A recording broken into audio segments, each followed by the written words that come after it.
The loud alarm clock made this young man clutch his head as he woke up. Where am I? Why does it feel like the dorm back when I was in college? Am I not in a predicament where boss is biting me to death in the realm of Chusi? Why am I still alive like this? The young man stared down at his hands in shock. Oh no. Where's my ring? Where's my pill? Why is there nothing left? Wait, what year is it now? Looking up at the projector in the room, T-Tron was dumbfounded. Is it May 1st? 2040. Collecting himself, T-Tron sat in deep thought. But how did I manage to be reborn? In Bahome, it seems to mention that the high-level divine artifact, the dual fish of Triki Sudem, the strongest monster in the realm, can help players come back to life. I never thought this would be real. Luckily, I did not end up putting the dual fish artifact into the ring, or else Go Kixie and Suzy Go would have taken it from me. Remembering everything that happened, he went into the bathroom to look in the mirror, his hand pressed against the sink in frustration. I have loved you Kixie for over 10 years, yet she ended up with the brother I trusted the most, Suzy Go. Not only that, they also took all my wealth, elixirs, and magical artifacts that led to my demise at the hands of that strange beast. He stared into the mirror. If heaven did not let me die, then in this life, Go Kixie, Suzy Go, I will definitely make you taste the bitterness of betrayal, losing loved ones, and being reborn. The screen now displayed August 1st, 2040. 23. 59. 59. He let himself fall back onto the bed, muttering softly, "Just one last second. Let us get ready." Just then, the ring on his hand shone brightly. A beam of light shot straight into his eyes, creating a red circle around his pupils. And then, the global beta version of Beat Hong officially opened. Everyone is unaware that Beat Hong is not just a game. It will soon spread globally and merge with the real world by next year. Powers. Magical artifacts. Even NPCs and bosses in the game will appear in reality. The earlier you participate in the game, the quicker you can seize the advantage. It has been 10 years, and I am back in this place, where the dream began. In front of a magnificent palace, a large crowd of players gathered, and a beautiful girl flying in excited the crowd. Look at that beautiful lady. That beautiful lady is so dazzling. I can see anything. Looking at the girl, T-Tron thought to himself, the A-brain is the first door into the game. It seems simple but actually hides mysteries. I must be very careful. Below, the crowd continued to cheer and praise endlessly. He could only think helplessly. Do these fools dare to have wild dreams about the beautiful lady? Suddenly, she flicked her sleeve, and the crowd of players was immediately swept away. Anyone daring to act disrespectfully toward the beautiful lady would be banned from chatting. Or worse, have their attributes permanently reduced. To win the favor of the beautiful lady, one must show true sincerity. T-Tron immediately became serious and respectful. The beautiful lady smiled. "Mortal, you seem quite decent." Then she stepped closer. "Do you really want to walk the path of immortal cultivation?" "Yes. I am T-Tron, and I humbly ask for your divine talent." "My lady." "Good. Then I will give you an opportunity." She snapped her fingers, and a divine talent appeared. In the previous life, your talent was just a business genius. Quite useless. Although you could trade in the market at a 10% discount on spirit stones, it was still of no value. Whatever, if it is a business genius, then so be it. Divine talent does not represent everything, because I understand Bahong very well. Even if the start is unfavorable, it can still be changed. Suddenly, a beam of light shone down. His eyes turned bright red, and the screen displayed Fen Thin changes fate. T-Tron was surprised.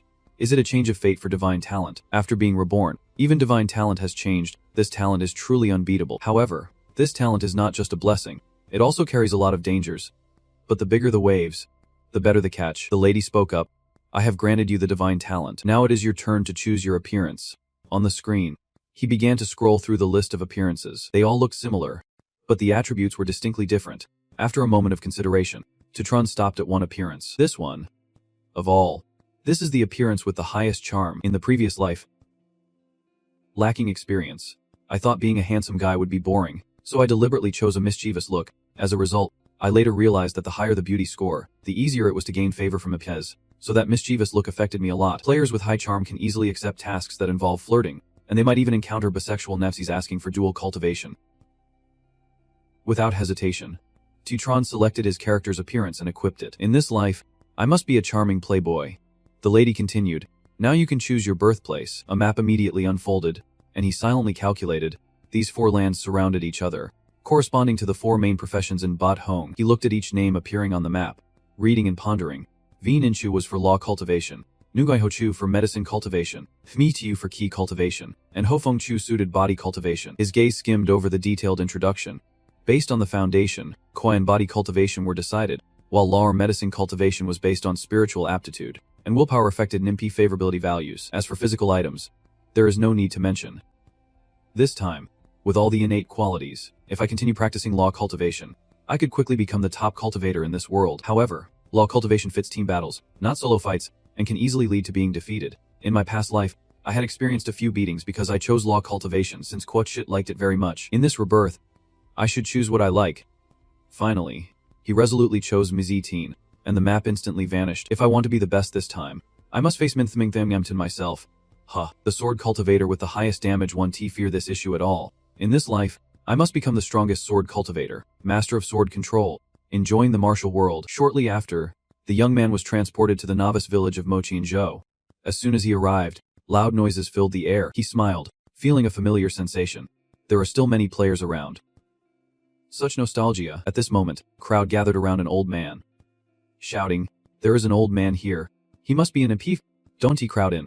We have to follow the rules. Whoever accepts the quest first gets served first. So talk to him a bit more to see if there are any hidden quests." T-Tron chuckled to himself. These fools. How could a blatant say have any hidden quests? You clueless noobs. Keep going.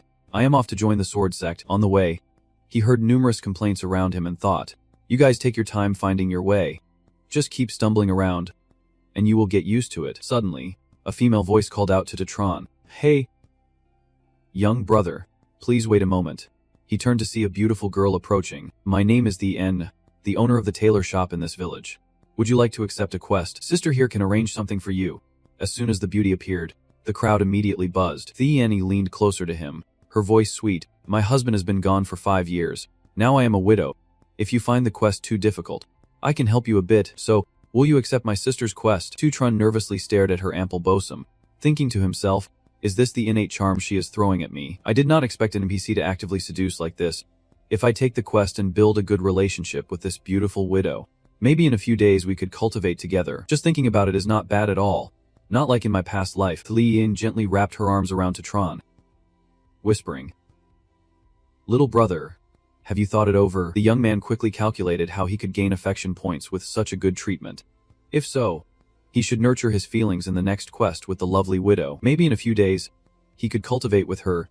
If that happens, it would indeed be quite nice. Compared to my past life, I must become the #1 sword cultivator in this life. How can I be distracted by beauty right from the start? He clasped his hands and smiled politely. I actually have other business today. If there is a chance in the future, I will definitely come back to you for a quest.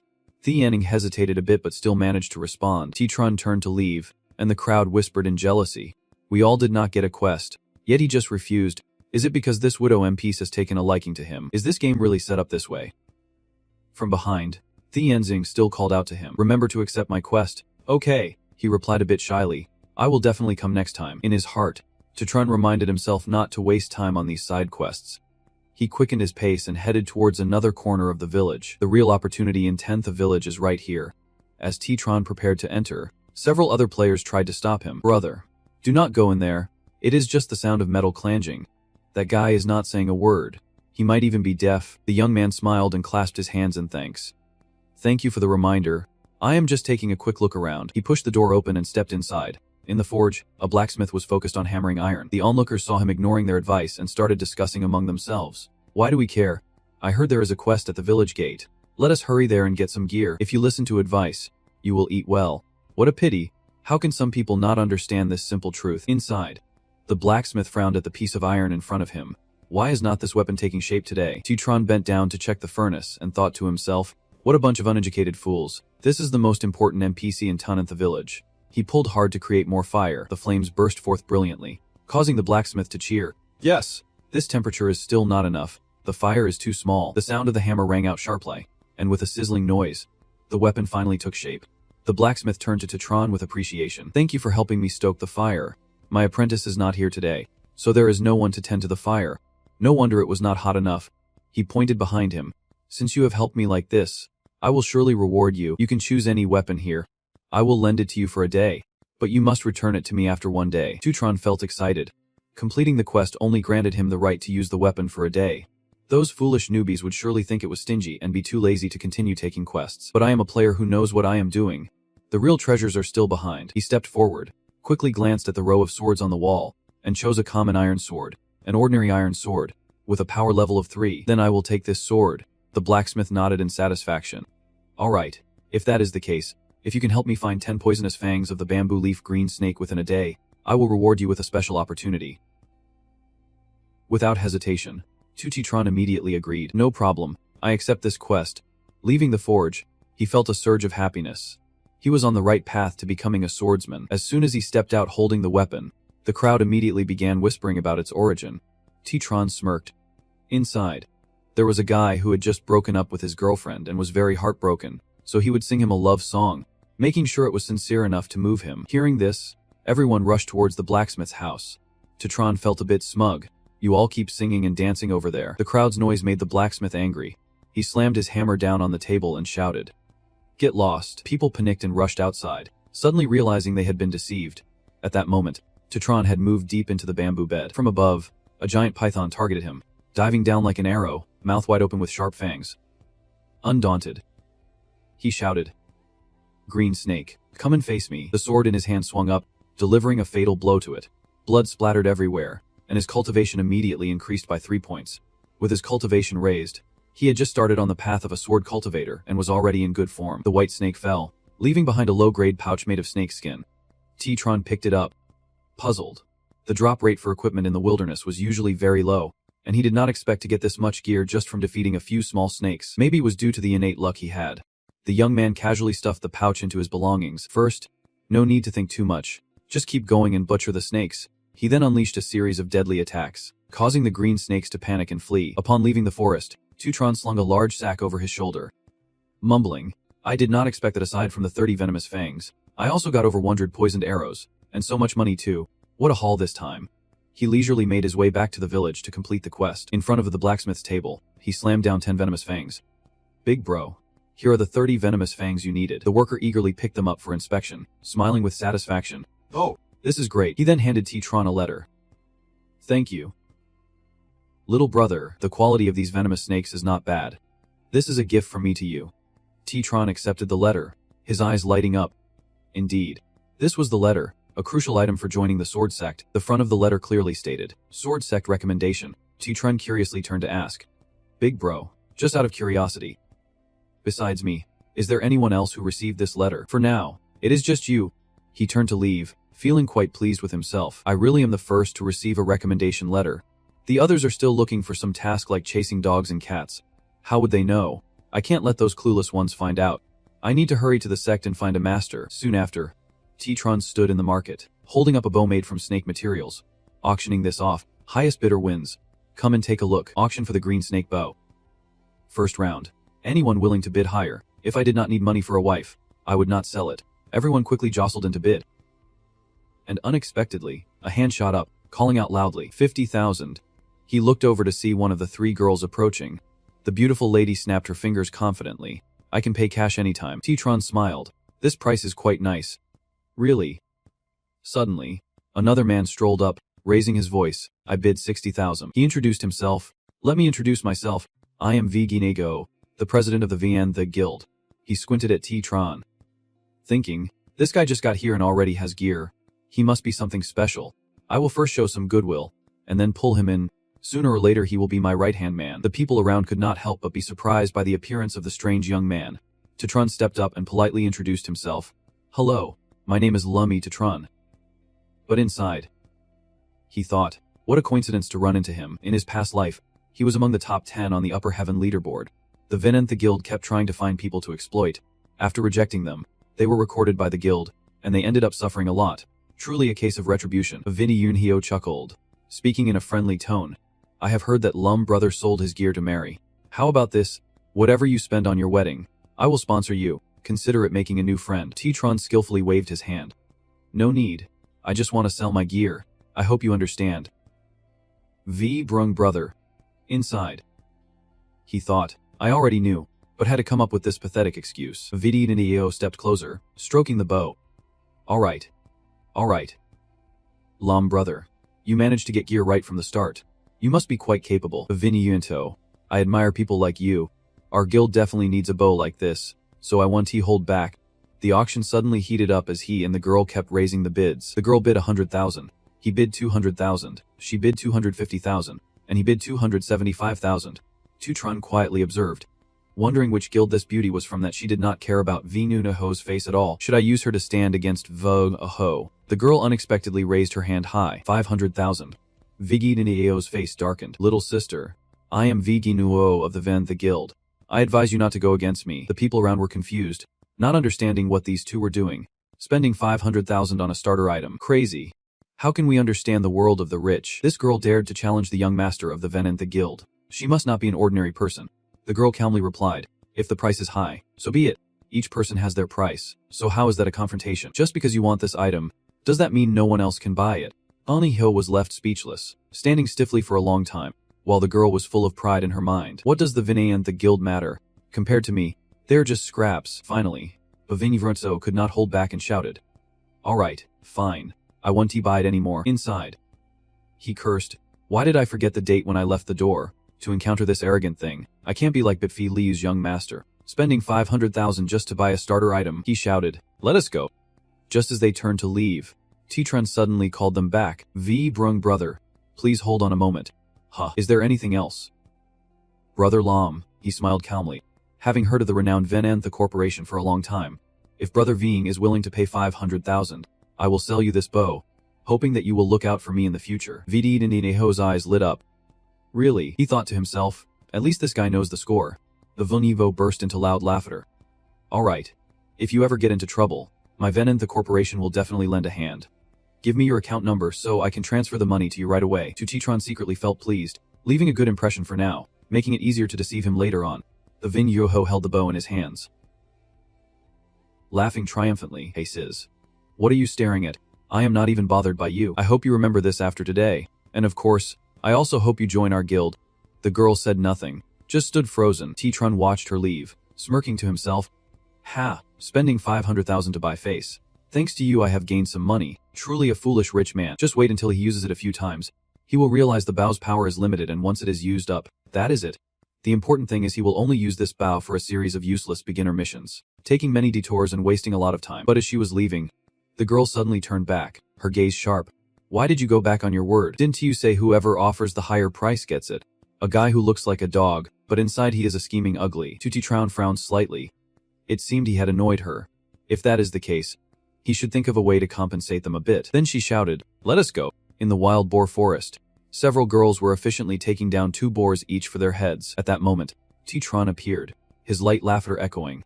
So you ladies are here. The girl turned around in surprise. Is it you? What are you doing here?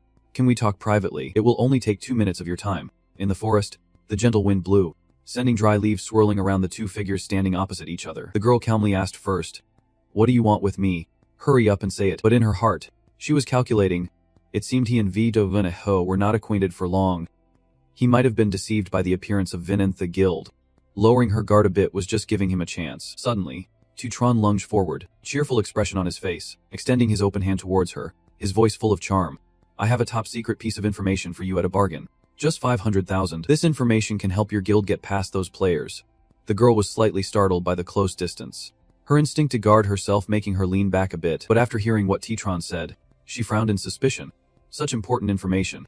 Why would not he sell it to Vinunesho? Weren't you just cooperating with him? Wouldn't he selling it to him be better for you? Titran laughed disdainfully, looking up and waving his hand dismissively. Cooperate with me. He is not worthy. I was just playing along with him. I am just a nobody without money or power, so, if you want to eat rice, you just have to bear with it. But in your mind, you are thinking quietly, the enemy of my enemy is my friend. This girl also hates Vinunesho. Looks like there will be plenty of opportunities to collaborate in the future. The girl frowned, pondering briefly. His attitude towards Vinunesho changed too quickly. Just then, a bank account number suddenly appeared in front of her. Tutran casually said, hey sis. Just let me know if you are buying or not. This is my account number. I will handle the money and delivery. You can trust me. His confident words made the girl waver slightly. She thought to herself, if what he says is true, then not buying would mean losing that money. Finally, she decisively said, I will buy it. I will transfer the money to you first. A transparent screen appeared in front of her. Just a few taps and it was done. When the transfer was confirmed, she shot him a cold look, while Titran smirked and gave a thumbs up. You are quite generous, sis. The young man chuckled to himself. Feeling ecstatic, starting off with a profit of 1 million. Not bad at all. Although later when the game turns into reality, this money will just become useless trash. For now, I still need to rely on it to get by. Back in reality, his screen jumped to 500,000. He tried to maintain a calm demeanor, cleared his throat, and said, "Don't he go hunting wild boars anymore? Hurry up and take the beginner weapon quest." The girl frowned, angry. "What kind of beginner quest is that? Are you trying to trick me?" Her hand was already resting on her sword, ready for anything unusual. Inside, she was on high alert. Could he be sent by Yahello to mess with us? If so, today would be the day he meets his end in this forest. Titron naturally sensed the killing intent. He stepped back a few paces, and the wind in the forest grew stronger, but his voice remained calm. "It is just that the way you girls are acting is wrong. The blacksmith is hammering away. If you girls help him stoke the fire for 5 seconds, you will get the quest. If you do not believe it, just send someone to try, but remember to be discreet. Otherwise, this info is not worth that much money." But what is the point of this quest? The important part is the reward. The girl saw the paper in his hand and could not hide her astonishment. "Is this a recommendation letter for the sect?" Titron nodded in confirmation. "That is right. You need this to find out where the sect is to have a chance to join. I have said what needs to be said. Now it depends on you." Finishing his words, he crossed his arms and turned to leave, but the girl hurriedly called out to him, "Wait, why are you only selling such important information to me?" Titron just glanced back, half smiling, half teasing. "Who knows, maybe it is because you are cute." His unexpected comment left her speechless for a few seconds, unsure how to respond. Just then, a group of people rushed over, shouting in panic, "Lin, save us." Behind them was a massive wild boar charging forward with overwhelming ferocity. Lin's eyes widened in horror at the sight before her. The crowd was running and shouting, "Lin, we are done for. We have encountered a boss." A girl looked back and immediately was frightened by the huge head of the wild boar. This wild boar was definitely bigger than the others. Lin quickly composed herself, shouting, "Run quickly. Retreat now. We do not have enough people. We can't defeat this boss." In the midst of the chaos, Zichen stepped out right in front of them, calmly saying, "You girls are so lucky. The strongest boss in the newbie village has been discovered by you all. If you do not plan to take this boss down, I want to be polite about it." One girl in the group gasped in surprise. "He is going to take on the wild boss." Golden leaves fluttered down around Titron's figure. He extended his hand toward Lin and her group. "Right, I just sold my bow. Can you lend me a sword for a bit?" Lin did not hesitate. Shouted back, "Take this. Whether you live or die depends on your luck." Titron slowly drew the sword from its sheath. A killing aura surrounded him, his eyes turning green, and the blade glimmered with a cold blue light. A girl with gray hair beside Lin murmured, "He won't die. Will he?" Another girl across from her covered her mouth and laughed. "Is he trying to impress Lin by pretending to be a hero?" "Probably. He is quite handsome, enough to pursue our Lin." Hearing this, Lin's face turned crimson. Embarrassed, she retorted, "You brats, do you want a beating?" But the girl laughed even louder. Lin is so embarrassed. Meanwhile, Titron had jumped into the battle. He moved agilely, continuously dodging attacks and swiftly landed the first strike. In his mind, he felt a twinge of regret, thinking if he had known, he would not have sold his bow. If he had arrows, he could have taken down this beast easily. He swung his sword at the wild boar, but it only left a shallow cut, almost doing nothing as it roared angrily and charged. Titron quickly jumped up, dodging its attack. Dirt and rocks flew under its heavy claws. He frowned, thinking, hitting the weakest spot without drawing any blood is useless. Titron landed lightly, suddenly grinning mischievously. An idea sparked in his mind. If it is useless, then he will have to use tricks. Without hesitation, the young man sprang up, dashing back while teasing the wild boar. "I am running." The wild boar roared and changed direction to chase after him. Lin and her group watched the scene of one man and one beast chasing each other through the forest. Everyone was stunned. Lin mumbled, "Is he giving up?" A girl beside her burst out laughing. "The sight of the handsome guy running away is just too cute. I bet he won't escape. How could he run away? Or maybe I am just scared to death." Lin blushed and sighed. Who said he was acting tough? Luckily, he is still a newbie. Dying a few times is not a big deal. It is a lesson to learn to not act tough in the future. In the meantime, Titron was still moving at breakneck speed. Suddenly, he flipped to the side, smirking provocatively. "You boar, go die." Immediately, the wild boar slammed into a massive rock ahead. One of its tusks flew off, and its health bar immediately dropped. Not stopping, the violent collision caused the rocks above to crash down, hitting the wild boar. Its blood count continued to drop steadily. The group of Lin on the other side gaped, their eyes wide, and it took them a moment to stutter out a response. Could it really be like that? The wild boar was now enraged. Rising up, its eyes searching for prey, Titron hid behind a tree, his eyes now glowing red, with a strange smile on his lips. Suddenly, he charged out, rushing straight at the monster. jumping up to unleash a flurry of fast and precise strikes, each one lethal. Unexpectedly, the wild boar showed signs of mutation. T-Tron exclaimed in shock. Another one. He did not stop, swinging his sword again, but the wild boar zigzagged around in a small circle. A crack sounded, and its remaining tusk fell off. The wild boar's blood count dropped to only 20%. T-Tron immediately rushed in from behind, his expression fierce, eyes blazing with killing intent. He gathered all his strength. Gripping the sword tightly, he shouted, "I will see you again." Wild boar. The final strike of his sword plunged straight into the boar's head. He landed lightly, and behind him, the massive body of the boar fell with a thud. Instantly, a ball of bright red fire appeared above T-Tron, surrounding him, but instead of fear, T-Tron spread his arms wide, taking a deep breath, savoring this moment. Just then, the system notification rang out repeatedly. Cultivation level 70, early stage K refinement, heaven-defying talent activated, reverse fate doubling all attributes. The young man was filled with joy. So, I have entered the key refinement stage.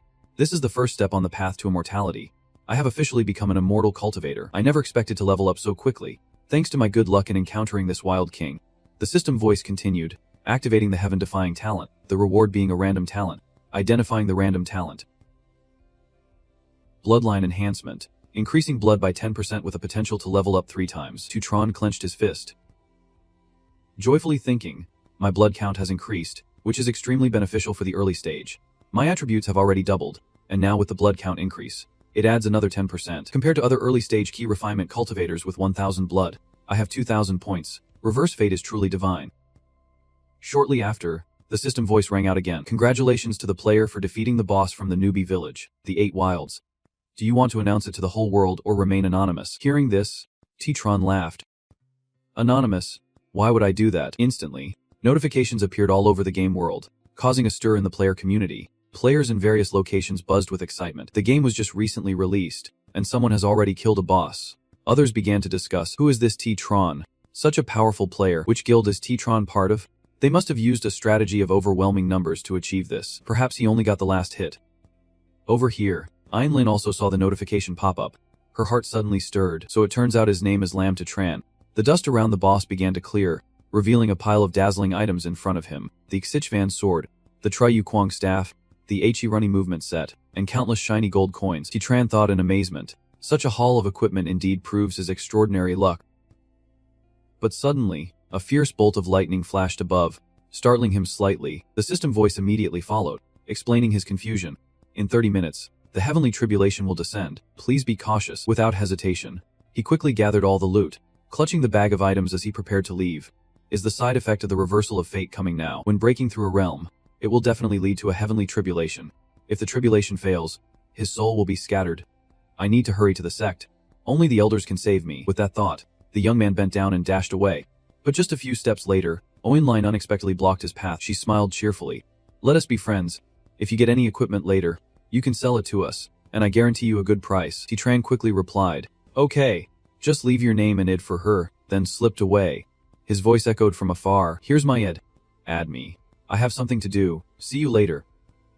Immediately, a system notification appeared before Ayan Lin, indicating she had become friends with T-Tran. Owen Lin watched as he ran further away, blushing as she muttered, he is so strange. What is so urgent that he runs so fast?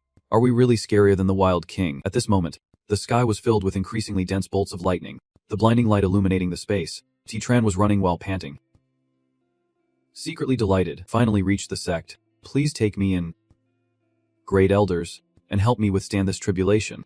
He dashed straight toward the sect, weaving through a crowd that startled and stepped aside. Someone shouted loudly, what is with that guy running so fast? Is he trying to reincarnate? But immediately after, they looked up. The sky had darkened suddenly. Thunder rumbled violently, with lightning crisscrossing like tangled wires tearing through the sky. The crowd began to panic. Why did the sky suddenly darken like this? Just moments ago, it was clear. Unless that person's words had not yet finished, a stern female voice interrupted. What is all the commotion here? From above, a girl in a white robe descended, her serious gaze sweeping over the crowd. At the sight of her, everyone immediately cheered. The sect master is here. The sect master is here. We pay our respects to the sect master. The sect master frowned, her voice full of seriousness. Is this the heavenly tribulation? Unless one of the direct disciples of some elder has broken through. People turned to look at each other curiously. Who broke through? I wonder. I have no idea. Just then, T-Tran finally arrived. Shouting loudly, a new disciple, Lam T-Tran, please save me. Esteemed elders, a bolt of lightning streaked across the sky and struck downward. T-Tran's face turned pale with fear, but fortunately, at that moment, he managed to kneel down. Holding up the letter, he shouted, "Esteemed elders, please save me." The heavenly tribulation roared down right above him, causing T-Tran to shut his eyes tightly, while Long trembled inwardly.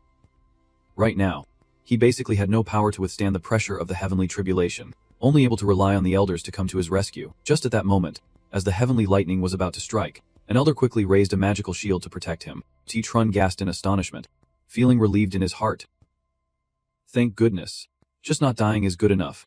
If I were to die under the heavenly tribulation, I would have to be reborn, wasting time and losing a bit of opportunity. An elder observed the scene, clasping his hands in amazement. Quite refining disciple can attract the heavenly tribulation.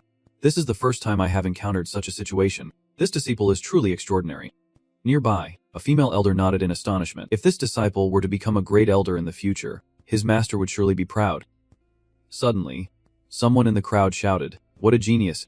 Hurry!" Elder Thungite rushed over, grabbing T-Tran's hand, cheerfully saying, "This disciple has not taken a master yet. Why not take me as your master?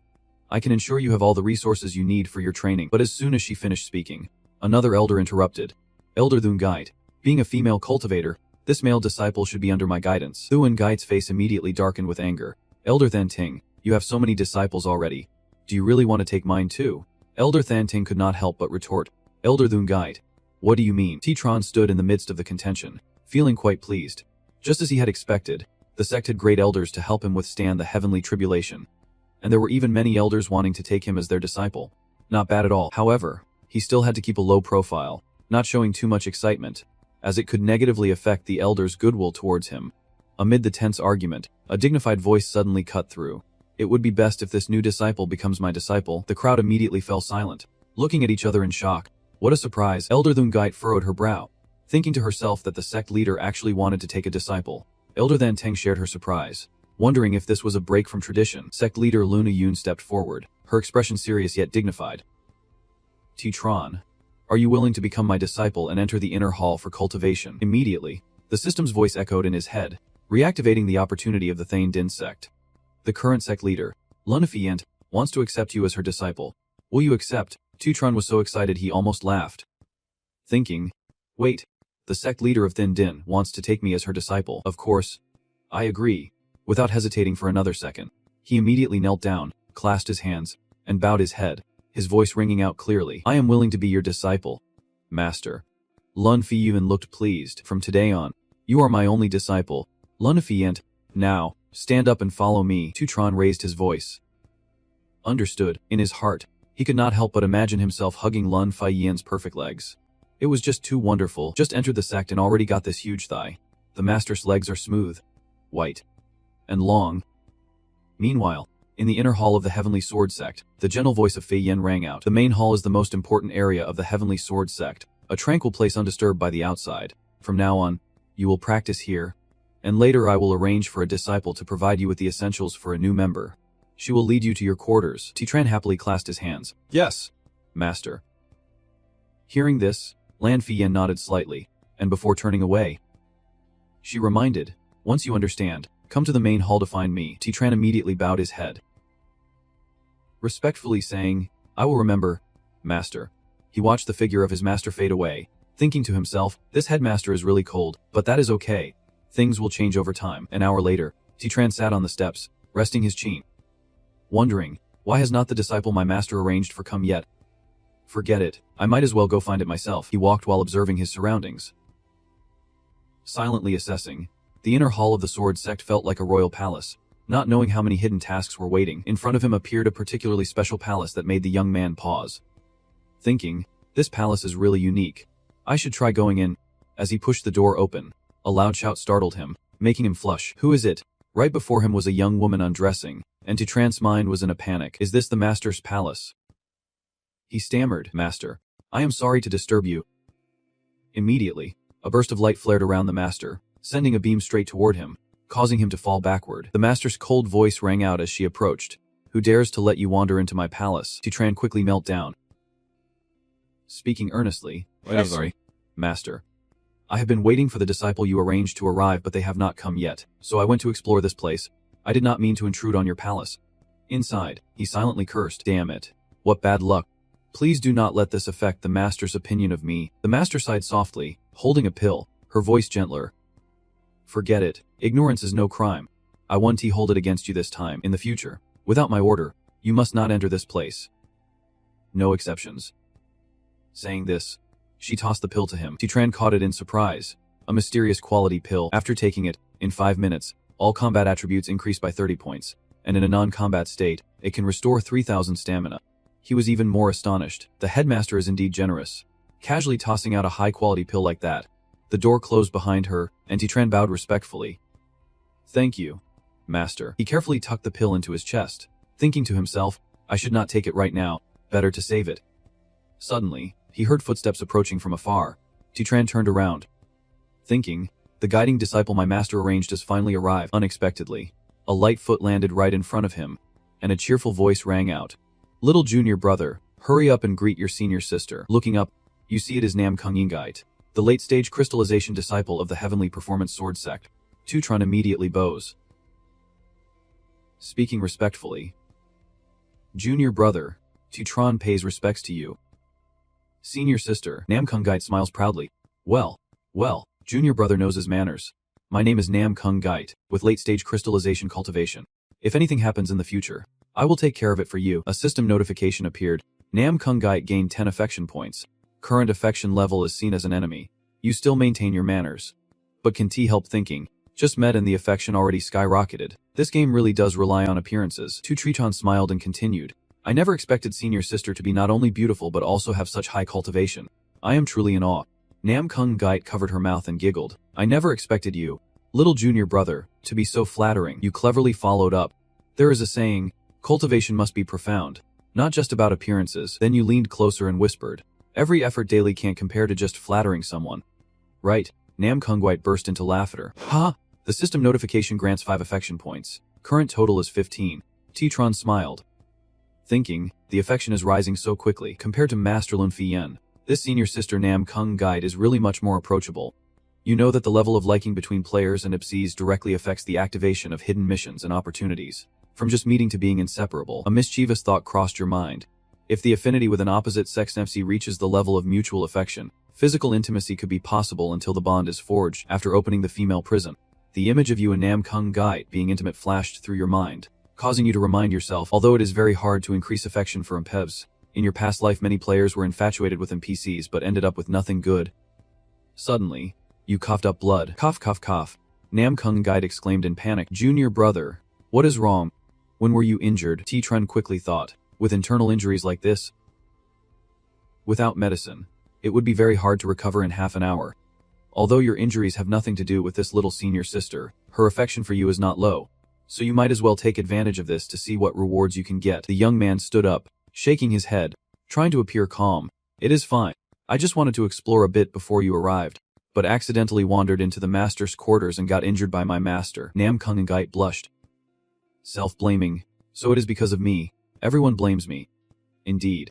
The sect leader entrusted me to take you to your residence, but I got so caught up in reading romance novels that this happened. She quickly took out a pill. This is a Kai replenishing pill. You should take it quickly. You reached out to accept it, your voice warm. Thank you. Senior sister. Inside, Tran felt pleased. Not bad. Got something good again. Namkung still blamed herself. It is all my fault. If I had not been reading romance novels late into the night, how could you have been injured by the master? You gently shook your hand. Reassuring. How can I blame you? Senior sister, it was my own reckless actions. Namkung smiled with emotion. You are like this again, helping me out. Little junior brother, you are really too kind. System notification. Gained 5 points of goodwill. Current total is 20. She unexpectedly took out a jade pendant and handed it to him. Here, take this as compensation for your family. Spirit item jade pendant. Defense 10. Heart protection 5. Recovers 1% mana every second after exiting combat. Namkung tossed the jade pendant playfully. Little junior brother, take good care of it. Tran caught it, exclaiming in surprise. Senior sister, this jade pendant is a spirit-grade equipment. It is top-notch, and the spirit skills are even more powerful. Namkung patted her chest proudly. Is that all? My senior sister has plenty more precious jade. Come on. I will take you to where I live. All the basic equipment for newcomers is there. He smiled gently. Thank you. Senior sister, Tu Trenton strapped the jade pendant to his waist, feeling secretly pleased. Min Din is really skilled. How could a newcomer grab a treasure like this? That is why the P's in Bet Hong must be treated like real people with feelings. But right now, only I, the reincarnated one, know about this. Nam Kungangite led him to a place thick with spiritual energy. She introduced, "This is the Earth Grade Spirit Gathering Formation. Just meditating here will significantly speed up your absorption of spiritual energy." Nam Kungite smiled and said, "Besides, my place only has a mysterious grade spirit gathering. I really admire you." Titron pondered. Usually, newbies would find a place to meditate offline, but their cultivation would increase very slowly. I never expected to find an Earth Grade Spirit Gathering Formation here. Could it be that the master specially arranged this for me? Nam Kungite patted his shoulder, smiling kindly. "Alright, my mission here is complete. Little junior brother, see you later." Titron thanked her. "Yeah, you have worked hard." Senior sister. After a while, he sat down quietly to cultivate. With a low-grade key refining aptitude and an Earth-grade spirit gathering formation, the speed of meditation increased by 52 points per hour. It is truly incredible. The cultivation speed here is dozens of times faster than normal ki refining. He thought excitedly, with this speed, maybe after just 3 hours of offline meditating, I could max out my ki refining level. Master, see you tomorrow. For now, I will go offline. Titron suddenly jolted awake, looked around, and sighed. I am back. He picked up his phone to see a new message. Your account balance is 1,661.782 yuan. Titron jumped up, joyfully shouting, "This is amazing. In just 5 hours, I made over 1.6 million. In this world, I can finally change my tragic fate completely." The next morning, on a city street, Lam parked her shiny motorcycle in front of an apartment building. She dismounted and took off her helmet, revealing her radiant beautiful face. At the apartment door, before she could knock, the door swung open. Titron peeked out, smiling. "You are here?" she asked in surprise. "Why did you call me here so early?" "I still have to prepare for my morning run at the gym." Titron replied casually. "It is nothing. I just wanted you to see my new apartment." She walked in, looking around and complimenting. "Is this the new place you rented?" "It is not bad." Titron sat down on the sofa, smiling. "Of course, the rent is between 5,000 to 6,000 a month."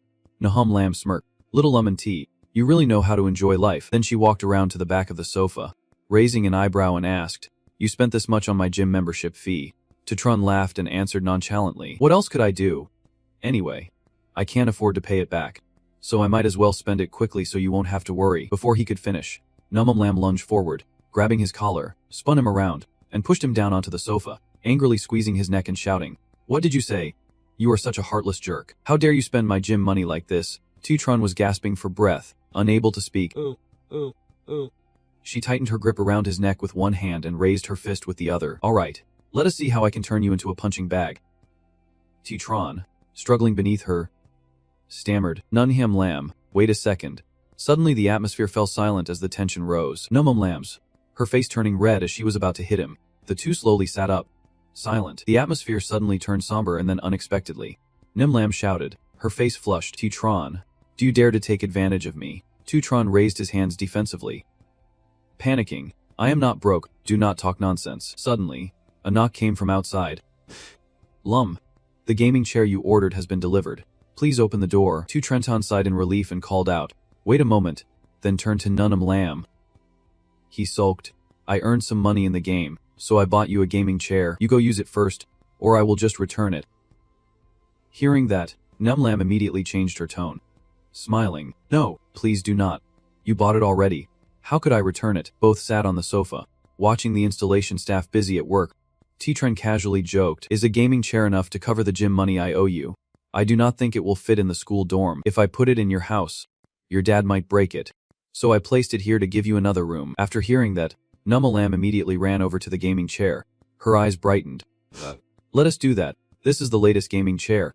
Let me take a picture and post it on my friend's circle." Titron watched her, thinking, "Oh, she is not mad anymore. Money really can solve 99% of problems. So I need to hurry back to the game to earn more money." A little later, in the game at the T Lane Trun, the two were sitting and cultivating. The sect master, Lunafient, looked at them with admiration. "Not bad. Your talent is indeed the best I have ever seen. In just a short time, you are about to break through." Titran clasped his hands respectfully. "Thank you, master, for your praise. It is just that Duna's cultivation is stuck at the early stage of refining ki, and I do not know how to break through." But in his heart, He is calculating that each small stage requires special elixirs to break through. First, let us see if you have any elixirs that can help me break through, he thought. Just then, a pill appeared in Ling Fi Yen's hand, her tone calm. I have a top-grade key condensing pill here. Only by using it can you break through to the mid-stage of refining Kai. Titran immediately extended his hands to receive it, smiling brightly. Thank you, master. He was delighted inside, thinking that this was an elixir only top sex would possess. Ling Fi Yen continued, her voice serious. Although you have great talent, you must understand that a true powerhouse does not rely solely on high cultivation or levels, but also on experience gained through countless battles. Titran nodded respectfully. Master is right. Flowers in the house cannot step onto the path of immortality. Only great trees growing in thunderous lands can seize the path of eternal life. In my past life, I discovered that the mechanics of this game are extremely high. Your cultivation can be enhanced with money to buy equipment, but combat experience can only be gained through real battles. Seeing him respond calmly, Ling Fi Yen admired him even more. It is not easy to gain such insight. You are truly calmer than I expected. The system notification sounded, increasing Ling Fi Yen's favorability by 5 points. Now totaling 5 points. A first impression like an old acquaintance. Titran heard the notification and felt overjoyed. To think he could earn favor with the sect leader. If this trend continues, becoming the sect leader would not be too bad. A scene of intimacy with Ling Fi Yen flashed in his mind, but he shook his head to remind himself, wait, do not get confused. In this life, I must become a sword cultivator. How can I be weak in front of a woman in love? Ling Fi Yen stood up, her tone decisive. If that is the case, you should go accept a sect mission and choose a difficult one in the refining Ki realm. After completing the mission, this spirit-gathering pill will be yours. Titran clasped his hands. Understood, master. The sect leader handed him a scroll. Before you undertake the mission, I grant you the Heavenly Transformation Heart Sutra. This is the core technique all disciples of the Heavenly Transformation Sword sect must master. The higher your cultivation of this technique, the greater the benefits. I hope you will practice it diligently. Titran received it, saying sincerely, thank you, master. But inside, he smirked softly. Although it was said that all disciples could learn this technique, outer disciples had to complete sect missions to study it, while he did not need to. A moment later, at the outer hall of the Heavenly Transformation Sword sect, he looked around and thought, there really are not many players joining any sects. That is understandable. The mission for sect recommendations is hidden, and one has to be really focused to discover it. It will probably take a little more time before more players join the sect, but it does not matter. I have already grasped the opportunity to become an inner disciple. Suddenly, bright voice rang out behind him. Hey, handsome master. Then another girl chimed in, a bit excited. Ein Lin. It really is him. Titran turned around, catching the bright smiles of the two. He thought to himself, a mischievous grin creeping on his lips. Tico Line had really joined the sword sect after getting the news. Not bad at all. She has many friends, and I will definitely need her help later. Titran smiled lightly at Ein Line. What a coincidence. You joined the sword sect too. Ein Line nodded, her eyes sparkling. Yeah, I like using swords, so of course I chose the sword sect. After hearing that, he turned around and waved. I still have to go on a mission. Let us talk more next time. Ein Line watched him leave, feeling a bit disappointed. She had not finished speaking yet. The girl next to her chuckled teasingly, also quite cold. It would be tough for Ein Line to pursue him. Hearing that, Ein Lin's face flushed slightly. The two quickly went to accept a mission since they needed 3 more points to exchange for the Heavenly Mind Sutra. At the mission board, Titran was reading the Heavenly Mind Sutra when the voice of the overseeing disciple rang out. You, next. Titran stepped forward to salute. Disciple Titran wishes to accept a mission. The female disciple at the front said cheerfully, Little brother, hurry and choose a mission. Just a reminder to prioritize missions that suit your abilities. He carefully examined the mission board. Trum TD. The simplest mission is just to collect common herbs, offering no benefits except a bit of experience. It is a total waste of time. The next level mission is just hunting a few spirit beasts in the Ki refining stage. Not much help for real combat skill training. Suddenly, the young man's eyes lit up when he spotted a special mission card. Fidi Dixie. Hell level mission. Titran calculated in his mind. A special mission. Huh. And it takes place in Fingyik Thien. Based on my knowledge of that place, I can definitely handle it. He pulled down the mission card, clearly describing the mission to help the Heavenly Mind sect retrieve a lost secret technique. Introduce the disciple of the sword sect, Tronong Hai, who was killed outside, to help Tronong Hai take revenge and reclaim the secret technique. Reward: 100 low-grade spirit stones, 100 contribution points, 1 high-grade spirit gathering pill, 1 unmatched spirit item, and a hidden reward. The female disciple at the front looked at him, surprised, and reminded him, Little brother, this mission is very difficult. Do you want to think it over? The one who killed Trunding Fum is likely at the late Kwai refining stage, which is quite a bit higher than his current level. Plus, The sect's rule is that disciples can accept new missions while having tasks in hand. Tron smiled, his voice firm. Thanks for the reminder, but I want to change my mind. I have to choose this mission. Around him, whispers mixed with mocking laughter. This guy is really bold, daring to take a hell-level mission. The mission has clearly warned that the opponent could be at the late QI refining stage. How will he manage to take on this challenge and protect his life? Even if the opponent's level is high, there is very little clue in this mission. Finding the murderer is like searching for a needle in a haystack. There is a saying, when you are weak, you still want to blow the wind. Well, let us just wait and see him get slapped in the face. A moment later, Tron flew toward Tunyek just landed. You look around and think, this is the important place to complete the mission. Suddenly, a few beautiful women approach, flashing seductive smiles. It turns out to be fairies from the Heavenly Sword sect, welcoming the esteemed guest. Lam Mun, fairy big brother, come inside with us. On the high steps, a man named Leitu stands with his hands clasped, laughing heartily at the crowd below, the head of the Suzumu Vitao Temple. Ma Than has just broken through to the divine transformation stage, making the Vexo Temple even stronger. In the extreme land of Tiu Kok, the 100-flower fairy is marrying the elder of the Chai Duong sect, truly making the strong even stronger. Tran sits in a corner, holding a cup of hot tea, his gaze calm but secretly calculating. What is there about the big and small matters in the 8 wilderness that he does not know? His daily job is to tell stories and reveal news to everyone while earning rewards. If he patiently listens, he will definitely find clues about this mission. Suddenly, he slams a stone-like object down on the table and speaks clearly, attracting all eyes around. Truong He, Kwai refining disciple of the Heavenly Sword sect, was killed after going out for training. The murderer is Chu Ho, a rogue cultivator in the late Kai refining stage. This person is from the demonic path, so his actions are extremely ruthless. Seeing Lei Tu act like that, Tran secretly rejoices. Finally, what he has been waiting for has arrived. As soon as Lei Tu left, you quickly chased after him outside, calling out, Lei Tu, please stop for a moment. I want to buy some information.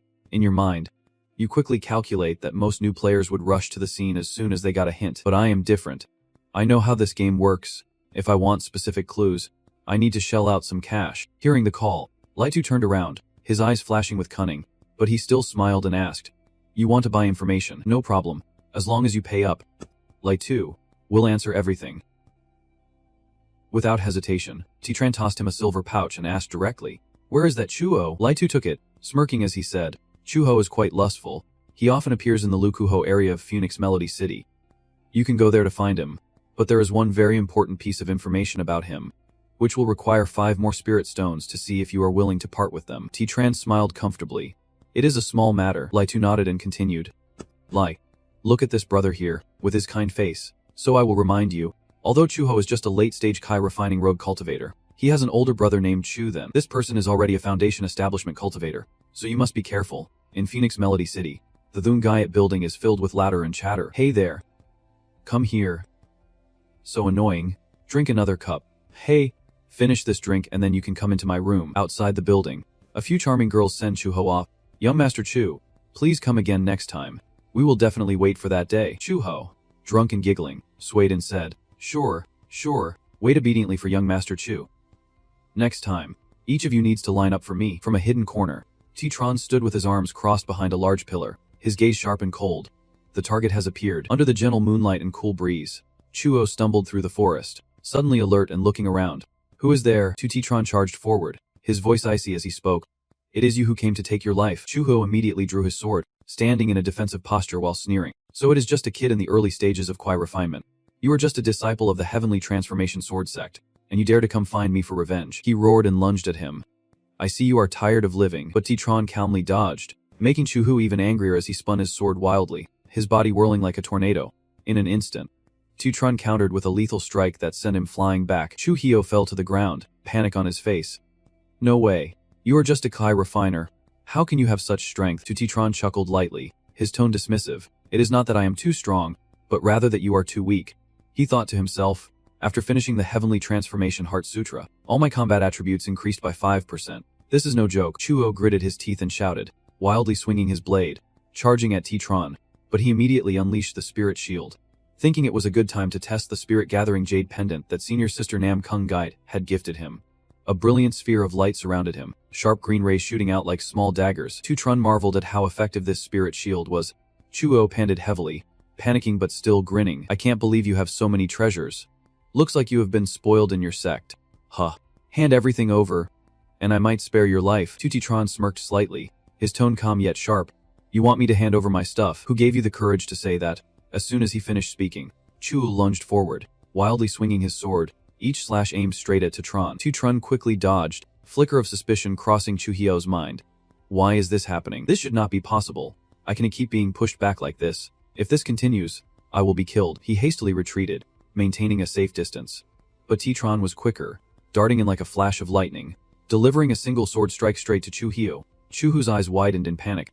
Was he really down to 90 health from just one strike? The next series of strikes came relentlessly, pushing him down to the brink of defeat.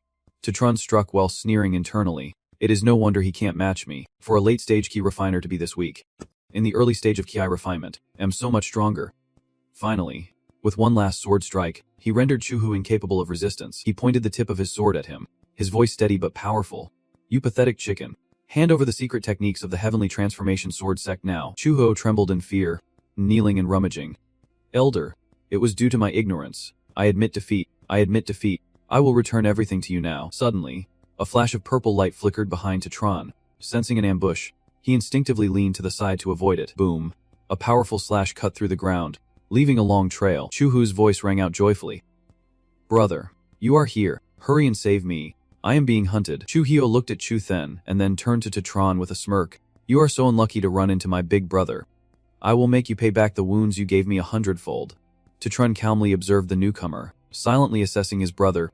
This must be Chu Then, at the Foundation establishment stage. Much stronger than me. Chu Then clasped his hands behind his back, glancing at his younger brother coldly. I warned you. There have been many disturbances lately. I told you to stay in the mountains and not go out, but you did not listen. If I had not discovered you sneaking out and rushed here, you would be dead by now. Chuhyo lowered his head, his voice weak. Brother, it is my fault. I will listen to you this time. I promise not to go out again.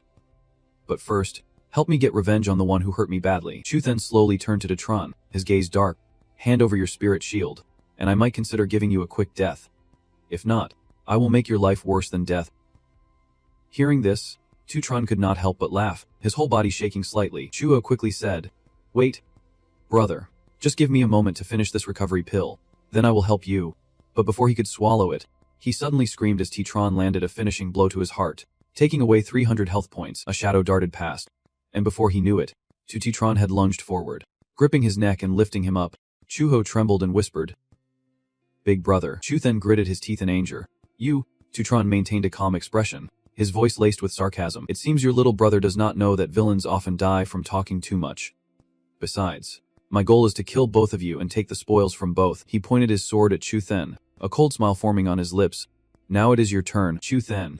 Chu Then charged forward, his sword swinging down violently, catching Tutron off guard and causing him to lose 220 health points instantly. Tutron was startled, panic setting in. This guy was much harder to deal with than Chuhyo. He was pushed back but regained his balance just as Chu Then unexpectedly appeared right behind him. Luckily, his quick reflexes allowed him to turn in time, blocking a fatal strike, but the impact still sent him flying back once again.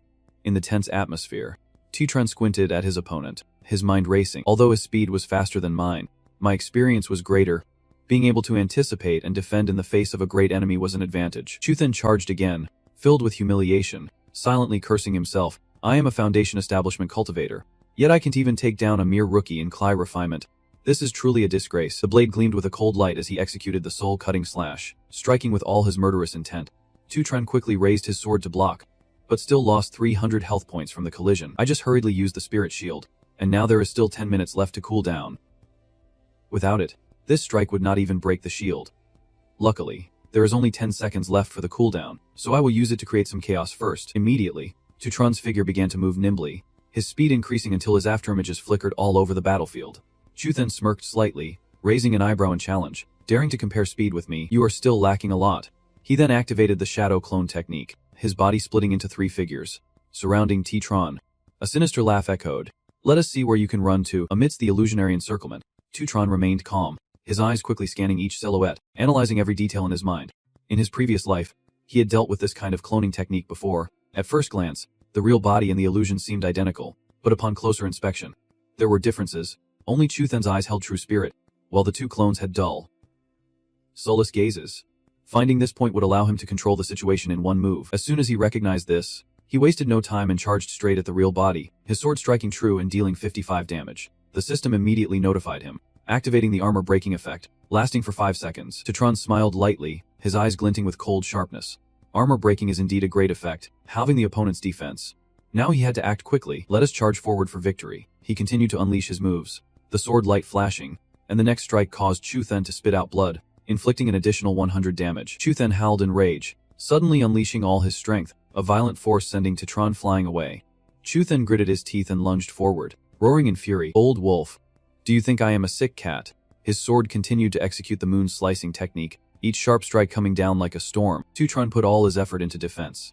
But his health kept dropping, and he could not help but feel bitter. Damn it. His attack speed is still too fast. I really can't keep up anymore. What bad luck. If I could reach mid-stage refining, I would not be in such a passive position. Looking at his health bar, now at 1 per 3, he felt the danger closing in. If this continues, there is only the path of death ahead. I can't hesitate any longer. Tutron immediately pulled out a purple elixir from his belongings, its mystical purple light radiating warmly in his palm. Calculations raced through his mind. Within 5 minutes, all attributes would increase by 30 points, and outside of battle, he could recover 3,000 stamina. The young man's gaze gradually hardened as he tightened his grip on the pill. But if he died once, his innate talent would drop by 10% of his attributes. After hard work, he had achieved such a perfect start, and he absolutely could not let himself die. He took a deep breath, telling himself he had to use the elixir given by the master alchemist. Although reluctant to use it, to protect this fragile life, he had no choice but to rely on it. As Tutron's body began to emit a faint light, Chuthen immediately halted, a hint of surprise flashing in his eyes. After swallowing the elixir, his body quickly recovered, his health almost returning to its original state. Detran looked at his hand, a satisfied smile creeping onto his face, thinking to himself that with this spirit herb, Jiang Zhang, his energy and spirit would become much more agile in an instant. However, Chushen did not hesitate at all. He immediately roared and charged forward, his arrogant laughter echoing. You are about to die, and you still stand there laughing. I bet once you get to the underworld, you will wish you had not. The blade in his hand swung fiercely, the crescent blade technique crashing down on Detran like a storm. But just then, the system displayed a cold notification, announcing that his health had recovered by 3,000, returning to full status. This fact made Chushen exclaim internally. What? You can withstand my attack? It seems the pill you just swallowed is no ordinary one. I really did not expect that. The treasure on you is quite impressive, but you can rely on that pill to dodge once. But how can you avoid it for a lifetime? Detran heard those words and just smiled back, his tone full of confidence. You are not wrong. My pill indeed has a time limit. Before he finished his sentence, he unleashed a sharp sword strike, the blade slicing through the air directly at Chushen, causing him to lose 180 health points. He slightly curled his lips and continued, as long as I deal with you before the pill's effect wears off. Does not that wrap things up? Detran's confidence startled Chushen, and he quickly thought of a way to counter. Why is he suddenly so powerful? First, I will just defend and wait until his pill's effects wear off. But he did not let Chushen think for long. Detran continued to unleash a series of sword strikes, decisive and precise. While attacking, he could clearly feel his swordplay becoming more and more proficient. The sharp sword light shone brightly in the night, and he felt a hint of pride. It seems I am gradually understanding the essence of swordsmanship. The sword light is becoming more powerful and sharper. During the fight, the system notified him that he had comprehended sword intent, increasing his swordsmanship aptitude by 5%. Chushen was pushed to the brink. Breathing heavily, blood pouring from him, a dangerous thought flashing through his mind. This person must be an extremely important disciple of the Heavenly Sword Sect. If I do not eliminate him right now, he will definitely be a great threat in the future. After thinking this, he immediately unleashed his ultimate soul chase technique, speeding up dramatically, but Detran skillfully executed a phantom movement, dodging gracefully like a shadow. In a fleeting moment, Chushen thought his opponent had escaped his line of sight, but he was astonished to find Detran right in front of him. Cold ray of sword light flashed, and with a decisive thrust, he pierced Chushen. Chushen let out a painful cry, his health dropping by 466 points, blood gushing out, his gaze becoming vacant, the final words echoing with despair. How could this happen? Detran silently watched his opponent fall, finally letting out a sigh of relief, a slight smile curling at the corners of his mouth. Suddenly, the system notification rang out, stating that he had completed the Hell-level difficulty mission. Please return to the sect to claim his reward. Looking at the two bodies of the Chu brothers sprawled at his feet, he nodded slightly to himself, thinking this trip had turned out quite profitable, stripping them of all their gear before returning to the clan to report. But suddenly, he hesitated, his brows furrowing as a thought quickly crossed his mind. Wait a minute. It seems there is still an important matter to take care of before heading back. Under the cool sky of Phoenix Melody Market, Tutron leisurely walked down the stone-paved road, his heart filled with contemplation. After all, this is my first time carrying out a mission for the clan, I should buy some fruit for my master. Right? After all, there is a saying about showing respect to one's teacher. Moreover, if giving a gift could increase my master's goodwill, then I should definitely do it. But what should I give? Lost in thought, the young man happened to pass by a jewelry shop, the bright lights spilling out and illuminating the path. Inside the shop were all sorts of sparkling jewelry and gems. Tron's gaze stopped, and he smiled faintly. Perhaps this place held the answer. Tron felt a bit shy, and a practical thought flashed through his mind. There is an old saying that no woman would refuse jewelry. Maybe I should gift my master a jade hairpin. After some hesitation, he finally chose an exquisite hairpin and quickly walked to the mission handover point. Upon arrival, Tron was instantly greeted by the young woman in charge of the mission with a look of surprise and admiration. Hey there. You are quite impressive. You have completed a hell-level mission so quickly. The murmurs around immediately erupted, and the nearby young men were all stunned. Damn. This guy actually completed a hell-level mission. How is that possible? To complete a hell-level mission, you must at least have the cultivation level of Kai refining stage. Another guy chimed in with a skeptical tone. What is this scroll? Could it be part of the mission reward? The chatter continued, all showing clear signs of astonishment and admiration. The young woman smiled gently at Tron, saying, Little brother, no wonder you are an elite in the inner court. Your future is boundless. I am here to introduce myself. My name is V. Aveen Xing Long. And here, this is the reward for this mission. Inside are 100 low-grade spirit stones as a bonus. Please accept it. Tron took the reward bag, giving it a light shake. The sound of the spirit stones clinking pleasantly made the surrounding young men gasp in awe. That is a lot. Another guy exclaimed with longing in his voice. 100 low-grade spirit stones. Goodness. How many missions do I have to complete just to get a few dozen stones? Immediately, a loud voice shouted. Stop talking. Look at his contribution points on the badge. It is 100 points. I would have to do so many missions just to earn that. The crowd began to surround Tron, everyone wanting to befriend him. One person stepped forward, speaking gently and kindly. Hey, you are really impressive to complete a hell-level mission.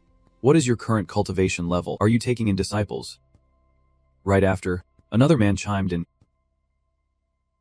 enthusiastically inviting. Hey, do you belong to any guild? If you have not joined yet, come join our guild. A beautiful woman approached, her voice sweet and enchanting. Hey handsome, you are impressive. Can you take this girl along? She will do anything for you. Surrounded by offers and invitations, Tron just wanted to escape quickly. He hurriedly bowed and smiled cleverly. Thank you for your kindness, everyone. But I have something to attend to. Without letting anyone pull him back, he turned and ran, his feet flying. But the crowd would not let up, chasing after him and shouting loudly. Hey, can you consider me? If you join our guild, you will be the boss. Tron silently lamented. This is really troublesome. It is giving me a headache. As he ran, he muttered a plea for them to let him be and stop chasing him. Luckily, he spotted the familiar inner gate ahead. Without hesitation, he dashed inside, leaving the two gatekeepers to swiftly block the shouting crowd behind him. The two gatekeepers stepped up seriously, their voices firm, instructing not to disturb the inner disciples or the personal disciples of the master. Hearing the gatekeeper's warning, the crowd could only look at each other in confusion, exclaiming, What? Turns out he is already an inner disciple. He is really the boss. Someone unwilling shouted from outside, Boss, take me with you. After escaping the crowd, Tron quickly entered, heading straight for the main hall to pay respects to his master. When he arrived, he respectfully bowed and said, Master, I am back. The master looked him over and raised an eyebrow, asking, I heard you have completed a hell-level mission. Tron replied happily, That is right. However, the master's tone turned serious, scolding, I instructed you to choose a difficult mission. Why did you choose a hell-level one? If the mission fails, not only will you perish, but my talented disciple will also be lost, which is a loss for our sect. Hearing this, Tron immediately bowed his head, speaking humbly and worriedly. I understand my mistake, Master. Your guidance is very correct. The master waved his hand lightly, his tone softening. Forget it. How was the opponent's cultivation level during the last mission? He straightforwardly explained that he originally thought the opponent's cultivation was at most at the Ki refining stage. But unexpectedly, he had an older brother who was a foundation establishment cultivator. The master's eyes sharpened, his voice serious. Tron, do you think you can defeat a foundation establishment cultivator by relying on your own efforts in a desperate situation? Tron honestly replied, I would not dare to lie. It mainly relied on the elixir you gave me last time. Without it, I definitely would not have made it. The master nodded slightly, his tone still strict but filled with concern. The gap between major realms is vast. From now on, you must be truly vigilant and not act recklessly. Understand? With that, the master took out a talisman and handed it to him. You are the most talented disciple in our sect. Take this talisman. but only use it in times of life and death.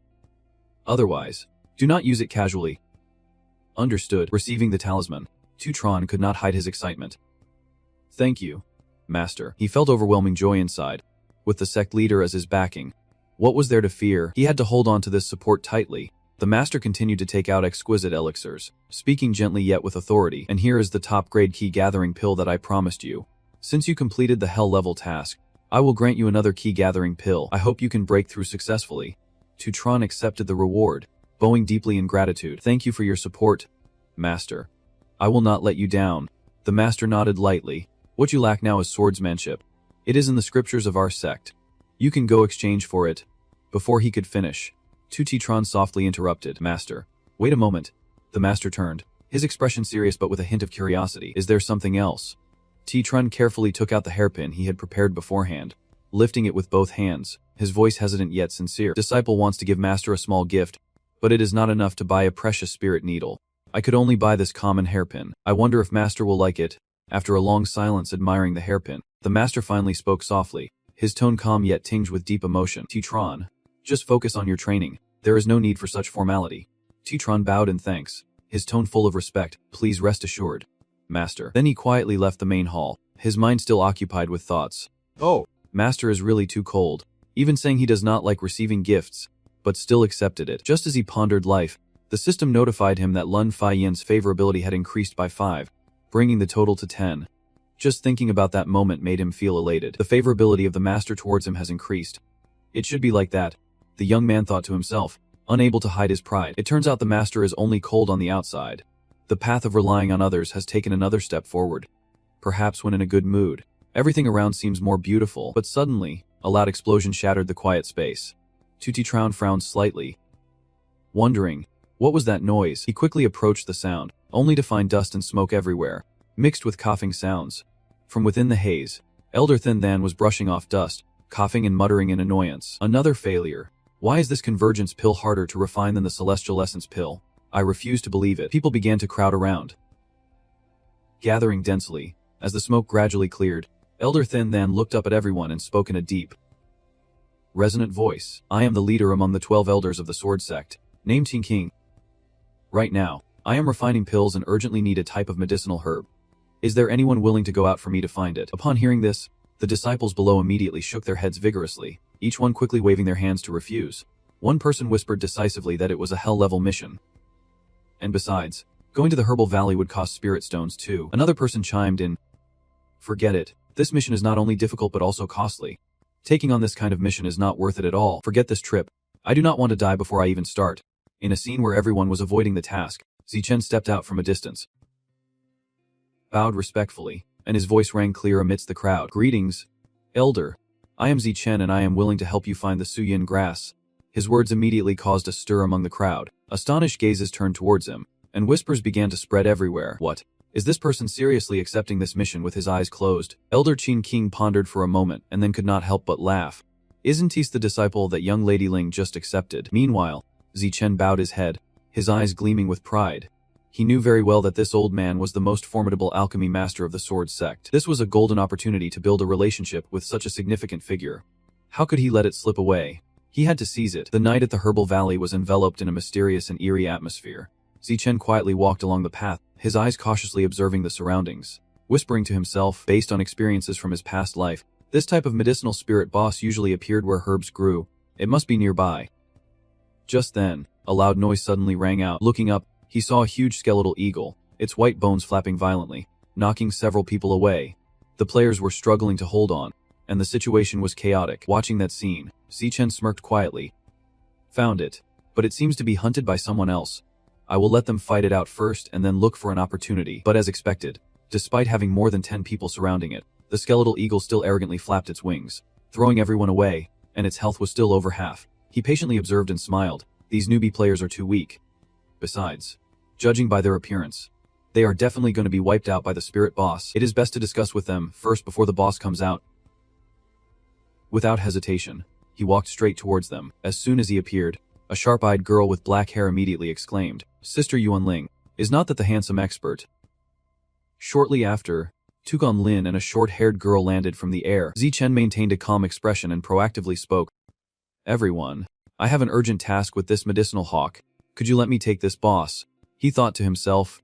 So it is Tik Yuan Lin's guild. It should be easy to negotiate. At that moment, a girl with white hair flew down, frowning and asking, T. Yuan Lin. Do you know him? Yuan Lin smiled and explained. He is the expert I told you about last time. The one who single-handedly defeated the newbie village's wild king and informed all the players. Then she whispered. The mission I got from the blacksmith is information I got from him. The girl with white hair pondered for a moment and said, perhaps he came here to defeat the boss and wants to get the heavenly transformation heart technique. But this boss is also very important to our Moonshadow guild.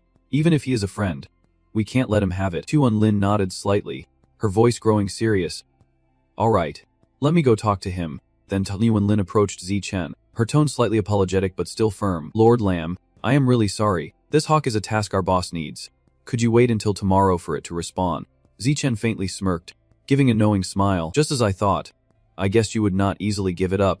But seeing you all fighting it, I probably need to wait until tomorrow for it to respond. As soon as he finished speaking, the hawk suddenly let out a deafening roar, causing everyone around to clutch their heads and cry out in pain. This headache is unbearable. In the blink of an eye, the hawk charged like a whirlwind, leaving them all with barely any health, everyone panicking and screaming. Help me. Zichen stood silently, his gaze calm, his voice indifferent. What I wanted to tell you is that when the hawk's health drops to about 50%, it will immediately release a stunning pollen. That pollen will reduce stamina and extend cooldown times. You all better pray for yourselves. Hearing this, Tabinlin froze and exclaimed, What did you say? But the girl with white hair did not care at all, rushing into battle with determination. Forget about him. Let us focus on defeating the boss first. She unleashed a technique that made the hawk scream in anger, and its health dropped rapidly. Zichen could only sigh helplessly, muttering to himself, this move would only make the hawk even angrier. Once the anger value of the bone eagle rises high, its attack speed not only increases but the damage it inflicts skyrockets as well. Sure enough, right after that, the bone eagle broke free and charged straight at the white-haired girl. Yuan Lin managed to shout a warning. Be careful. But it was too late. The strike came down like a bolt from the blue, sending the white-haired girl flying. With her health reduced to a fragile sliver, despite her severe injury, she still tried to execute the falling stone dance. Tutron shook his head and murmured a sarcastic remark, is that female mage stupid or something?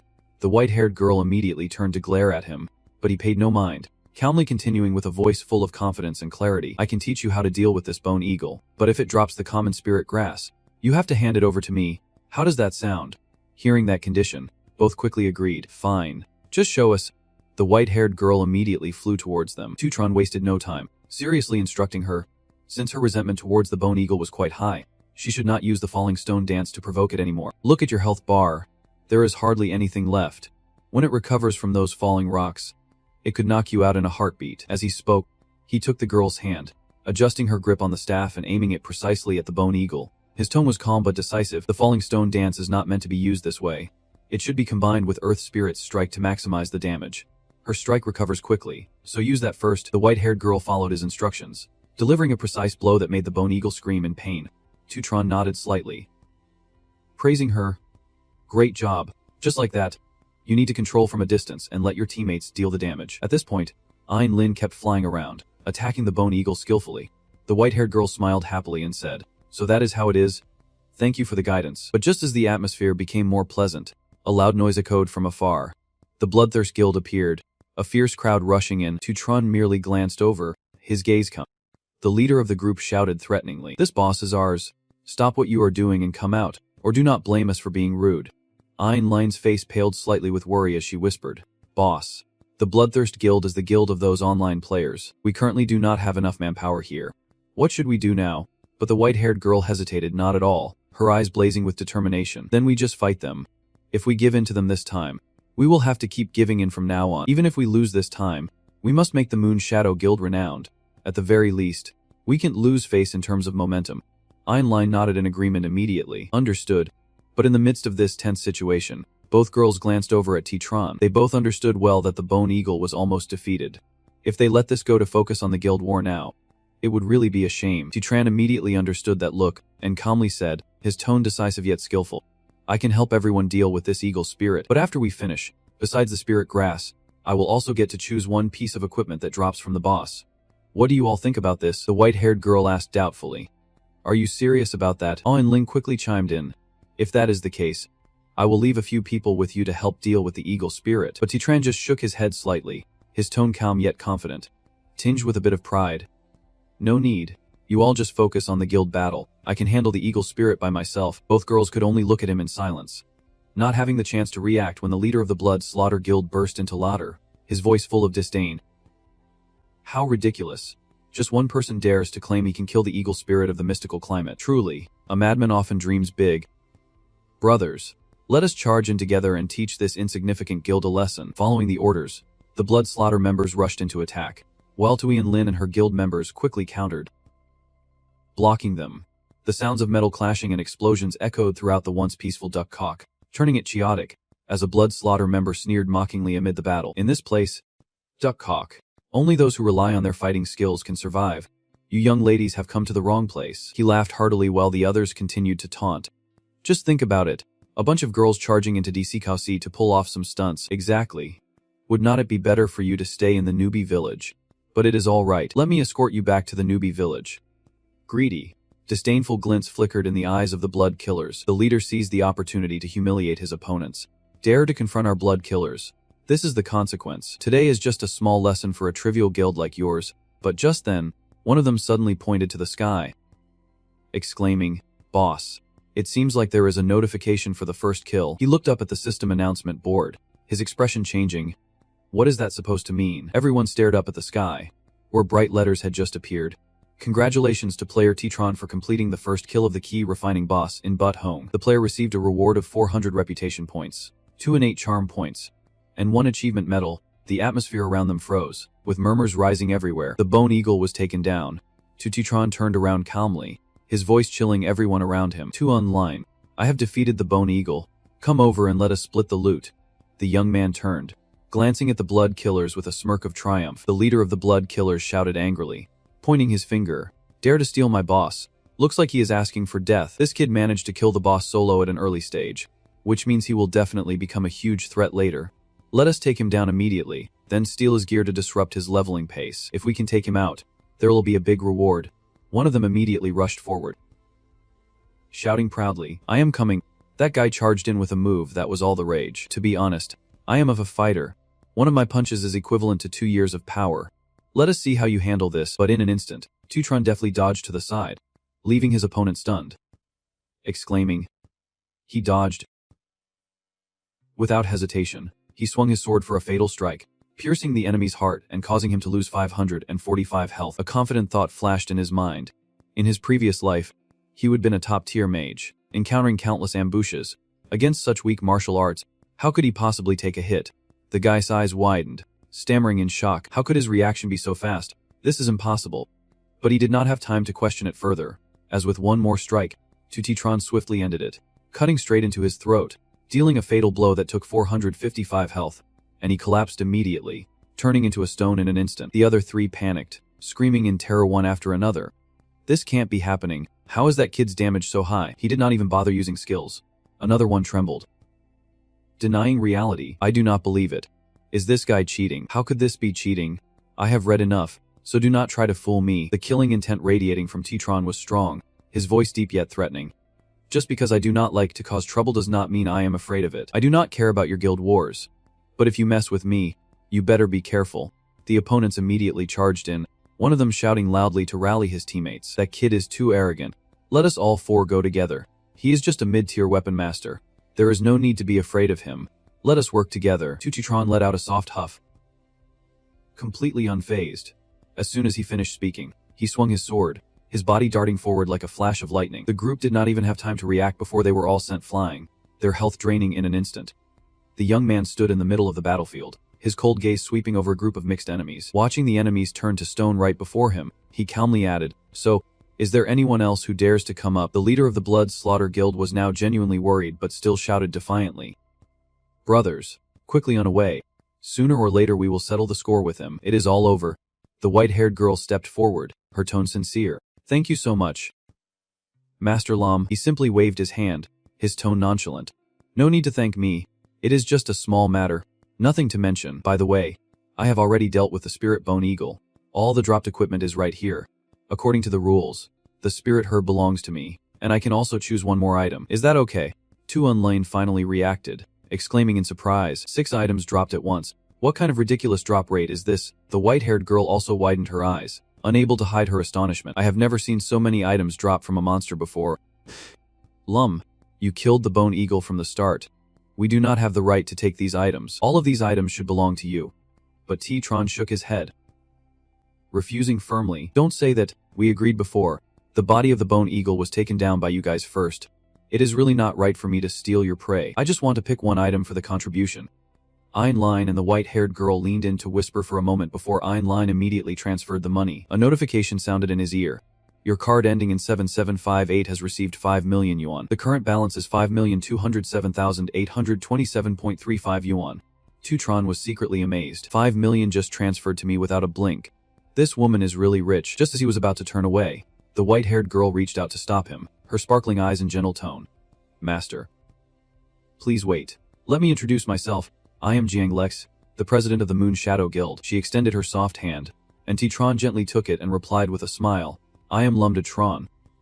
A wanderer. But something familiar stirred in his heart. Giant D. Why does that name sound so familiar? T-Tron's eyes widened as he murmured. Luffy Da. In an instant, memories flooded back. I remember now. I saw her in the ranking list in my past life. Luffy D was the second ranked master right behind me. But that is not the important part. More importantly, she is the daughter of the richest person in Shanghai. Let us take advantage of this. Thinking of the word rich, T-Tron told himself he must enjoy this wealth and glory. Seeing him standing there laughing like a fool, Einlein cleared her throat and reminded him. Master Lam, are you done? Don't take advantage of this. T-Tron continued to laugh heartily and replied. I was just thinking about something. It was not intentional. She immediately shot him a side eye. Cursing silently, thinking he was focusing on his career and ignoring her before. Little did she know that T-Tron thought she was not pretty enough. Who would believe that? T-Tron gently waved his hand. If there is nothing else, I will take my leave. If fate allows, we will meet again. Lefadidi seemed captivated by his demeanor and blushed as she said to Einlein. Your friend here is quite a good person. This girl knew too well, so she quickly reminded her. Good. What is so good about him? Lefida, he just used you. You can tell he has some scheme against you just by looking. But after saying that, Einlein suddenly realized something was off. Why was Leftic so shy? Could it be that she was also interested in Master Lam? Both were so engrossed in their conversation that they did not notice Ath quietly watching from a distance, still able to hear Lekdidi's cheerful tone. Let us stop talking about this and go. Oh right. Let us award each participant in this guild battle. The prize for each person will be 50,000 yuan. As a congratulation, Liu Hida comes from a top-tier hosting background. Anyone who watches this program is familiar with her lively and captivating voice. Hello everyone. In today's live broadcast, EFT will not only take you to enjoy the battle between guilds, but also show you the top-notch skills of a supermaster. Make sure to subscribe to learn more. She put on a shy, admiring facade. Exactly. Master Lam only needed one person to easily take down the mystical climate boss. Such power is truly admirable, and most importantly, he is very handsome. T's eyes sparkled, her cheeks flushed. Ishi, I am here to announce, T-Tran is the top master of Bat Hong. From now on, I have decided he will be my idol, the man of my dreams. Comments continuously popped up on the screen, mostly filled with jealousy. In the darkness, someone watching the show cursed furiously. Damn it. This is just too infuriating. You have killed my guild members, stolen my guild's boss, and even borrowed my reputation. He gritted his teeth. T-Tran, if I ever meet you in the game again, I will take you down. At the same time, in the game during the early morning, he held a bundle of herbs and clasped his hands together. Elder, I have completed the mission and returned to report. Thean then was slightly surprised to see T-Tran. You have returned already. Quickly, place the spirit grass on the table for me to see. After saying that, he tossed an item towards him. You have helped me find the spirit grass. How could I let you do it for free? This is for you as a reward. T-Tran respectfully received it with both hands. Thank you, Elder. The gift that Thean then gave him was a spirit item related to elixirs. After using it, one's combat attribute will permanently increase by 1 to 5 points, with random attributes. The number of random points. 3 pieces. Fire Spirit Herb, Speed +5, Evasion +8%, Skill cooldown 10%. Zichen then slowly asked, Elder, may I ask if you still want to know the recipe for the Danzin pill? He asked and thought to himself. In his previous life he had seen a notice stating that Elder then had tried 99 times to create that Danzin pill. If he told him the recipe now, would not it gain some favor? Than raised his head slightly. That is right, I have tried dozens of times, but all have failed, with no recipe, just throwing stones to find the way. Then he suddenly looked at Zichen with curiosity and asked, what is up? You know about the Danzin pill too? He cleared his throat, pretending to be cold. I seem to remember reading it in an old book before. What did it say? Zichen thought for a moment and then recited very fluently. 3 parts stone powder, 2 strands of night phoenix feathers, 6 flower stamens of medicinal herbs, 3 roots of tessiram grass. Dan's eyes widened, his eyebrows raised all the way. What? You actually encountered such a fortune? Oh. Wait, you were standing beside me watching. If I make a mistake, remind me, he politely replied. It is fine. After a while of diligently cooking the herbs, suddenly there was a reaction in the pot that caused the lid to blow off. A moment later, Dan's ladder filled the small room. I have succeeded, he smiled warmly at Zichen. You have helped me with something very big. Here. This potion. I gift you one, instantly boosting your achievements. Elder Than's favorability towards you is +20. Current preference level is 20. Enjoy the conversation. Earth-grade Danzan pill with a permanent allure of 5 points. The preference level of other NPCs of the opposite gender increases by 5%. If given to an NPCs of the opposite gender, it can randomly increase their favorability towards you by 5% to 20 points. Zichen was pleasantly surprised. Elder Than was very generous. This Danzan pill is an extremely rare potion. Even if he knows the formula, it would be difficult to refine without a master alchemist like Elder Than. He really hit the jackpot this time. He then bowed his head in gratitude. Thank you, Elder. I will take my leave now, Zichen excitedly thought to himself, quickly returned to give this potion to his master. That way, her favorability towards him would keep increasing, and the benefits would grow too. But as he prepared to leave, Than suddenly raised his hand. Wait, he quickly asked. Does the Elder have any further instructions? The Elder gently asked Zichen. I want to ask you, do you like alchemy? I want to take you as my disciple and teach you the art of alchemy. Are you willing? As soon as he finished speaking, Zichen received another question from the system that activated the opportunity. Elder then wants to take you as a disciple. Will you agree? Yes or no? Tutren is moving from one surprise to another, and he actually wants to hide himself and become a pawn. Isn't this a good thing, Xian Than? How could you dare to take Fei Yanan's only disciple like this? At that moment, she suddenly appeared, her whole body glowing, a mysterious purple light swirling around Fei Yan. You shouted like a child calling for their mother. Master. A moment later, Tutron began to feel confused. Why did the master come here at this time? I have no intention of complying with Elder Qian Than. Please do not misunderstand. I see Fei Yin and smile gently.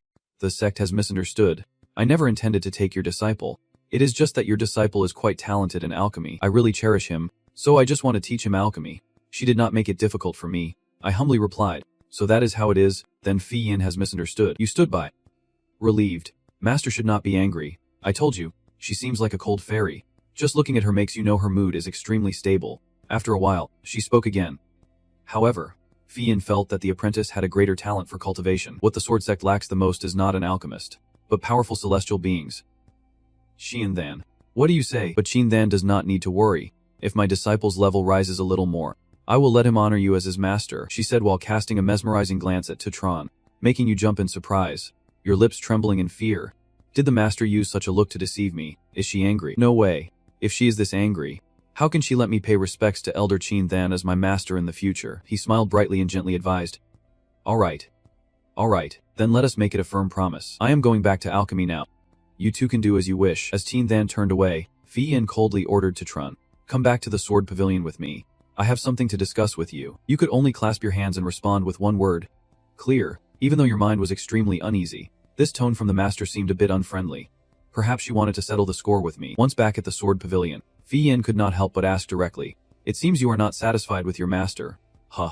Even though the words sounded quite tense, her expression remained calm. How about we sever our master-disciple relationship, and you go find Master Long instead? But Tutron was extremely panicked. Hey, master, you have really misunderstood me. You did not care about your pride and knelt down. Pleading, Master, please do not sever the master-disciple relationship with me. If you do, how can I have any face left at the sword sect? I know I was wrong. Fei Yin arrogantly raised her chin, but her tone was quite innocent. Where did you go wrong? Did I say you were wrong? Tutron urgently explained. The mistake of the disciple is not listening to you, focusing on cultivation but going to see Elder Qian Than to help make pills. It is a waste of time. Every word of your teaching and expectations for me has been wasted. After saying that, you secretly observed her expression. The master's expression has softened a lot. It seems that half of the resentment in her heart has vanished. I need to keep trying. Seizing the opportunity, Ditran continued to plead. Master, you are the best master in the world, with unparalleled cultivation, unmatched in the realm, possessing a beauty that makes flowers shy and the moon envious, and an immortal and unrivaled aura. If you say that Duni has such a master, why would she need to seek another teacher? You have really misunderstood your disciple. His sincere and determined attitude has yielded a good result. The level of Fei Yin's affection for you is 5, and the current affection level is 15 points. The conversation is going well. Detran smiled broadly as he read this. The favorability has increased. The master indeed has a soft spot. It seems there is no need to worry about severing the master-disciple relationship anymore. She then calmly said, if you have recognized your mistake, then this time, I want to hold it against you. He joyfully and respectfully replied, thank you, master, for your generosity and forgiveness. I promise I will never make such a foolish mistake again. Then Detran took out the box that Thean Than had given him. Oh right, this is a small gift I respectfully present to you, master. It is also my apology to you. Upon seeing the small pill in the center of the box, Fi Yan immediately displayed an expression of astonishment. Is this the Zhu Nan Dan? This medicine is extremely rare. Where did you get it? He recounted how he helped Elder Thean Than refine 2 Zhu Nan pills. And then he gave one to him. She smiled slightly. So that is how it is? This medicine is very precious. You do not need to give it to me. Keep it for yourself. Detran suddenly felt uncomfortable. Is she really that proud? No. She must accept this medicine. If she does not want it, I have to find a way to give it to her. So he tried to persuade her. Master, this Zhu Nan Dan is a gift from Elder Thean Than to you. I want to learn alchemy from him to learn how to make Zhu Nan Dan. In the future, I will give you one every day so you can take it instead of meals. Seeing Detran's serious expression, Fi Yan could not help but giggle. When he saw her smile, it was like flowers blooming in his heart. Who could resist such a smile from the master? Detran suddenly felt shy, speaking while avoiding eye contact. Master, although your innate beauty does not really need the Zhu Nan Dan, this is my heartfelt intention, and I still hope you will accept it. Only then will I feel at ease. Hearing this, Fi Yan happily said, all right, I will accept this medicine, and you will receive a little reward too. Fi Yan's affection for you increased by 20, bringing the current affection level to 35 points. Spending time together, she has completely relaxed. Continuously smiling, if that is the case, I can't just accept your gift without giving you something in return.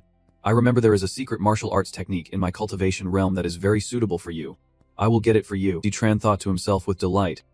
Indeed, higher favorability means greater benefits. This Zhu Nan Dan is truly a fitting gift. Fi Yan strode toward the door and commanded him. Come with me. Tutron respectfully obeys. Yes, master. Looking at her long, flowing hair down to her waist, he suddenly felt a bit happy. That was the hairpin he had gifted to his master. He did not expect she would wear it. It is unclear what treasures Fi Yan gave to Tutron, but he was diligently sitting cross-legged. Practicing, the attribute panel simply displayed names and attribute points. After closing his eyes and focusing for a while, Tutron decisively raised his hand to draw the sword from its sheath. He kicked one leg up high, the other knee slightly bent, and his sword arm swept a circle in the air, activating a new technique, the Phoenix Dance martial art. At that moment, Tutron's eyes were filled with determination, his pupils glowing a slightly frightening red. A few minutes passed. He lowered the sword, relaxed his facial muscles, and his eyes sparkled with delight. This martial art is incredibly powerful. Not only does the group skill deal double the damage compared to the mooncut slash, but it can also interrupt other martial arts, and it comes with a disabling effect. If auctioned, it could probably trade for an apartment in a second-tier city. Just as Tutron was resting, a bright voice called out, "Little junior brother, where are you?" He opened the door and saw Kung Guide. "Sister, it is late. Why did you come to find me?" She smiled with a somewhat cunning expression. "Actually, I do need your help. As a disciple of the Sword Sect, I need to complete at least 3 missions in each main realm. I have not completed any since I condensed my essence. I feel like I am about to break through. But if I do not complete the missions, I will face penalties." Tutron opened his eyes wide in skepticism. "Then why have not you completed any missions?" "Sister," Kung Guide shyly admitted to him that she forgot because she got too engrossed in a romantic novel. She then changed her tone to a serious one. "I still have a mission to exorcise demons, and it requires 2 people to work together. I need to find someone to assist me. Would you be willing to help me?" Tutron did not think long, smiling brightly as he replied, "Sure, I will help you. The reason I agreed so quickly is that I have a good impression of you. This sister has always taken good care of me. She just met me and already gifted me a spiritual jade pendant. How could I not help her?" Her eyes sparkled with emotion. "Little junior brother, you are truly wonderful. Don't worry. I will definitely protect you during the mission and won't let you get hurt at all." Tutron's goodwill increased his points. Kung and Guide's affection for him rose to 25 points. Riding together activated a fortuitous encounter, helping Kung Guide complete her mission, and they headed to Vongdu village to eliminate the demons. Soon after, they arrived at Vongdu village, a place whose name matched its eerie, haunting atmosphere that sent chills down the spine. They landed softly, and she stood observing, telling him that this village had been invaded by evil spirits. All the villagers had become food for those evil beings. "This must be caused by the demonic monk. The sect not only requires us to eliminate the evil spirits but also to uncover the truth and report back to the elders." Tutron replied quickly. Understood. Then he thought to himself, so this is the place, in the future. It will become the entrance to a dungeon called the Blood Yin Secret Realm for the Formation Realm.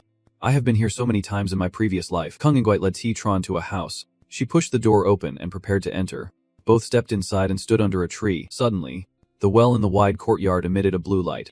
Kung and Guite and he were startled. A vengeful spirit just broke free, its body currently appearing to be formed from a swirling vortex. She proactively stood in front of T-Tron, nervously warning him, be careful. Kung and Guite focused and swung her sword towards the strange blue auras. Little junior brother, do not be afraid. Your elder sister will protect you. Just as she finished her sentence, more and more vengeful spirits began to escape from the well. Watching the vengeful spirits crawl out from the well, T-Tron was horrified.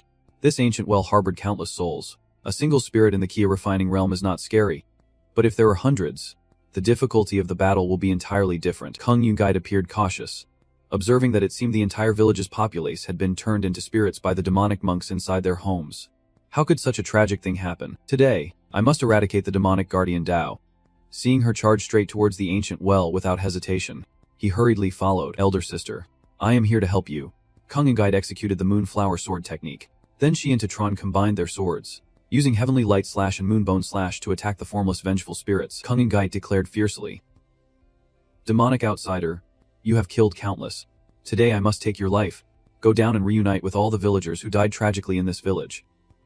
With that, she waved her hand, and many lingering spirits immediately dissipated. He watched from behind, admiring Kung Guite's decisive attack. This little senior sister looked so different from her small appearance. Her combat power was much stronger than he had imagined. After dealing with the vengeful spirits at the ancient well, she approached the wooden house when suddenly a gigantic hand reached out from inside, preparing to grab her. T-Tron shouted in panic, elder sister, be careful. Kung Guite calmly swung her sword, instantly severing that hand. You worry too much, elder sister. Are you okay? She shook her head and softly replied, I've At that moment, the wooden house suddenly collapsed due to some unseen force, and a strange laughter echoed, enveloping the space. From the dark green smoke, a figure slowly emerged, holding a bizarre flag that fluttered wildly. I was here cultivating, yet you brought the disciples of the Heavenly Transformation Sword sect to me. A lean figure with a gorilla-like face and glowing red eyes stepped forward, baring his teeth in a grin. Heaven has a way, yet you refuse to follow it. Do not blame me for sending you to hell. T-Tron looked at the terrifying aura radiating from the stranger. Is this person a cultivator in the early stage of Golden Core? Kung and Guite could not believe her eyes. How could this be possible? Could it be that the news from the sect was wrong? No way. Looking at his aura, he must have just broken through. The early stage Golden Elixir cultivator laughed. Your cultivation may not be high, but your vision is quite good. He raised the flag high in his hand. That is right. I just broke through to Golden Elixir. If I can extract 2 parts of your souls, my power will grow even stronger. She immediately charged forward with her sword. Junior brother, get back. Don't let it hurt you. The demon cultivator roared. If you dare harm my puppet, I will take you in their place and make you my puppet instead. Then, the two rushed into battle. But it was a stalemate. Kung and Guite wanted to end this quickly, so she had to use her strongest spell, powerful aura enveloping her. The next moment, she swung her sword straight ahead. Check this out. The fighting spirit from both sides erupted violently, shaking the heavens and the earth. T-Tron stood below, observing quietly, forming a judgment. With a battle like this between masters, a little cultivator like him, the mid-level Kai refinement stage, should better keep his distance.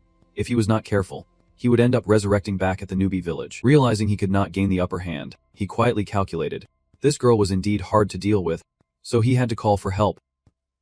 Immediately, the demon cultivator dropped a red gourd from above. Kung and Guite watched warily as she saw the gourd fall and roll a few times on the ground. T-Tron vaguely guessed that this demon cultivator wanted to summon a demon spirit. Instantly, a dense red mist escaped from the gourd. The mist transformed into a demon in the shape of a child. Its dark eye sockets were filled with blood, and it had sharp horns. Blood demon spirit. Intermediate level, P 7000 per 7000. Attack 88. Defense 60. Speed 70. Skill. Night Howl. Bloodmouth, flying blood rush. Suddenly, it looked up at her in shock. Its long, snake-like tongue slithered towards her. T-Tron quickly swung his sword and cut off its tongue. Critical hit dealt 1610 damage. He turned to Kung and Guite.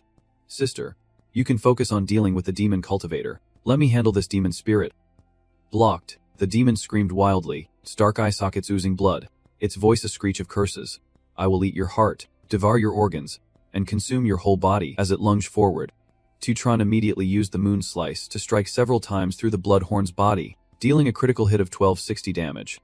But that was not the end. It quickly transitioned to stage 2, taking the form of countless bloodthirsty bats. The blood rush skill would disturb the mind while casting, reducing movement speed by 30%. T-Tron closed his eyes tightly, gripping the sword hilt, channeling all his focus into his inner strength, maintaining his composure, not allowing himself to be distracted. Next, he summoned his spiritual energy to activate the Phoenix Dance, instantly unleashing countless dazzling sword beams from among the bats. T-Tron's eyes shone brightly as he leaped into the midst of the swarm. With incredible speed, the thousands of fallen were swept away, the disabling effect activated, bypassing the armor for 15 seconds. Even Priest Tran was taken aback by the power of the spell he was using. Is this the might of a legendary martial art? It is actually several times stronger than the Bone Moon Slash. At that moment, the Dark Mage was knocked to the ground by Kongangayat. Despite being severely injured, he still tried to appear composed. Damn it. I won't accept this. Emperor Tran observed her decisive demeanor, feeling very impressed. The little senior sister looked adorable and gentle, yet her strength was astonishing. He realized he had underestimated her before. The Dark Mage shouted angrily, throwing a wooden box. Even if I die, I won't let you live. Kongangayat frowned slightly, raising her sword to slice the wooden box in half. As soon as the box was shattered, a red gas spread throughout the space. His face changed, and he hurriedly shouted, "Sister, cover your mouth and nose quickly. That is the seduction bug." But it was too late. Kongangayat seemed to have inhaled the bug, her face completely losing its usual clarity, replaced by lifeless eyes, her body hot and drenched in sweat, her hands unconsciously removing her clothing. Priest Tran rushed over anxiously. "Sister, hold Kongangayat in your arms," his face filled with worry. "Sister, are you okay?" With the last bit of rationality, the Thung said in a hurried breath.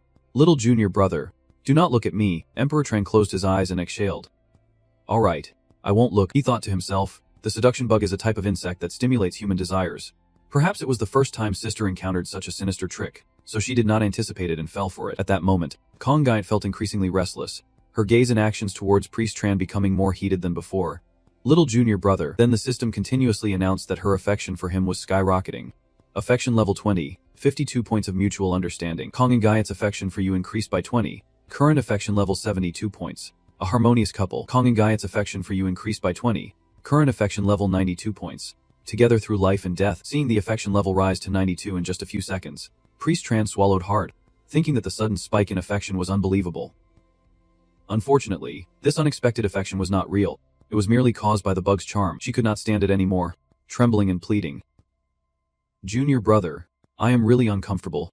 Help me," Kongangayat said while leaning closer to his face. "Little junior brother, I want." Images of the two of them being intimate flashed in Priest Tran's mind. If only he could spend a spring night with Kongangayat right now, his senior sister. Thinking of this, he suddenly shouted loudly, decisively pushing her away. Emperor Tran squatted down, breathing heavily, thinking that this can't happen. She would know everything when she wakes up. By then, the best outcome would be for the affection to decrease. And it might even turn him into a target to be killed. It was hard to finally open up the great situation of Chanyu, leaning against the big mountain. I can't ruin my future just for a fleeting dream. Suddenly recalling something, he turned to look at the well. I remember there is a special elixir in this ancient well, but there is a restriction down below, and the essence of the cultivator is not easy to resist. I am just at the key refinement stage. What was I thinking? Big C's. Hang in there. I will find the antidote for you. With that, he dashed straight towards the well and jumped down. The bottom of the well was pitch black, so T-Tron had to light a torch to carefully step forward. As the flickering light shone, he was horrified to see countless skeletons piled up beneath his feet. These remains belonged to the villagers. The aura of death was extremely heavy, and suddenly a cold wind swept in from nowhere. As the wind blew past, T-Tron felt his blood draining away. Realizing he could not stay here long, he steeled himself and needed to find the elixir quickly. If I keep being consumed by time, I won't be able to hold on much longer. After a while of searching, T-Tron noticed a glimmer of light near a skeleton nearby. I found it. He deduced that the elixir must be in this blood-colored vial. With strong conviction, T-Tron rushed towards the skeleton using the mist-piercing technique. But as he got close, a black barrier unleashed a bolt of lightning from the air. T-Tron quickly activated the spirit shield. Thanks to that, he managed to block the sudden attack from the lightning, but more bolts soon followed. T-Tron tiredly cursed under his breath. Damn it. It activated the condensed dark thunder. And it is not just one bolt. I need to get back up quickly. He desperately dove in with incredible speed. But it was futile. This is bad. I can't escape now. In the end, T-Tron was indeed struck by several bolts of lightning, and he cried out in pain. The system alert indicated he was hit by dark thunder, losing 4,000 health. Fortunately, everything stopped there. T-Tron successfully jumped out of the well. He rolled over to embrace Kongangayat, who was now engulfed in death energy. her life force critical, slipping into a coma unaware. Tron hurriedly propped her up and poured the elixir into her mouth. Big C's. This is the antidote. After giving Dwight the antidote, he suddenly spat out a mouthful of blood and fell into critical condition, burying his face into her ample chest. After a while, she slowly began to regain consciousness. What is happening? Why does my body feel so heavy? What is wrong with me? Suddenly realizing that Tron was lying face down on her chest, Kung Gait panicked, her face turning bright red, her eyes welling up with tears. Scenes of romantic encounters flashed in her mind. Could it be that little junior brother? Help me. Sister. Could it be? Thinking of this, Kung Gait let out a piercing scream. She slapped him hard across the face, reducing his health by 75. Kung Gait cried out loud, continuously cursing furiously. Beast. You scoundrel. Damn Tron. I hate you. I hate you. He lay on the ground with a swollen face, helplessly listening to the system notification. Kung Gait's favorability towards you has dropped to 0. After slapping Tron and knocking him unconscious on the ground, Kung Gait noticed that her clothes were tattered but clearly showed no signs of violation. At that moment, she noticed the vial of antidote rolling in front of her. This was a healing item. Kung Gait felt a tickle as she remembered what had happened earlier. Tron had not taken advantage of her in that situation. Instead, he had pushed her away, ran to the well, and said, Sister, please hold on a moment. I will go find an antidote for you. Remembering this, Kung Gait was stunned. It seemed she had misunderstood her junior brother. She stared wide-eyed at the well, still retaining a dark aura. Did Lumistinda rush into the dark trap to save me? Realizing she had misunderstood him, Kung Gait carefully moved closer, gently shaking him, and discovered a large tear in Tron's clothing, revealing burnt wounds underneath. Tears welled up in her eyes. Has the ancient well's trap hurt my little junior brother? Little junior brother, I have wronged you. With no other option, Kung Gait hurriedly helped him up, her tone urgent. They had to get back to the sect for help. Thus, she supported Tron as they left into the night, constantly encouraging him along the way. Little junior brother, you have to hang in there. The next morning, they arrived at Kim Ting, and the moment people saw them, they began to gossip excitedly. Isn't that the famous MP fairy from Kim Kung? She is actually carrying a player back. Who is that player? Why is he so close to the Fs? I want to be treated like that too. Fairy sister. Look at me. Ignoring the noisy crowd around her, Kung Gait focused solely on him. Junior brother. We are almost there. The NPCs in the sect were also curious. Why is the female disciple carrying a man? Who is that? One person seemed to recognize him and spoke up. Isn't that the disciple of the sect leader? I think his name is Tron. Why is my junior sister being so close with this guy? What kind of decorum is that, big brother? Witnessing everything, Thin Hun's face darkened.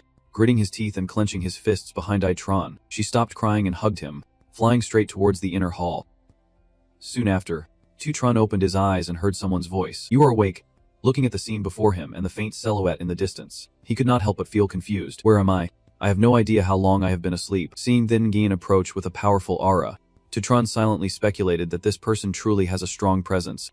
Isn't this the elder Thin Than? The death formation on me did not cause any harm at all. Could it be that this elder helped me? He hurriedly got up and bowed to express his gratitude. Thank you for your rescue. Senior, I am Tron, a disciple of the Din Kim sect. I do not know your esteemed name, but I will never forget this life-saving grace. Thin Nin waved his hand to reply. No need for that. I am called Thin Nian, of the Nam Kung family, with just the single name Ngain. I am the grandfather of Nam Kung Gait. Hearing this, Tron was taken aback. He is the grandfather of Nam Kung Gait. In this game, anyone with Thean in their name has an impressive background. I need to cling tightly to this big shot. He bowed his head respectfully. I pay my respects to the elder. I will definitely not forget this life-saving grace. Regarding Tron's enthusiastic attitude, Thingyan merely glanced coldly, snorted, and said, I do not need you to remember any kindness. Just remember one thing. You must respond immediately. What is it? Thim and Nian's gaze turned fierce as he spoke harshly. Keep your distance from my granddaughter. I warn you. If you dare to have any designs on her, I won't spare you. Even if you are the sect leader's disciple. Before Tron could react, Kung Gait appeared at the door, hands on her hips, her tone reproachful. Grandpa, why are not you keeping your promise? You clearly promised in Gait Nai that you would not say silly things. Seeing his granddaughter sulking, Thiv and Neiman's attitude changed immediately, and he laughed mischievously. Grandpa was just joking with him. This kid is not bad. He even saved my granddaughter. How could Grandpa be so rude? Hearing that, Kung Gait happily sat next to Tron and asked kindly, Little junior brother, how's your injury? Before answering, he glanced back and caught a glimpse of the piercing gaze of the elder watching him intently. It felt like the elder Thin and Gain wanted to kill him. It was better to be honest first. Daitran turned to respond. Thanks to your concern, I am okay now. She sighed in relief. That is good. Since you were trapped in the yin formation and fell unconscious, I carried you back to ask your grandfather to heal your wounds. If we had waited any longer, the yin energy could have entered your organs. And that would have been troublesome. He nodded shyly. I am really grateful for your help. I can't thank you enough. Ditran's words made Kongai's cheeks blush. What are you saying? Do we really need to act like strangers? He laughed, lowering his head to sneak a peek at the beautiful girl's expression. Is that so? Seeing the awkward atmosphere between the two, Thien and Ian cleared his throat in annoyance. Ditran hurriedly scooted over a bit. How polite. How polite. His action surprised the other person, who let out an incomprehensible sound but quickly responded. It is okay. It is okay. Actually, I should be thanking you. If it were not for you risking your life to jump into the well to find the antidote for me, I would have been in a lot of trouble, she shyly added, not noticing Ditran trembling as he scooted a bit further away. Moreover, I misunderstood you at that time. Little junior brother. I'm sorry. You are indeed a true gentleman. The granddaughter's words inadvertently made the grandfather even angrier. Seeing the affectionate gaze and sweet fist behind him, he felt frozen. Sister, could you please be quiet? If you keep talking, Elder Thien Nian will punch me dead. But why does the little junior sister look at me so affectionately? A score of 32 is not low, but it should not be too romantic. Right, at this moment, the system unexpectedly announced the current favorability score of Nam Kung Gayat towards you, 62 points for mutual affection. Ditran could not believe his ears. The favorability score just jumped by 30 points. If this keeps developing, won't my relationship with sister soon change? He dreamily contemplated the romantic scenarios appearing before his eyes. Once again, Thien Gein's cough rang out with utmost anger. Ditran innocently said, Grandpa's cough is too serious. Do you want me to find some herbal medicine? Kongai giggled in response. Little junior brother, that is kind of you. The old man is not in good health, but there is no need to worry too much. Just let him rest for a few days. Watching the two banter, Thien Nian's face turned dark. He growled, as you turn to leave, if you are awake, follow me. I will give you a spirit beast as a reward. After you receive it, take the spirit beast and go quickly. Thien Nian walked ahead, with Ditran and Kongaiat hurriedly following behind, all three heading straight to a mountain. The place was lush with greenery, and spirit beasts thrived there.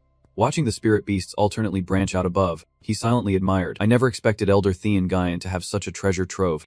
Ditran's eyes sparkled. He wondered which one to choose. At that moment, he suddenly turned to ask, Kid, how about my spirit beast garden? It should not be much worse than the beast control sect. Right, you immediately gave a thumbs up. Nodding, the elder's spirit beast garden is really not bad at all. But then Qian Yuan frowned, showing his displeasure. Just not bad. Have you ever seen a better beast garden than this? The fierce expression on his face made Zichen feel helpless. Why is this old man so intimidating? Or should I try to provoke him? Maybe I can get a surprise. With that thought, you deliberately said, I heard that the spirit beasts in the royal beast sect's garden are incredibly rich. No other beast gardens can compare. Qian Yuan snorted coldly. The royal beast sect can only rely on numbers to gain an advantage. While my garden is famous for its quality, what does his royal beast sect have to compare with me? Zichen calmly replied, pardon me for speaking frankly. It seems your elder's beast garden does not even have a single foundation establishment beast. This made Qian Yuan furious as he rushed over, grabbing your shirt and shouting, you little brat dare to bully me. Out here is just the key refining stage. The deeper you go in, the stronger the spirit beasts get. Got it. Come on. I will help you gain some knowledge. Zichen felt annoyed being pulled by Lai Mang and shouted, wait a minute. On the surface you scream in misery, but inside you are secretly delighted. This is it. It is not far and it is a trap. First let us take a look at his trump card, then find a way to subdue a really powerful one. Immediately, Qian Yuan led them to the central area, speaking loudly as they walked, from Kai Refining. Foundation Establishment. Core Formation. Golden Core, and Spirit Transformation. Everything can be found here. I even have higher beasts, but I won't take you to see them. These spirit beasts can crush a little brat like you with just their aura, so, are you impressed? Zichen's eyes widened in amazement. So that means there are spirit beasts of the transformation stage behind. Right, at this moment, Gong and Giat beside you whispered, the strongest beast in his garden is a spirit beast of the spirit transformation stage. He does not dare to look behind you because he is afraid you will mock him. Hearing this, Zichen sighed. So that is how it is. Qian Yuan stood next to them, extremely embarrassed. Momentarily speechless. After a while, he decisively said, all right, I have other matters. I do not want to waste words with you anymore. You choose a spirit beast from the Ki refining stage. Then hurry up and get out of here. The girl at this moment was showing her displeasure. Grandpa, you are being too stingy. After all, Zichen killed the Blood Mother in the Foundation Establishment middle stage by himself. You should also gift him a Foundation Establishment spirit beast as a proper gesture. Hearing his granddaughter, Qian Yuan helplessly shouted, this girl, why are you speaking up for an outsider and a Foundation Establishment spirit beast at that? It is not that easy to talk about. Despite her grandfather's obvious anger, Gong and Guy hugged his arm and pulled you away. The little junior brother is not an outsider and is favored by the beautiful one. Zichen was so happy he nearly had a nosebleed. In my previous life, I was held back by unorthodox styles. I never expected this game to have so many benefits. She pointed to each nearby magical beast. Enthusiastically introducing Little Junior. That is the Ironback Wolf, with a cultivation level of elementary stage. It can be both a pet and a mount. And next to it is the precious Moon Spirit Monkey, currently at the intermediate stage, with extremely powerful attack and speed. Just as he was hesitating, a magical beast suddenly rolled in front of them. Detran looked at the beast on the ground and exclaimed, "Wait, here it is, right in front of you."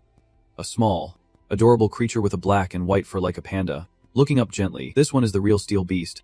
Detran was astonished. Is it the real steel beast? In ancient legends, this beast was the mount of Su and the 8 monarchs, which is quite rare. If it can be raised well, it could develop its cultivation to the nascent soul level. At that point, its combat power would be unbeatable. He joyfully lifted it in his hands. "I want this one." Just then, Qian Yuan appeared and snatched it from Detran's hands. "Not that one. I only have one real steel beast. When fully grown, it could reach at least the nascent soul level. This one is still underage and needs space to grow. How could I give such a magical beast to you?" Hearing this, Gong Yu angrily took it from him. This magical beast with such potential is a perfect match for a little junior with that kind of talent. Saying that, she handed the real steel beast directly to him, not caring about the darkening expression on his face. "Little junior. Take it. It is yours now. Just drop some blood to bond with it, and it will recognize you as its master." Qin Yuan hurried over. "You brat, quickly return the real steel beast to me." But Gong Yu stood in front of Detran. "Grandfather, you taught me from a young age that one must keep their word. I have already given it to the little junior. I can't go back on my word." She turned to urge.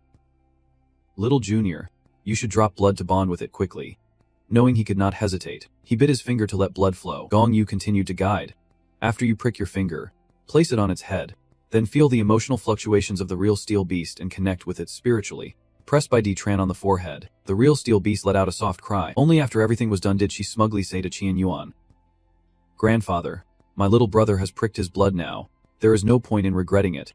Now that it has come to this, all you can do is helplessly sigh. You are indeed my good granddaughter." Meanwhile, he was placing his hand on the forehead of the real steel beast, entering into a spiritual connection with it. After successfully entering, Detran heard the voice of the real steel beast from the high stone ledge above. "You are just a chick in the Ki refinement stage, and you want to be my master." It was very strong-willed in driving him away. "Get lost," he smiled. "You see me as your master. From now on, I will take you to eat all kinds of delicacies and spiritual herbs. How does that sound? In my past life, I had some knowledge about magical beasts. The real steel beast has a gluttonous nature and cannot resist the temptation of delicious food." The real beast bit the bamboo in half, its tone full of disdain. "What? Is there anything I have not eaten?" Tutron slowly said. "There is a secret realm crystallized from the tomb of immortal pearl. Inside is a bamboo forest filled with those purple arrow bamboos. They smell sweet and delicious. Have you ever eaten any?" It widened its eyes and shook its head. "Never had." Seizing the opportunity, he continued to ramble on. "On the island of Timbung lay east of Ho Fong, there is a divine fruit called the High and Pine fruit. Eating one can extend your life by 100 years. Have you tried it?" The real beast's voice became more deflated, having never tasted it. And then it could not take it anymore and rolled off the mountain, shouting loudly, "Enough! Enough! Stop talking. You are making me crave it. If I follow you, can I eat the things you just mentioned?" Tutron replied lightly. "Of course, that is a given." The creature was satisfied and willingly agreed. "All right, then let us do it, master." In the next moment, it obediently rubbed its head against him, making cute sounds. The system immediately announced, the real beast was a young beast, with no name yet. Master Detron's strength was at the early stage of Ki refinement with AP 8000 per 8000. Attack 980, Defense 85, Speed 65, and skills including Rage Arrow and Thunder Strike. Afterward, he smiled contentedly, petting its head and gently saying, "Taming successful. Don't worry. Following me, you will definitely eat delicious food." In Tetron's mind, he could not be more pleased. Not bad at all. It had cheap blood and strong attack speed. He had struck a good deal. Suddenly, the system announced that in 10 minutes, Bahome would launch its first major game update. At that time, all players would be forced to log off. This update would last for 24 hours, so please pay attention. He could not help but be surprised. Although there was also a major update in his previous life, it occurred more than a month after the game's public beta.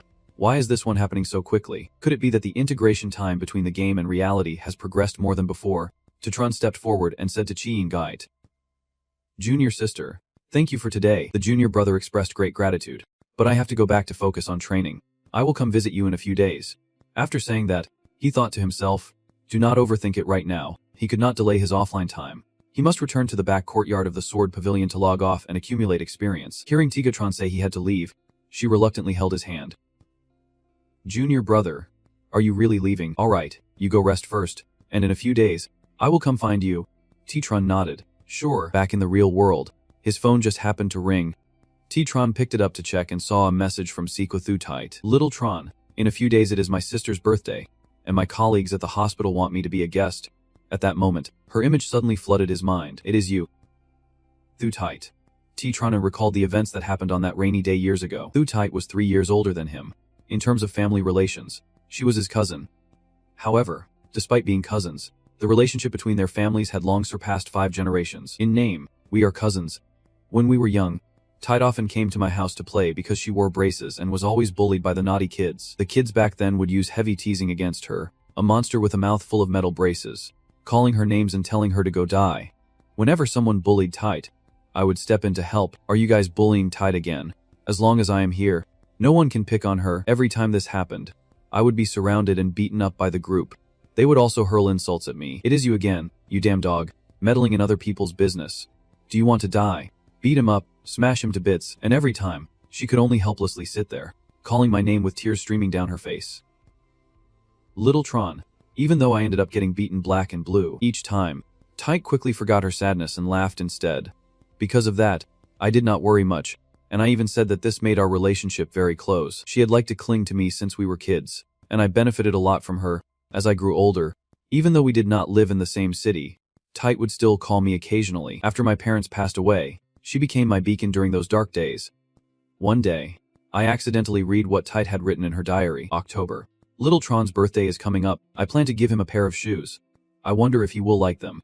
On October 7th.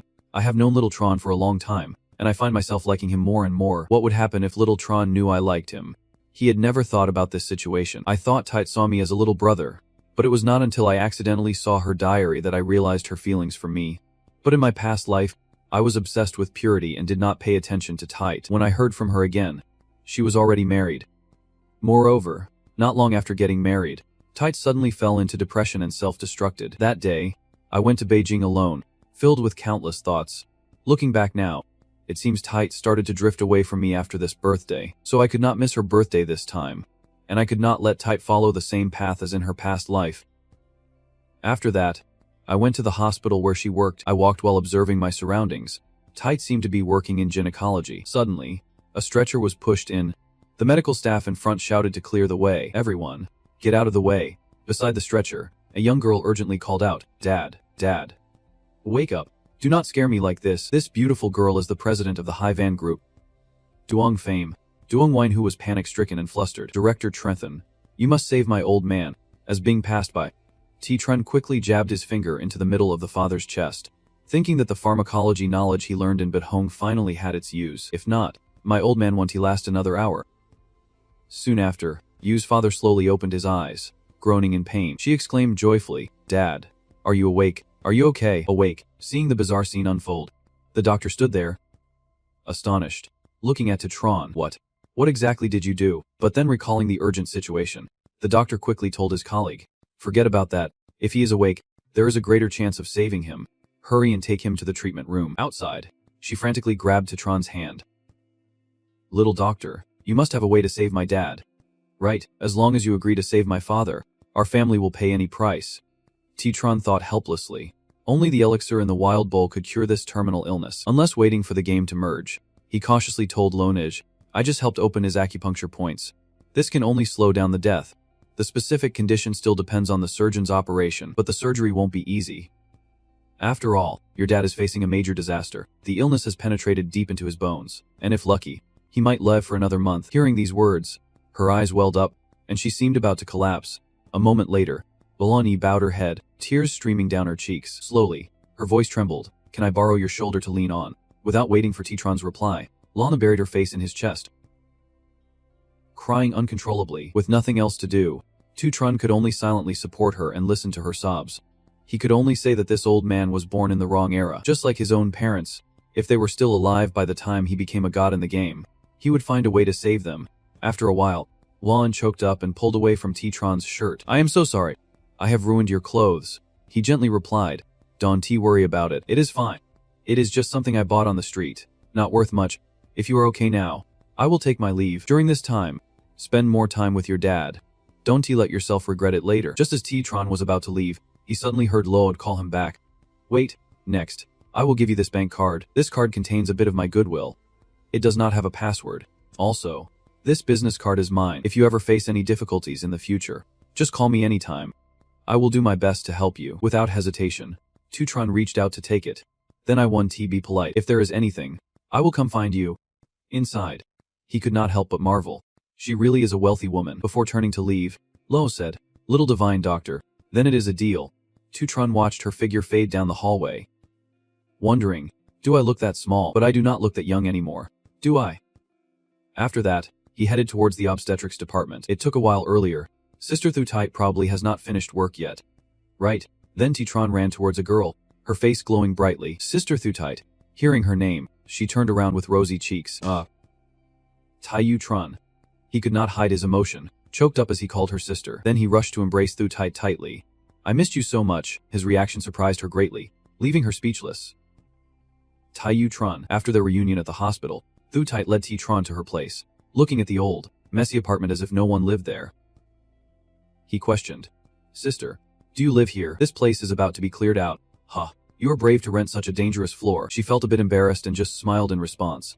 It is cheap here, and close to the hospital where you work, so it is fine. Upon arrival, Thutite opened the door and cheerfully said, Come in.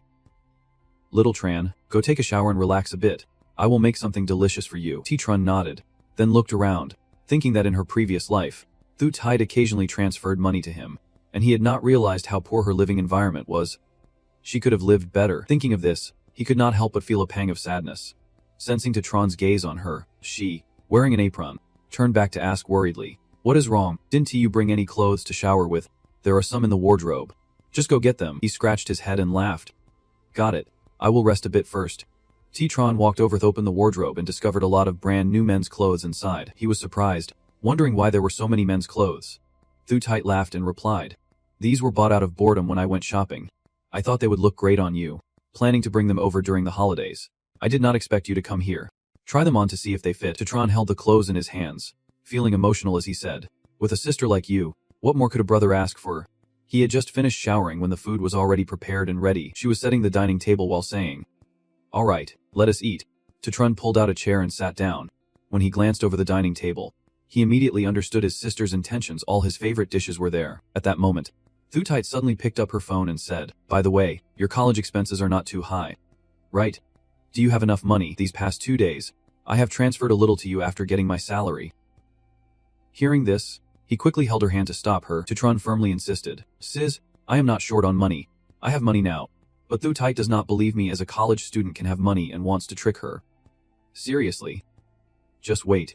I will show you the transfer. Immediately, a bank notification popped up, stating that on November 7th, 1 million VND was transferred to the account ending in 3231, balance 115, E4.0322 VN in the bank.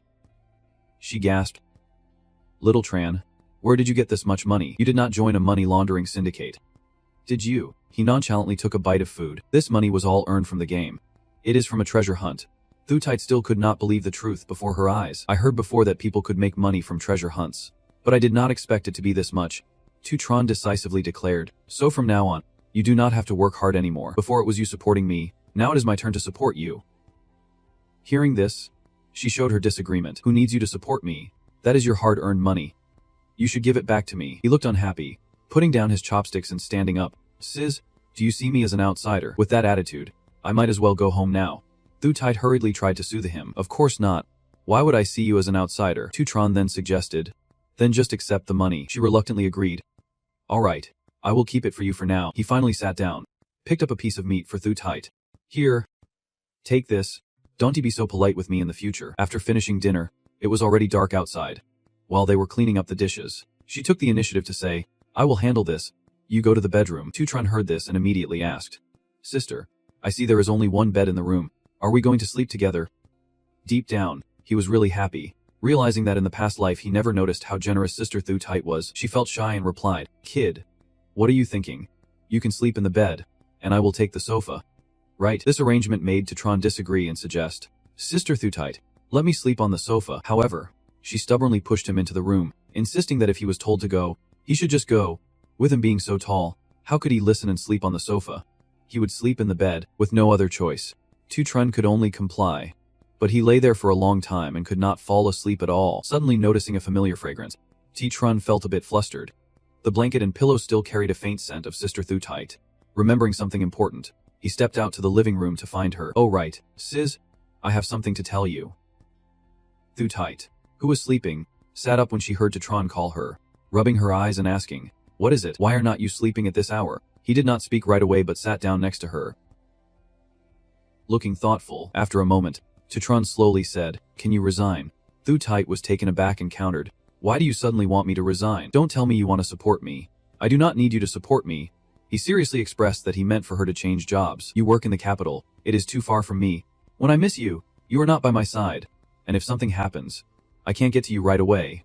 Tron's words, filled with concern, made her feel flustered. Thu Tite thought to herself in confusion, "What is wrong with Tron? Why is he suddenly speaking so ambiguously with me?" Seeing her lost in thought and not responding, he reached for Thu Tite's hand and persuaded her, "Sister, why do not you switch careers and come work with me as a professional gamer and be at home?" The next day, she went to work at the hospital as usual, but her mind could not stop thinking about what Tron had said. Why did Tron suddenly want me to join the game last night? Do I really want to resign and go with him? After finishing the paperwork, she stepped into the room and was met with a shower of confetti. Then, a series of cheerful applause rang out in celebration. A male doctor approached Thu Tite, holding a large bouquet of roses and an expensive gift bag, wishing her a happy birthday. "I have booked a table at the most luxurious restaurant in Faki 9. I will cover all the expenses." Upon hearing this, those around them could not help but express their admiration. Dr. Trong is really generous. Since Dr. Trong is being so proactive, it would be rude for her not to go with him. Thu Tite took the bouquet in her hands and gently said, "Dr. Trong, you do not need to pay. It is my birthday. How can I let you pay, especially at such a fancy restaurant?" Kwangvi stepped closer and said, "You have known my intentions for a while now. No need to be so polite." At this moment, he was imagining being in bed with Thu Tite, tricking her and their colleagues into dining at the most luxurious restaurant, spending at most about 10,000, while getting the best opportunity to approach her before finding a chance to force himself on her. Tran appeared at the door without anyone noticing. He was turning the car key in his hand and greeted, cutting through Kwangvi's fantasies, "Sister Thu Tite, your place is so lively." Recognizing the car brand from the key in Tran's hand, he was confused. "This is a Faraday car key. I asked about it before. Thu Tite's cousin is very poor and relies on her for support while studying. How does he have a car?" He stepped forward and extended his hand. "Dr. Truong, you are here too." Kwangvi forced a smile. "Yes, that is right." As they shook hands, Tran discreetly observed him and silently assessed. "Kwangvi, let us see what you are really up to." Outside the company, her colleagues shouted excitedly, "Thu Tite, is this your brother's car?" How impressive. Someone approached to touch the car but was stopped by someone next to them. "This car must cost at least 1,000,000 yuan. Right, don't touch it carelessly. What if you scratch it?" Kwangvi wondered in the dark behind the crowd, not expecting this kid to show off. Isn't he supposed to be really poor? Where did he get the money to buy a car? He smiled broadly and proposed, "Little Tran, your car only has 2 seats. And since there are so many of us, we 1T-fit. How about this? Let Thu Tite ride with me, and the rest can take a cab. I will cover the fare." The female colleagues around laughed and praised him. Dr. Truong, so generous. Tran raised a hand to snap his fingers, gracefully declining. "Dr. Truong, no need to go to such expense. I have arranged everything." Everyone looked at the bus arriving and said, "The bus is here." He watched everyone board and smiled, instructing, "Everyone get on. We will meet at the hotel." She looked at the sports car in front of her and asked, "Little Tran, did you just buy this car?" Tran sat in the driver's seat and replied, "That is right. I bought it for you. It is your birthday gift." Thu Tite sat in the passenger seat, worriedly asking, "How much did it cost? Or should you return the car? I know you are earning money now, but you should not spend it recklessly." He stroked his chin, smiling and suggesting, "So, sister, you should resign early. That way, I can hand over all my feelings to you to manage, and then I want to have the chance to spend extravagantly." Hearing this, she fell silent, blushing and looking down without saying a word. After a while, the sunset illuminated the entire hotel. Tran followed Kwangvi into the hotel, complimenting, "Brother Truongchi is really generous. This is the most luxurious hotel in the capital." Right, he walked ahead, laughing, It is your sister's birthday. Of course, I have to show off. Kwang Vi turned to look at him, thinking to himself, he looked just like a country bumpkin in the city. Tron pointed upward and asked, I heard the top floor has a view of more than half the capital. A beautiful night scene. The private room that Muna, Trong reserved must be up there.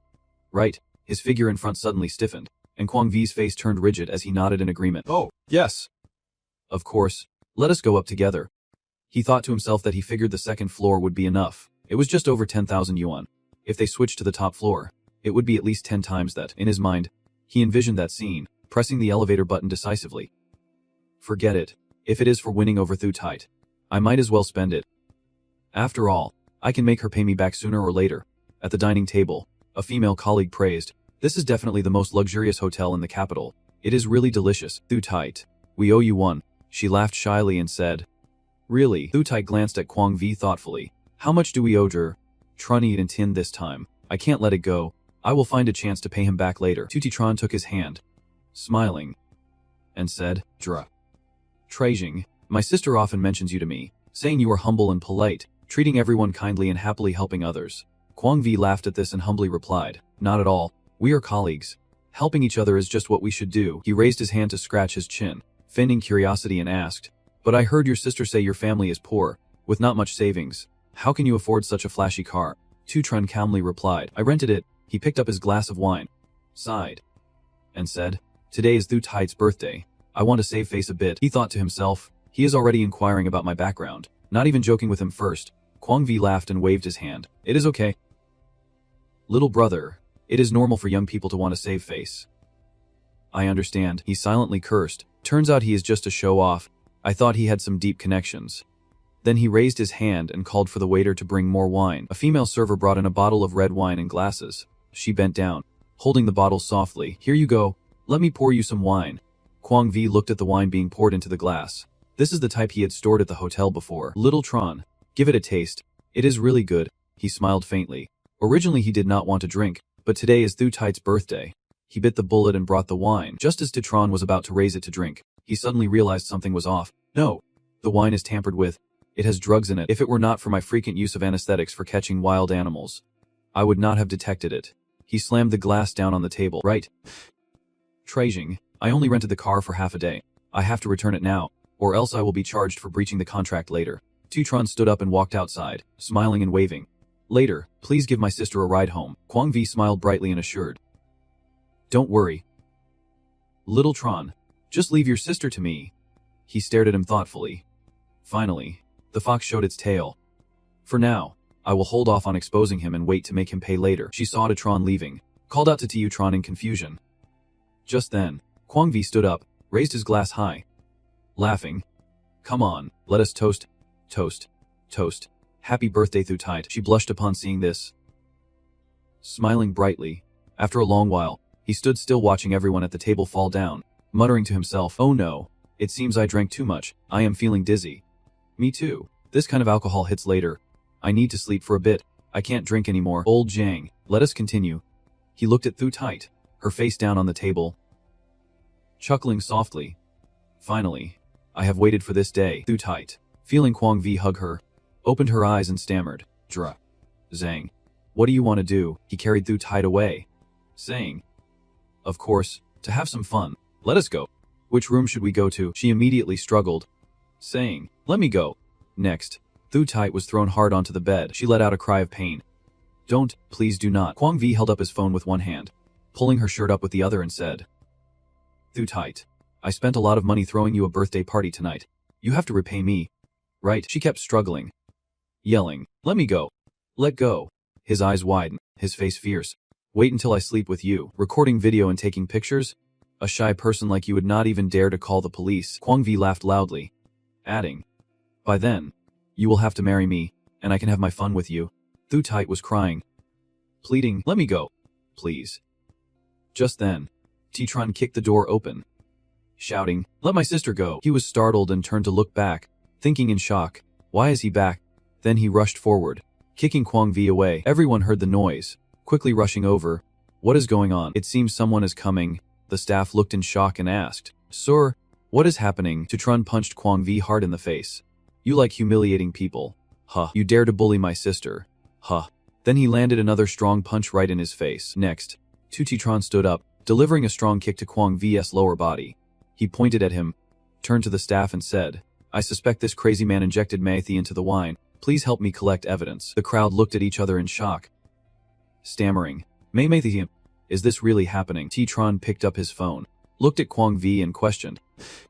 Zhang, I have recorded what you just did to my sister. Are you going to turn yourself in or should I take you in? He was bruised all over, kneeling on the ground, clasping his hands and replied, "Let me go. I will go myself." He immediately shouted, "Get lost."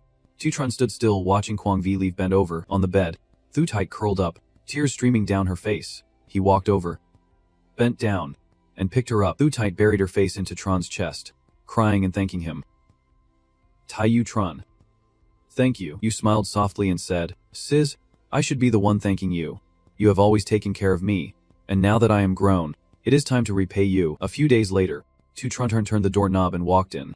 He closed the door, leaned against the wall, and sighed. "So I am home now." Tron frowned, thinking to himself, competing with that father figure is not easy at all.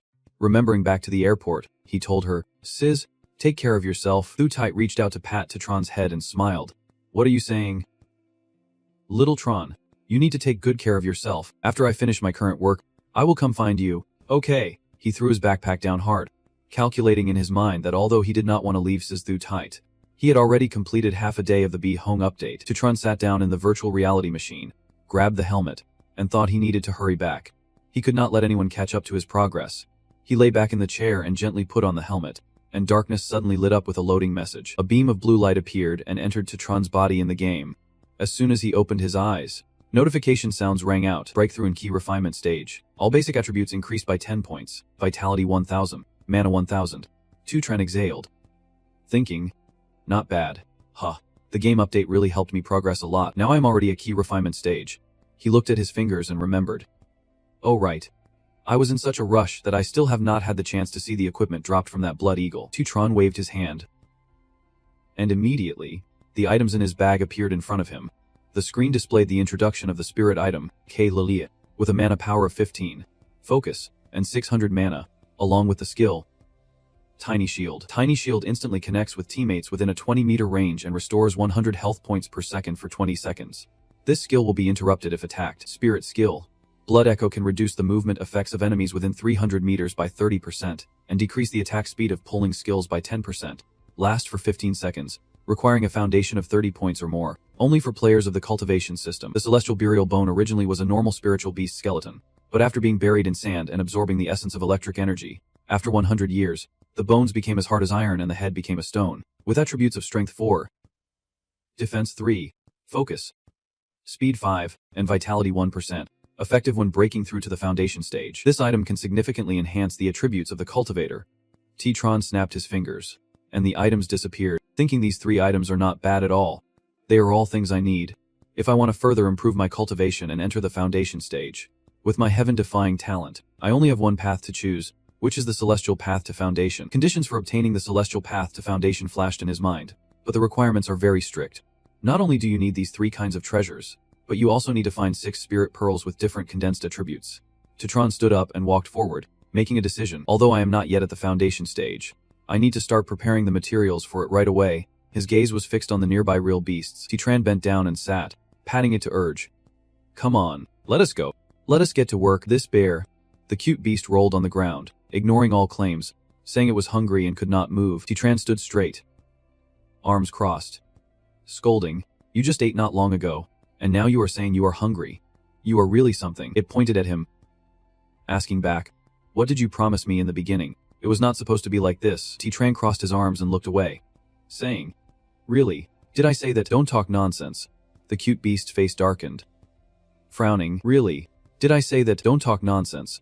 A notification appeared on the screen. Loyalty of the cute bear to you decreased by 10 points. Current loyalty 90. He heard this like a thunderbolt, frozen in place. Tron held his head, painfully thinking, damn it. I almost forgot about the pet's loyalty. If loyalty drops below 70, the pet will not obey its owner's commands. If it drops below 50, it can easily betray its owner. He forced a smile, patting the cute beast's head, saying, "I was just joking with you. What kind of person is your master? I woke you up just to take you out to eat." It crawled forward, urging, Then let us get going. Tran went down the stairs, starting to think. In this update of the wild, the most important content is the secret realms. So far, only 3 secret realms have been updated. In his mind, he recalled the challenges, distinguishing them one by one. The Dream Curse for solo players, the Dark Ghost Domain for squads, and the Deity King Valley for guilds. Tran stroked his chin and thought. These 3 secret realms were like sect missions, divided into 5 difficulty levels. Easy, normal, hard, very hard, and hell. First, he should go clean up the Dream Curse. Inside, there are essential materials needed to break through to the Foundation establishment stage. He hurried forward in thought. Plus the Dream Curse equipment is very popular. The temptation is not small. Kid, do not even think about going down the mountain. Suddenly, Tran narrowed his brows and looked down. Wang Tunhun, a core disciple of the Sword Sect in the late Foundation establishment stage, raised his head and said, "Kid, do not go down the mountain." Hearing this, he raised his hand to stroke his hair and asked, "What do you guys want?" Chuan drew his sword. Looking up, introducing himself, "My name is Wang Tunhuan, and I want to challenge you." Tran looked at the Sword Sect rules in front of him and said, "According to the Sword Sect rules, as long as the challenger's cultivation level does not exceed the opponent by 1 major realm, they can challenge the opponent." He pointed his sword directly at him. As long as the challenged person is not injured, does not complete a task, or is not in closed-door training, they must accept the challenge. Only in this way can the disciples of the Pure Progress Sword Sect continuously improve their cultivation. The 3 of them posed dramatically, making our Heavenly Performance Sword Sect the #1 major sect in this enro. Tran crossed his arms, his face dark with displeasure. "Fine then, but I won't do anything pointless. If I win, I might get some good items. What do you think?" Chuan Hong raised his hand, revealing the contribution points leaderboard. 886 agrees. "Alright, let us bet using the sect's contribution points. It is also the consistent fighting style of the Sword Sect. What do you think?" He looked at the contribution points leaderboard above Tran's head mockingly. "But your contribution points are just 0. If you lose, what will your contribution points be?" "Probably nothing. Right," he thought to himself. If the contribution points go negative, he will be expelled from the sect. At the mountain's peak, Kuang Gaiet descended, calling out, "Little junior brother, you do not have to be afraid of him." She stood with a contribution point score of 66,000 directly in front of Tran, saying, "I have 60,000 contribution points. Is that enough?" He felt his face flush, secretly thinking, indeed the softness is quite appealing. Seeing this, Chuan Hong turned to ask those behind him, "Brothers, have not you lived your whole life for face? Help me gather some more contribution points, and I will pay you back double." The crowd quickly agreed. "No problem. I will give you 250 points. I still have 300 points. I have some too." He raised his fist with a contribution point score of 1500, declaring, "We bet 1500. Tran, I will make you pay for your reckless behavior." Rays of light streaked past, heading towards the Sword Sect's discussion platform. Tran Ian stood straight, listening to the loud sounds. The outer disciple Tran Ian wins. The opponent lay on the ground, wiping the blood from his lips and cursing. Damn it. The people below looked at the arena above in disgust. This Tran Ian is really formidable. He has won 8 matches in a row. That is right, he is too strong, and he is just at the Kia refining stage. There, I think he is the #1 expert of the Heavenly Transformation Sword Sect. The outer disciple, Tran Ian, stands tall amidst the noise. It must be him. A pair of long legs stepped out of the line. Moving forward, the elder of the branch sect, Nam Kongvo, smiled and introduced himself. "I am Nam Kongvo, the head of the branch sect. I see you have a talent for swordsmanship. Extraordinary aptitude, and I want to take you as my personal disciple. Do you agree?" He was startled to hear this, turning to look back. Immediately, Tran Ian clasped his hands and said, "Disciple begs for acceptance. Master, please accept a bow from your disciple." Just then, Kuang Gaiet ran over calling for her father. He turned around and smiled, asking Gaiet. He stood still, dazed, watching her walk past him. Tran Ian's face turned bright red, staring in a daze without saying a word. Kongvo looked at his daughter gently and asked, "And Gaiet Nai, why are you here?" Her face flushed as she smiled and replied, "Of course, to cheer on my little junior brother." Hearing this, he smiled broadly at him, saying, "How did you know I just accepted Tran Ian as a new disciple? Now, let me introduce you." He immediately clasped his hands, stammering, "I greet my senior sister."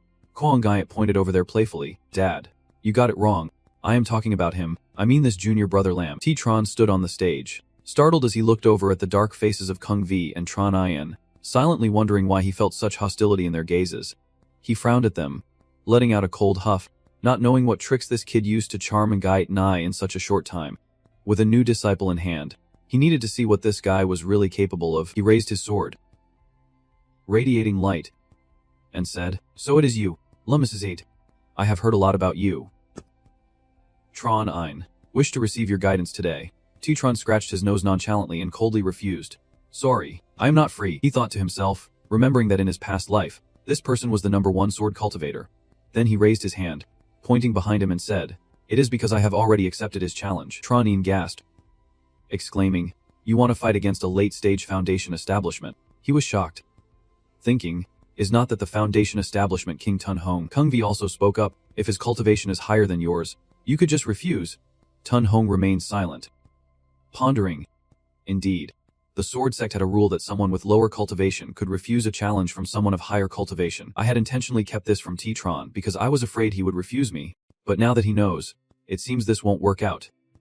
He smiled, spreading his arms and said, "I know about that. However, my brother Ving likes to contribute points to me, so I reluctantly accept." Seeing this, Kung Vi frowned, wondering, does he really think so little of everyone? I truly do not understand what Ngait Ni sees in them. Kung Ngait cheered with her hands on her face. "Little junior brother, go for it." Tron raised his hand to hold the sword. "Vigis hum. You can make your move first."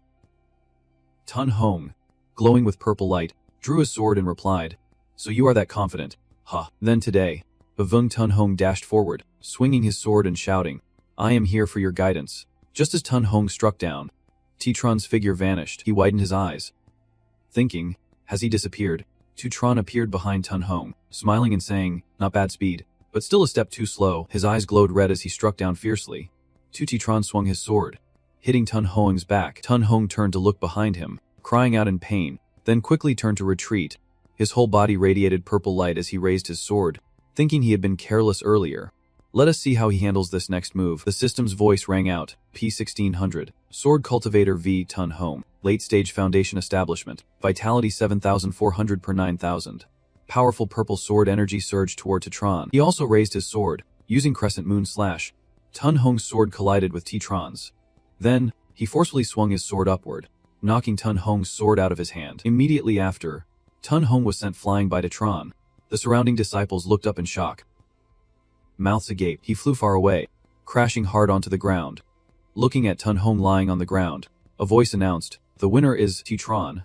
Kung Ngait blushed, her eyes sparkling as she cheered. "Junior brother has won, Dad. Do you have anything to say?" Gong Wu raised an eyebrow, saying, "He won. Huh. This kid's move was beyond my expectation." He thought to himself, this little girl is completely defeated now. Then he scoffed, turned, and walked away. She watched his back and called out in confusion, "Whoa." Hatu looked at the system board in front of her and said, "Has everyone seen this?" Her face was flushed, and she excitedly declared, "I told you. How could Zichen lose?" On the screen, comments appeared one after another. Cracked Peace King. Some still questioned whether he was using a cheat. With that kind of agility and awareness, those weird moves are truly impressive. Bai Zichen is really something. The truth is, if you have a wife, do not love me. How could he even pull off moves like that? Why does it feel like he is a super player? Hatu, filled with affection, cupped her face in awe. He is the most handsome male god in Ba Hong. As the comments kept rolling in, "I only love Ha, the forever #1 big brother of Ha. Look at him, he is the true male god." Nearby, Tranine tightened his grip on his sword, wondering how this famous illusion of the Zon Huang in their sect was defeated by just one move. He stepped forward and called out, "Zichen." Tranine looked at him, acknowledging that Tran Mo was not as good today, but he believed it would not be long before that changed. He pointed directly at Zichen and declared, "I will definitely catch up to you. Just wait." Hearing this, he frowned slightly, thinking Tranian truly deserves to be called #1. His arrogance and mindset say it all. However, having been reborn and taking over the position of the Sword Master, I absolutely cannot let him have the title of the world's #1 sword god. Gong Guide approached, smiling and complimenting. "Junior brother, your strength has improved a lot. Not bad at all. No wonder you are my junior brother." Zichen laughed and replied, "It is mostly because of how amazing you are. Senior sister, if you had not pushed me to become stronger, would not I always have to rely on you for protection in the future?" She crossed her arms, not pleased, and questioned, "What is wrong with your senior sister protecting you? Are you looking down on me?" He laughed reassuringly, "Of course not. I just think, when will it be my turn to protect you, to shield you from rain and wind, to tread through thorns? By then, I will also have the courage to face your father and family." Hearing this, Gong and Gaiet's eyes widened in embarrassment. "Junior brother, are you trying to find your father to show off?" She chuckled teasingly. "Actually, cultivation level is not the issue. I just like it. and I believe my family and father will support me, Zichen calmly inquired. Senior sister, do you have time recently? Gongagayat smiled brightly, hesitantly asking, is it that you want me to help with a task? He laughed and denied, of course not. I just want to invite you to Fengku City to listen to music and enjoy the moon. I wonder if you would agree. He secretly calculated that if the favorability was above 60, then he could initiate physical contact in front of so many people. It is not good to act. It is better to take advantage of the hot iron and lure her outside. She blushed and shyly agreed. I can, but my father will return to the inner palace in 2 days, so I might not be able to go out. She felt embarrassed and wondered, does the little junior brother want to meet with me? Titrun leaned in closer and said, it is fine. Just tell him you are going on a mission. Kung Gait's head was steaming as she stammered. Then that is fine. She turned to leave but not before reminding, I will head back now. And when the time comes, I will come find you. He smiled brightly as he watched her go. I will be waiting for you. Titron pursed his lips and thought. Soon he would be going on a date with the little junior brother. He was really looking forward to it. He calmly stepped down from the stage. Einlin approached, raised her hand in greeting. Hello. Master Lam. She clasped her hands in a salute. Hello. Master. Your strength is really impressive. Even a late-stage foundation establishment disciple can't beat you. Tutrun calmly replied. Ivan. Is there something wrong? Einlin looked at him and introduced. Our Moon Shadow Guild would like your help to get through the difficult mode of the Thievev Aventrex. Tutron still did not look over and bluntly refused. I can't do that. The three of them froze, turning into statues on the spot. She saw him leave and quickly chased after him. Wait, why is that? You can set any conditions you want. Tutron still did not turn around to explain. The Thivegan CSC is a secret realm for teams of over 100 people. The requirement here is not just individual ability, but the average level of the whole team. At least everyone needs to reach the mid-stage Ki refinement to pass. And more than that, Einlin gently inquired. And more than that, he raised his hand and rubbed his chin. Denying it. Nothing. Even if I go to the Voon, yes. I can't do anything. You all should focus on improving your overall strength first. Tutron sighed, thinking he almost missed the chance to harvest spirit stones. But fortunately, he reacted in time. She still would not give up and quickly chased after him, asking, what about the D Quat Kuelen? He was startled and replied, the D the Quat Kuelen, that one is Dobel, but the difficulty is a bit higher. Einlin smiled brightly and suggested, then you lead us there, and any conditions are up to you. Tutron asked with a smile, is your guild leader coming with you? Einlin hesitated and replied, of course our guild leader is going. What is the matter? Tutron rubbed his chin and exhaled, stating his conditions. If she goes, then I will go. I will take this job. She turned to leave but did not forget to emphasize. Make sure you do not have any bad thoughts about our guild leader. If her three friends find out, you will be in big trouble. He turned to leave, raising his hand and laughing. How bad could it be? Are you going to kill me? Besides, I have no interest in your guild leader. I just wanted to find her to borrow some money. Only Hio stood still watching Tutron call out. Brother Lam, luckily, I found you. He eagerly clasped his hands and said, help us into the secret realm with a reward of 300,000. What do you think? The guy questioned with a serious face. Who are you? Ho forced a smile and replied, Lum, you truly have a short memory. You sold me that bow last time. He could not help but think, this guy made me blush last time, and now he has forgotten so quickly. The Z-Tren cleared his throat a few times and continued, is it you, Wong? How perfectly timed. But he thought otherwise. He actually came again. Even though I do not want to help him, refusing now would not be very appropriate. I need to quickly find an excuse to get past this. Then he reached out, grabbing Einlin and pulling her along. Wong, you are late. I have already promised my girlfriend, and I am about to take her into the secret realm. Yi Trun looked intently at her. My dear, you go ahead and say it. I will help you into the secret realm. Let us go together. He thought he would just use Einlin as a shield. She lowered her head and stammered. Aho mumbled, asking his friend, your girlfriend. The scene of Zetron showing off his bow flashed in his mind. Come see this, tears falling as I sell equipment. Who offers the highest price gets it. If it were not for marrying, I would not sell it. Then he chuckled coldly and questioned, I remember you are about to get married. Right? To have money for the wedding. You have sold quite a bit of equipment already. He thought to himself, is not this woman the one who fought me for the bow before? Zetron was stunned in place. Oh no. His eyes widened in realization. How could I forget this? Zetron pulled Einlin forward with one hand while rubbing his chin and sighed. I am out of options. My friend, a rich lady was pursuing me, and since she was very attractive, I did not want to try anymore. So I broke up with her. Higo clenched his fist in anger. This woman is the one who played me twice. Just wait for me. In the forest, he pulled the girl and ran quickly. Once they got out of the mess, Zetron let go and looked back at Hedda Ann, who had just shot an arrow for him. If there is ever a chance, I will definitely repay her. Einlin heard this and glanced away. Refusing. No need for that. Outside the demon realm, at the entrance to the secret realm, a group stood still, chatting. For now, the team is short of a mage, requiring a mid-level equipment refiner. Please come in. Ingyizi ni. We need a shield and a caretaker. Just need a caretaker. Once we add that, we can get on the bus. 3 times a day for basic refining. Sajitron looked around, feeling a bit nostalgic. More and more players are getting involved. Einlin hurried forward and exclaimed, President, you are here. The group heard her voice and turned to look. She quickly ran over and asked, Hello. Lum, you finally made it. Please help us get through the secret realm. Whatever conditions you have, just say them. The Shitron held up 3 fingers straightforwardly. Not much, just 3 conditions. You raised a finger in request. First, to command the entry into the secret realm, you must follow my orders. Second, all the equipment obtained in the secret realm and all the necessary materials for sword cultivation and foundation establishment belong to me. Finally, you leaned close to Lucky Da and added, as for the third condition, it is personal. I want to borrow some spirit stones from you. How many can you lend me? Luffy D hesitated and replied, You know that spirit stones are very important for the guild. The ratio of spirit stones to cash in the market has increased to 1 per 180. Lee Trun raised his hand to assure her, I won't borrow for free. How much do you need? I will return 130% to you, and I promise to pay you back in full within 5 days. Luffy D touched her chin in agreement. Alright, I will lend you 50,000. You glanced at the notification that appeared. Spirit stones plus 50,000. Lee Trun raised his hand to urge. Okay, I will definitely pay you back in 5 days. Let us go into the secret realm. Lohosiminta practiced at the late stage Kai refinement, while 2 of the Dina stood still at the mid-stage Kai refinement. Next, they both entered the dungeon door simultaneously. Notifications appeared one after another.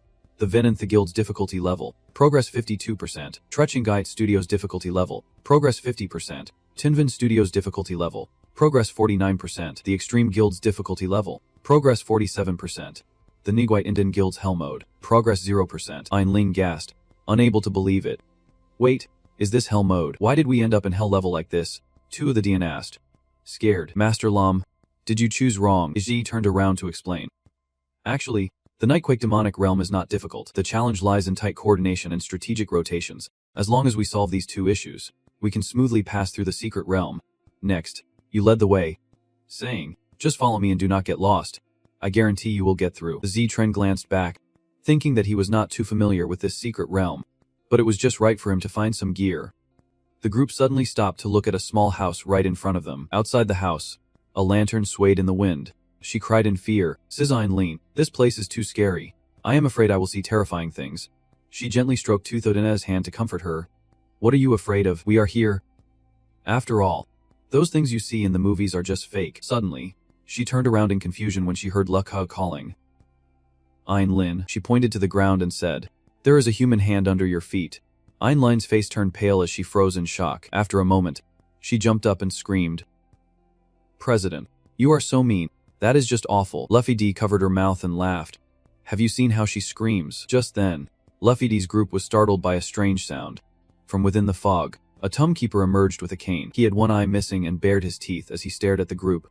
Einlin and Teothi done and hugged each other and screamed in terror. The Gravekeeper stood still watching the group and said, Another 5 people walk into their doom. Hurry up, that is another 5 lives added. He radiated a green light, saying, This demon lord is too dangerous. No one can survive except me. The Gravekeeper, Luffy Z turned to the trembling group and comforted them. Don't be scared. Z Tremby quickly urged. Let us go. Ignore him. Just follow me. The Gravekeeper immediately turned to stop them. Wait. Young man, if you are so determined to go, could you help me with something? He turned back and replied. Go ahead. Angiris. Finally. We are getting to the point. In my past life, I spent half a day talking to that old man. It was such a waste of time. I later realized that if I just ignored him, he would quickly reveal the task. He calmly recounted. 20 years ago, my wife was killed by a ghost here, so I became the Gravekeeper in hopes of finding her relics. A white scarf, a staff from the wilds, a mysterious skill. The Gravekeeper brought out a white handkerchief to request help. Unfortunately, my power is too weak, so I can go up the mountain. If you find a white handkerchief, please bring it to me. I am willing to give you 2 pieces of mysterious equipment. The Z-Tren crossed his arms and laughed in agreement. Alright, we will take this mission. Luffy Da. From behind, said, a white handkerchief can be exchanged for 2 pieces of mysterious equipment. No wonder the difficulty of robbing the underworld is so high. He watched the group leave and continued. Thank you. I will wait for your news at the foot of the mountain. The group hurried ahead, and T-Tron stopped to look at the purple mist before them. From within the mist, skulls quickly emerged, startling Lin. Why are there so many ghosts? There must be dozens in this place. Luffy D quickly used a major spell to remind everyone. This is the hell mode, so the number of demons can be small. Everyone, get into defensive positions. Seaman rushed forward in response. Leave it to me. She charged into the purple mist, kicking the demons inside away. Then, the demons opened their mouths and laughed maniacally. Tron immediately rushed in, swinging his arm to strike at them. Streams of blue light fell, and notifications of spirit stones appeared. Lin stared in amazement. Is that Master Rin? What level of luck do you have? He touched his hair and smiled. That is a secret. They saw a giant spirit behind Tron and shouted. Master Lam. Be careful. He scoffed and thrust his sword back fiercely. The black bones quickly dissolved, leaving only a white handkerchief on the sword. She raised her fist and said, Hey, it fell out. This is the handkerchief of the Gravekeeper's late wife. Even if we go back now to complete the task, we can still get those 2 pieces of mysterious equipment. Tron took the handkerchief and asked, Don't you think about the useless North World? If it really works like this, would not it be better if no one tackled the secret realm and just used this method to get the equipment? He turned his head forward, calling out, If you want to get through the secret realm, you have to seize the moment. Follow me. Tron led the group through the forest. Ahead, a spirit hung in the air, lamenting, My fate is so miserable. Everyone was startled. Looking in that direction, the ghost murmured, Finally, someone has come to join me. She tilted her head back and screamed loudly. Tron's group watched as the white mist dissipated. Line looked at the skeleton reaching for her leg, panicking and shouting, This is the president. What should we do now? He slammed his sword down, yelling, You are just a skeleton, and you still want to behave. Tron pressed the sword down hard, growling, Do you think you are Brook Chuck? Then he swung the sword up, pointing it at the wicked ghost. Tron unleashed a beam of blue light, but it missed the target. He was startled, wide-eyed, thinking, Has it disappeared? One of her hands covered Tron's mouth along with a sound of admiration. This young man is quite handsome. The ghost sat on his shoulder, smiling and asking, Would you be willing to be a ghost couple with me? She stroked Tron's face, laughing. Actually, you could become a ghost. Then we can cultivate together, and your power will surely increase much faster than now. Hearing this, he frowned and thought, I have really encountered a live ghost. How do I break this trick? Then, Tron swung his hand back, shouting, Shut up. Only a ghost would want to be a ghost couple. The ghost behind him asked. Little brother, do not you want that? Tron coldly replied. What a waste of words. The ghost's face turned fierce as she continued. Then you are done for. She flew up high, spreading her arms and declaring, I will extract your soul, making it so you can't escape me. He stood still, watching the sharp spikes rise from the ground, then swung his sword, chopping at the surroundings. Next, Tron looked at Left DD's group and commanded, You all, come with me. She tightened her grip on the staff, responding that she understood. Left ED ordered in line. She helped the Master Lam attack, immediately drawing her sword in agreement. Understood. Luffy continued to assign tasks. Lilhotzi assisted with control, and she immediately responded that she accepted the order. The command continued to sound. 2 of the Dean paid attention to the back, startled and replied, Yes, yes. Left E raised her hand to order everyone to charge together, then began using the solar lunar shield. Instantly, Tron and Einlein rushed forward, swinging their swords to cut through the sharp spikes. The ghost's hair arose, quickly wrapping around them. She looked up, her hair continuously growing and lunging toward the group. At the same time, Sima T had rushed in front of the ghost. She kicked and quickly called for Lum, hoping for those two. Tron nearby also raised his sword and charged in. He raised the sword in his hand. Looking calm, the ghost gritted her teeth and shouted, Don't mess this up. Strands of hair from all directions rushed to wrap around the sword. She swept through, slicing the hair off, followed by a wave of sword energy slashing across the demon's head. Tron swung his sword, splitting her body in 2. Seeing this, the lean hugged her chin and cheered. We did it. Lefty closed her eyes and sighed in relief. Einlein looked at the pile of items in front of her, excited. Could it be due to the luck of Master Lam? So many pieces of equipment just dropped. The pile of items included recovery potions, a 2,000 gold defensive charm, a weapon of spiritual grade, a 1314 gold ancient sword energy, 233 gold, spiritual grade poisonous charm, and a spiritual grade ancient powder. The Denon covered her mouth and smiled, saying, With this luck, if you bought a lottery ticket, you would be rich by now. She stood beside her, laughing along. It would not be bad to use this to open equipment in the 8 desolations. Right, if a few spiritual items were opened, it would be like winning the jackpot. Lefiki D looked at him, suggesting Mither, Lum should pick these items first, even if he was not a sword cultivator. He could take them if he liked. Nitron sat down to start choosing. Then I won't be polite any longer. Spiritual item. The notification sound rang out. 1 defensive charm, 1 spiritual weapon of dual sword energy. On the screen, lines of text introduced the defensive charm with a power level of 5 and 3 defenses, along with the skill of gathering energy in the palm and attacking the target, dealing damage similar to a basic attack. The cooldown time is 90 seconds, and any player can use it. The dual sword energy weapon can trigger an attack, and on the 3rd strike, the sword energy remains inside the opponent, which can be detonated within 2 minutes, stacking cooldown time of 10 seconds, requiring a sword cultivator at the ki refining stage. He stepped forward, urging to continue. The screen displayed a notification for the Moonshadow Guild. Hell form, progress 60%. In the forest, T-Trun and the others walked toward the distant darkness. The Gravekeeper turned his back. Waiting, Einlein pointed at him and said, "Everyone look, is not that the Gravekeeper? Let us quickly hand him the handkerchief." He grabbed her hand to stop her, saying, "Wait a minute."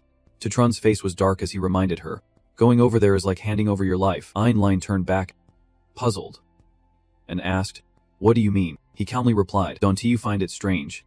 He said he would wait for us at the foot of the mountain before. Why is he here now? Have you ever thought about where the boss is?" Einlein was startled, unsure of what he meant. Is he also the boss of the Dark Grave? T-Trun playfully flicked her forehead. Although not very quick-witted, she was not too dumb either. Luffy Dung, hearing this, excitedly inquired, "How could that be? If he is the boss, then why would he give us a quest?" He frowned slightly as he spoke. "This is the biggest trap in this dungeon. Many players have lost their lives here before. Experienced players will choose not to take on their quests and directly engage in the boss battle at the start. But if they do that, they won't be able to defeat the female spirit and won't receive any additional rewards." She smiled brightly and said, "So that is how it is? Lamb, thank you so much. Without you, we would not know how many quest rewards we would have lost."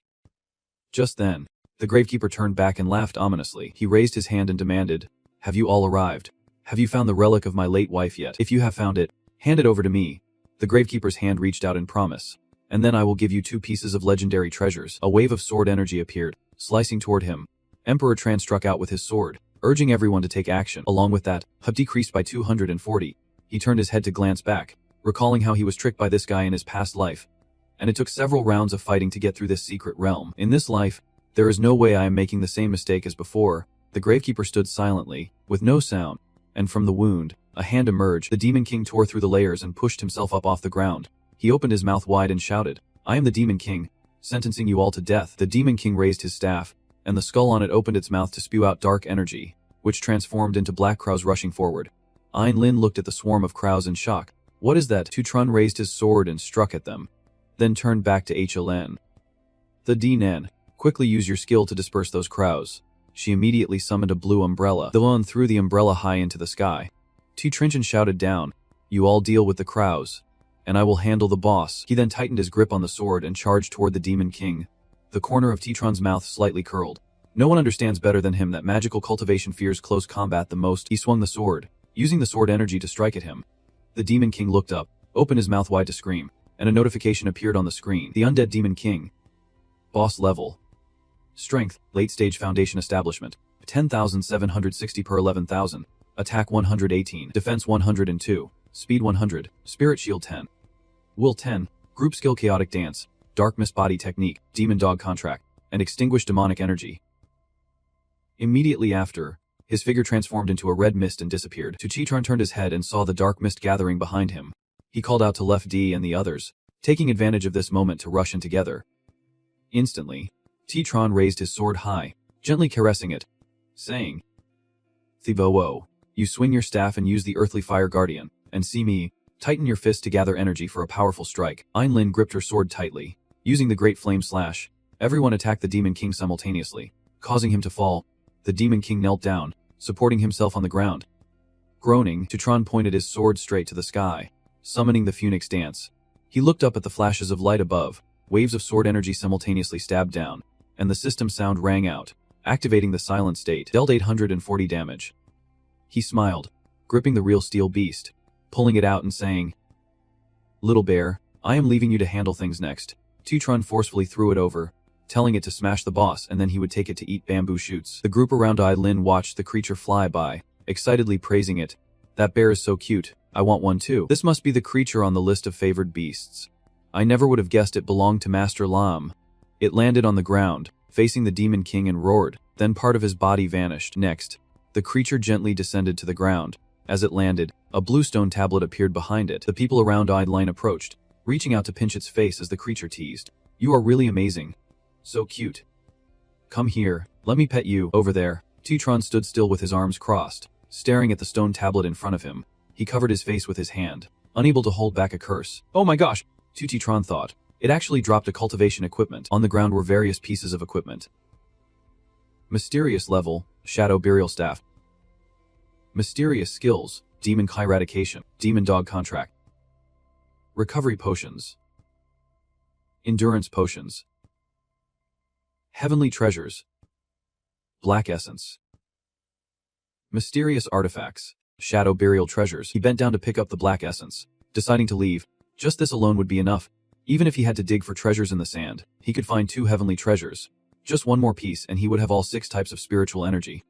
Then he could break through to the heavenly realm. System notifications appeared one after another. Congratulations on passing the Shadow Burial Demon Realm. Completion time 7.56 seconds. Hell level rating. Perfect. Reward for each member 500 cultivation points plus 1500 points for all members. Luffy DZ saw Tron standing still and quickly approached. She smiled gently and bowed her head in gratitude. "Thank you. Brother Lam, you have helped me acquire so much magical gear. I will buy back these items. I won't let you lose out."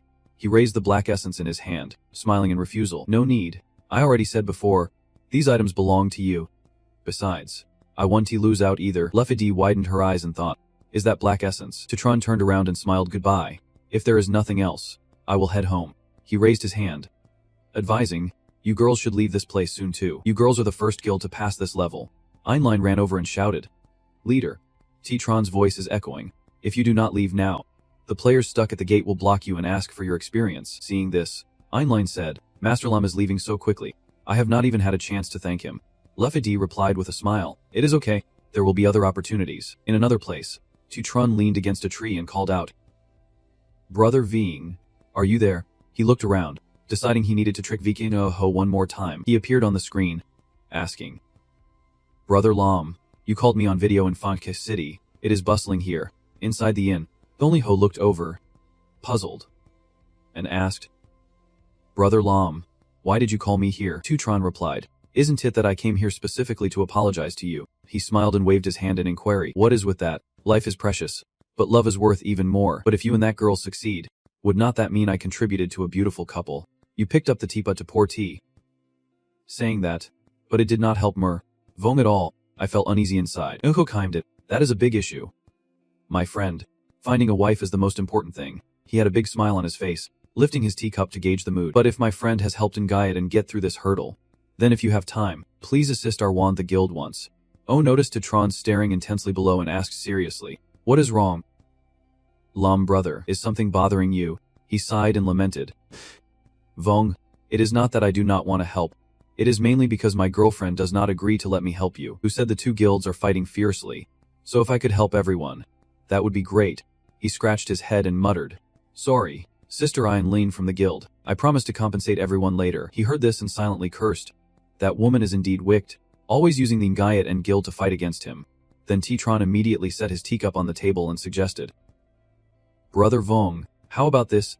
Even though I can't help you, I can sell you the strategy for the underworld dungeon." He smirked and asked, "I do not need much. Just give me 8,000 spirit stones. How does that sound?"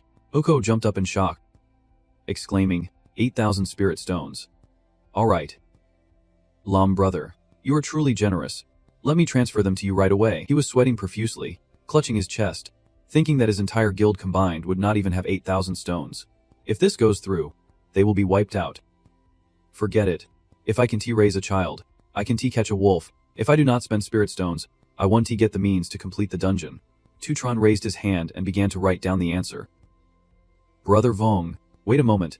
I will write it down for you right now." Oko pointed at the system screen above and asked, "Lam brother, can you just give me the file directly? Why do it this way?" He calmly replied, "Brother Vong, you do not understand. The more primitive it is, the more secretive it becomes." He took it and said, "So that is how it is? Lum brother truly needs the code." And then Ho turned around and smiled.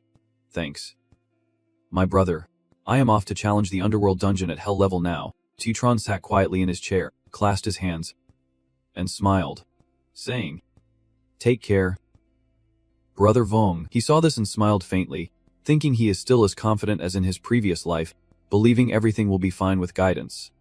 But he would not expect that with their strength, even with guidance, they would be chased down mercilessly. Outside the Funkuk city at night, Tutron stood still in front of a pharmacy. He walked inside, placed a bag of money on the counter, and said, "Madam, please package up the poison pills in the store for me." Tutron raised his hand and requested, "Take as many as you have.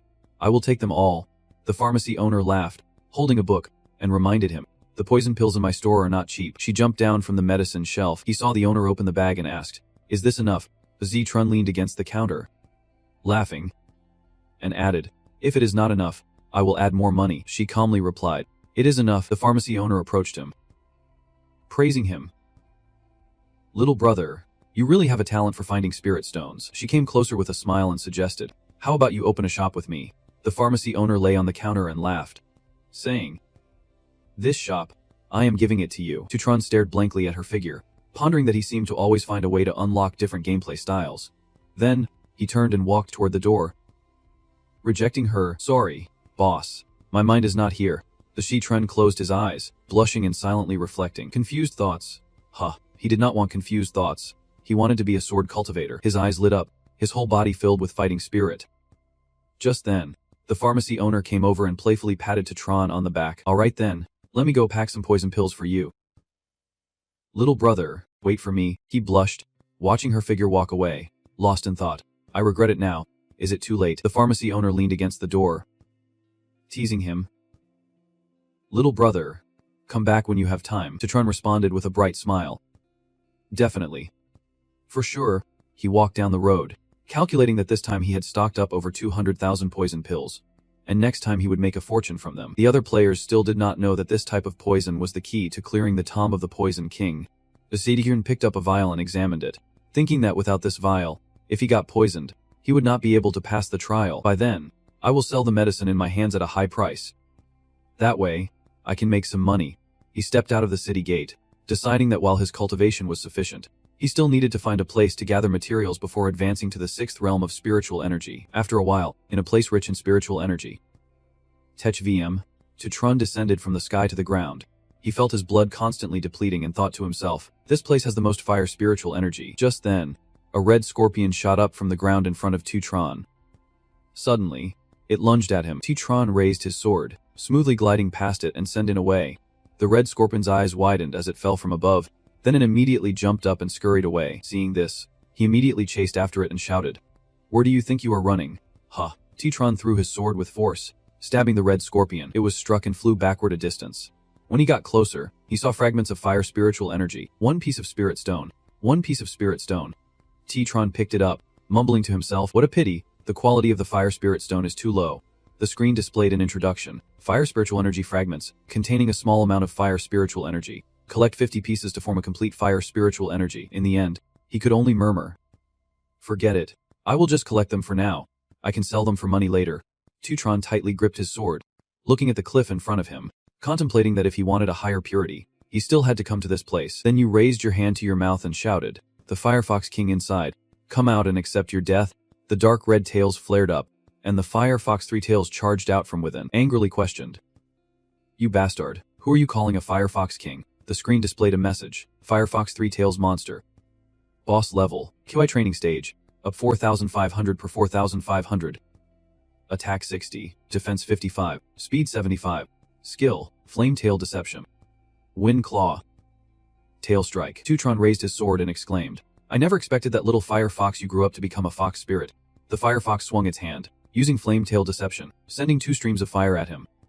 Shouting, "Shut up." He watched the flames coming down, swiftly dodging to avoid them. She gritted her teeth and said, "You are really quick on your feet." Sajitron rushed forward, teasing, "You look like a fox. If you are not happy, do you dare to roast me?" He then swung his sword towards the Firefox. "You want to get hit? She crossed her arms and said sharply, "Don't mess with me." The Firefox immediately unleashed the Wind Claw attack. Tutron saw the crescent energy blades coming at him and quickly turned to retreat. The energy from her formed into whirlwinds. You swung your sword while declaring a counterattack. The Firefox's eyes widened, wondering what was happening. She tilted her head back, releasing her pressure to dispel it. The Firefox was hit and flew backward. Then her figure completely transformed back to her original form. Next, Tutron summoned the real steel beast and gave instructions. "Unidet, this is your meal. You probably have not evolved yet and only know how to eat vegetarian food. Right, I remember that the real steel beast is not picky at all. You let it go and said, "Go on." The firefox turned her head, startled and confused. Looking back, the real steel beast grew larger, opening its mouth wide and laughing bizarrely, rushing at the firefox, who screamed in panic. After a long while, it sat still on a rock and burped. Tron behind him asked, "How do you feel now?" You clasped your hands behind your back and inquired, "Are you satisfied this time?" It exhaled and replied, "It is okay.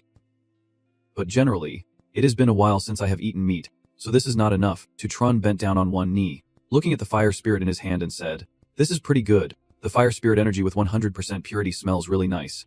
The system notification appeared. Fire spirit energy, containing fire system spirit energy, is one of the 6 paths of spirit energy. Purity 100%, gold coins 3,654, spirit stones 1, martial skill spirit grade, fire fist gold coin 1698. You whispered, "There are still 5 more types of spirit energy. Let us go look for them elsewhere." At that moment, a sound rang out from outside the phone. Tron in the modern world instantly opened his eyes. He saw the words "exit the game" on the screen and picked up the phone to answer. Nunham Lam, holding a stack of books with her phone wedged between her shoulder and ear, smiled and asked, "Tu Lumity, our school is on break. Can you help me move some stuff? I want to stay at your place until school starts." Tron's voice rang out. "Okay, I will be right there." He hung up, deep in thought, just when Ren Lam, a gym enthusiast, moved here. In his mind, Tron envisioned himself exercising non-stop, calculating if asking her to help him create a workout plan would be okay.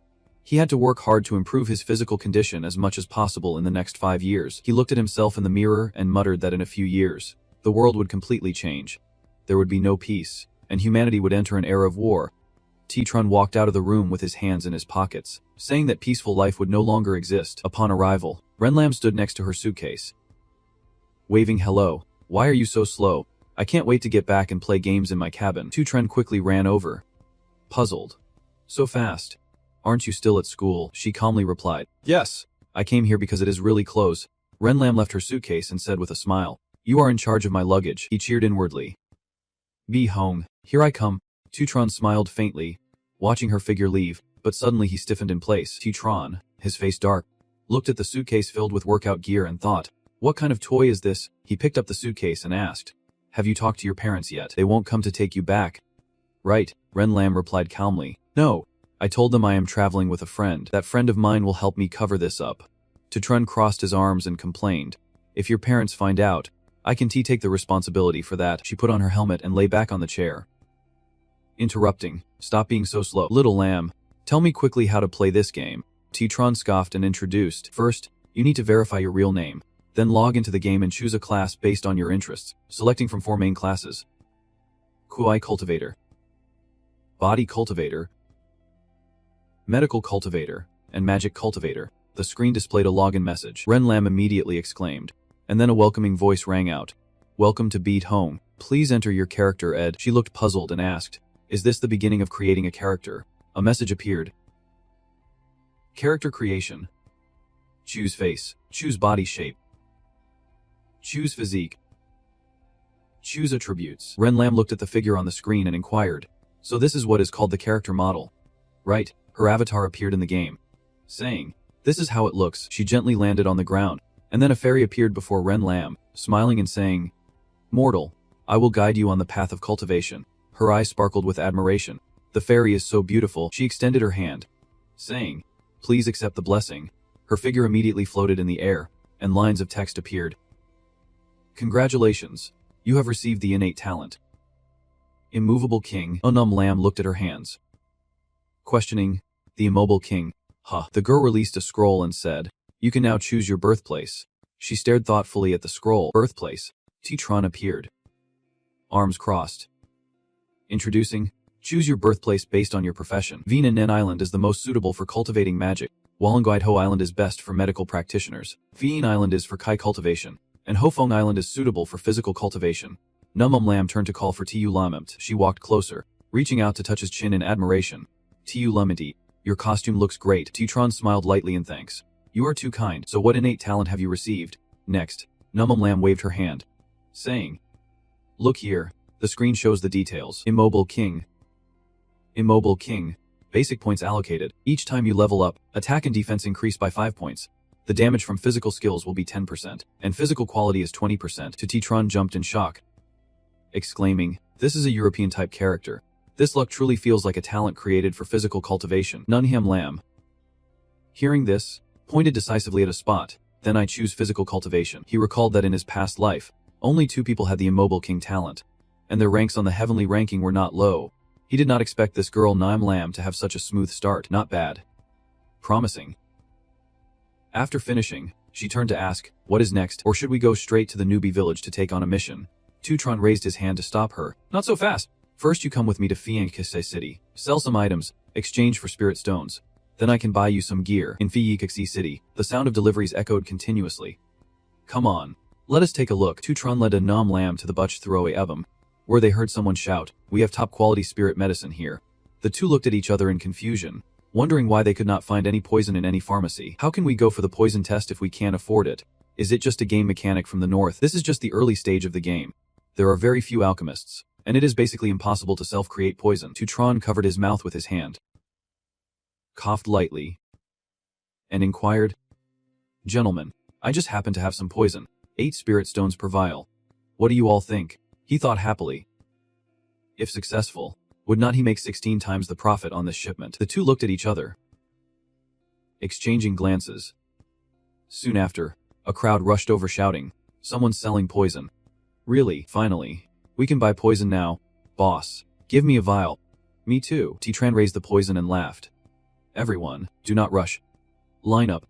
I have plenty of goods here." Nam Lam thought to herself in confusion, "Can the game really be played like this? Little Lamsey has some skills after all." Suddenly, a loud shout made everyone turn to look. Titran Tukiat smiled lightly and said, "It really is you." The crowd immediately erupted in chatter. "Who is this girl? Is she an acquaintance trying to cut in line? Even if she is beautiful, she can jump ahead. Resources are limited. Those who arrive first get served first." Tukiat approached, smiling brightly. "I saw your name on the game list. At first I could not believe it. I never expected you to be so skilled in the game. But deep down I cursed. That bastard Lamvo then opened the portal, giving him a taste of sweetness first. Then I will take a little poison and have him lead me in the game." Titran frowned and coldly laughed, thinking that this damned girl is getting free poison. She played with her hair in a sulky manner. "Why have not you come to find me lately? Don't you miss me?" The people around them laughed and exchanged glances. Are they lovers or just friends? This is juicy gossip. Nem Lam walked over and pinched his waist hard, reminding him, "Little Lamsey, do not forget, she treats other guys the same way." Titran pleaded in pain. "Be gentle, please." Tukiat grasped his hand and murmured, "Titran, have you forgotten what you told me?" He coldly replied, "I can never forget what you said." She lowered her head and reproached, "Then why are you still playing games with Nam Lam? Didn't you say she is the only one in your heart?" She raised her hand, threw her arm around Titran, pulling him close. Nahum Lam hugged his head, pressing it against her chest, and declared with a smile, "Sorry, what Little Lamsey told you is in the past. Please keep your distance from him, because Little Lamsey is my boyfriend." Titran's face turned completely red, his mind in chaos.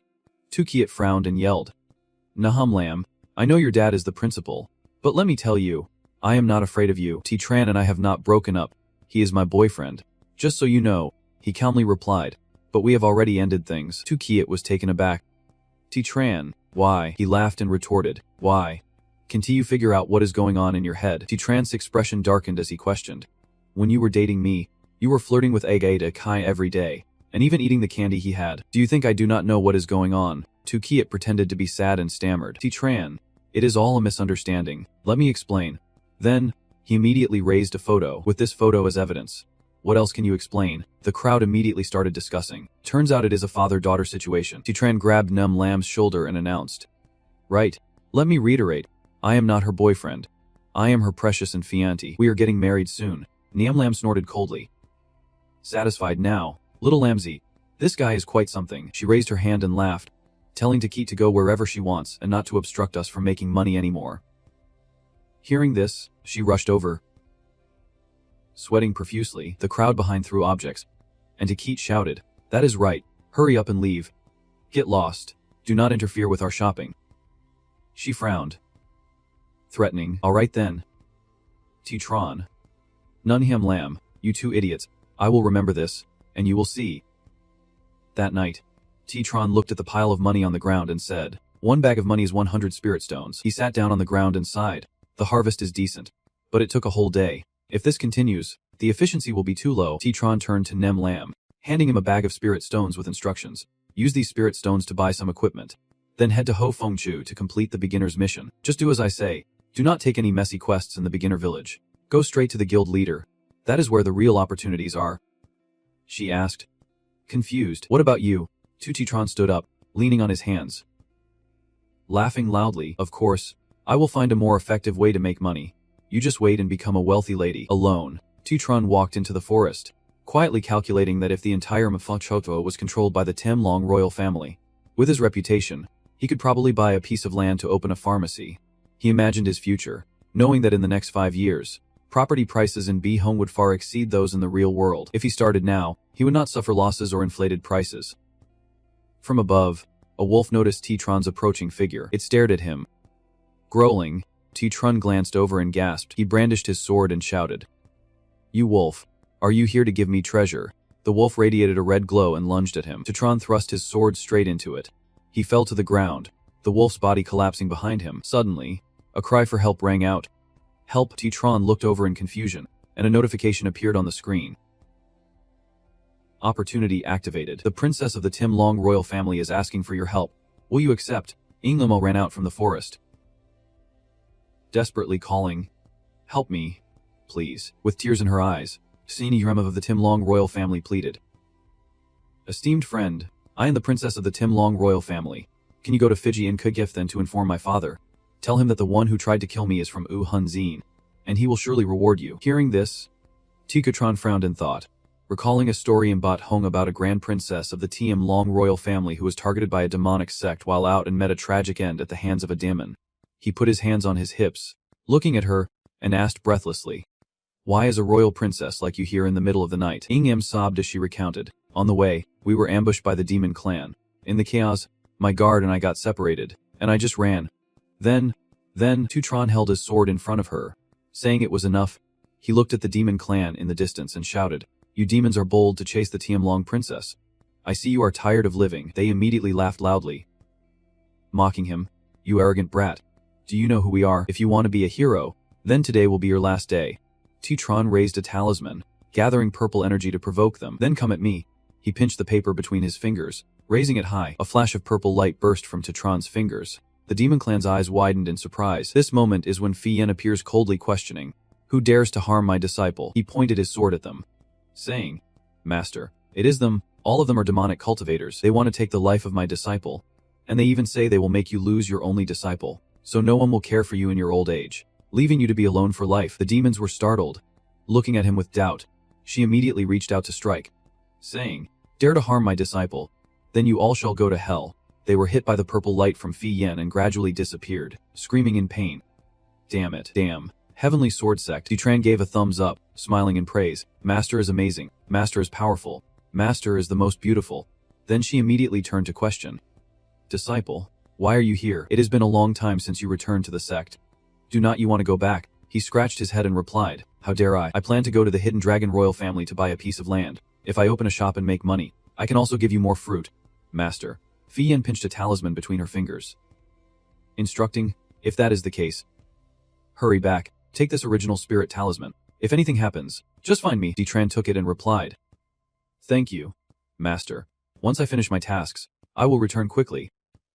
After that, her figure quickly disappeared. She behind smiled brightly, thanking the young master for his help. The favor of the Heavenly Sword Sect. Dongam will never forget. My Hidden Dragon royal family is extremely grateful. A reminder appeared on the screen, successfully rescuing the crown princess of the Hidden Dragon royal family, receiving 10 favor points from the crown princess, 5,000 reputation points in all cities of Motin Cha. Dutran smiled proudly. Apart from defending against demons, that is the task of our righteous cultivators. The princess does not need to worry. With this reputation, I can choose a place to settle in Fuongguk City at will. She blushed and shyly replied, You are too humble, but you saving me is the truth. He closed his eyes, smiling and declaring, I oppose and fight for survival. These are the 8 words that righteous cultivators like me remember deeply. The system then displayed, Dongam's favor towards you increased by 5. Current favor level is 15 points. Pleasant conversation. She raised both hands, asking, Can you take me back to the palace? My father will surely treat you as a distinguished guest. Treating with respect. The screen displayed a reminder. Dongam's attitude towards you has increased to respect. Dutran immediately agreed. All right, then please lead the way. Princess. He looked around the royal palace and could not help but exclaim, No wonder the royal family, This hall looks truly magnificent. Sethan looked down from above and asked, I heard that the disciple of Thin Dim Kim Tinto saved Princess Eing Yam, the third prince of the Tim Long royal family. Citrithan stood still waiting, her face filled with joy as she called out, Big brother. Tutron immediately clasped his hands and bowed. I pay my respects to your highness. The disciple of Thim Dim Kim Ting you mentioned is me. Hearing this, he smiled and asked, You have done a great service. As your royal brother, am very grateful. If you have any wishes, just speak up. He raised his head and replied, I do have a matter. I hope the royal family can assist me. I wonder if your highness could help me find a piece of land to open a shop. Sethan raised her hand and tossed a scroll over, smiling and saying, It is a small matter. I happen to have a shop here. I grant it to you. Tutron received it and opened it to look. Thank you. Your highness. He looked inside excitedly, thinking this location. This decoration is just perfect. This time I will make another fortune. At the Team Long Pharmacy, Tutron was holding the property certificate in his hand. He had to admit it was indeed the royal family's property. Truly impressive. This is a big opportunity. Moreover, the location of this shop is simply outstanding. The location is central, with a lot of foot traffic. Just then someone called out, Young master, come play here. Young master, have some tea. The girl beside Ho-Oh sweetly invited. Let me perform some music for you, especially a flute piece.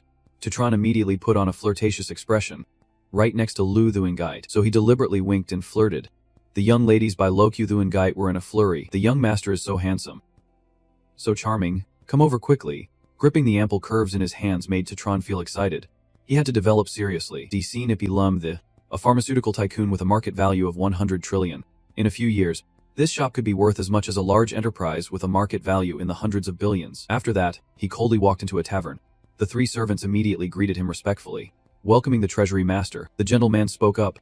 Hello, young Master Lamb. We have received the decree. From now on, you will be the new owner of this time-long pharmacy. The girl beside him whispered. Hello, manager. I know a little about pharmacology and hope I can assist you. In contrast to her, the next woman was very confident. Manager, just leave the shop to me. Rest assured, I will keep this place clean and tidy. Detrine felt reassured by these words. All right, he will report back later. Manager, here are the records of our Team Long Pharmacy. Please take a look, he seriously declared. By the way, from now on this place is no longer the Team Long Pharmacy but my domain, and from this moment on, it will be renamed. The staff who received the news fell backward in shock. Oh, by the way, Detron announces the new rules. Remember that our shop will temporarily only sell poison medicine, and we will only sell 10,000 bottles a day before closing for rest. They were a bit confused. What? Only selling 10,000 bottles of poison medicine? What if that is not enough to meet demand? He simply asked a good question and proposed a solution. At that time, just say the medicine is out of stock, and we must wait for Ung to return before selling more. Detron stepped outside. The sounds of sales echoed everywhere. The new shop is selling poison medicine. Hey everyone, come buy some for your missions. After meeting the staff, he assessed them positively. These three employees seemed quite reliable. He could now return to his sect with peace of mind. The sky quickly turned to a gentle sunlight and shifted into the afternoon. Detron knelt down in respect.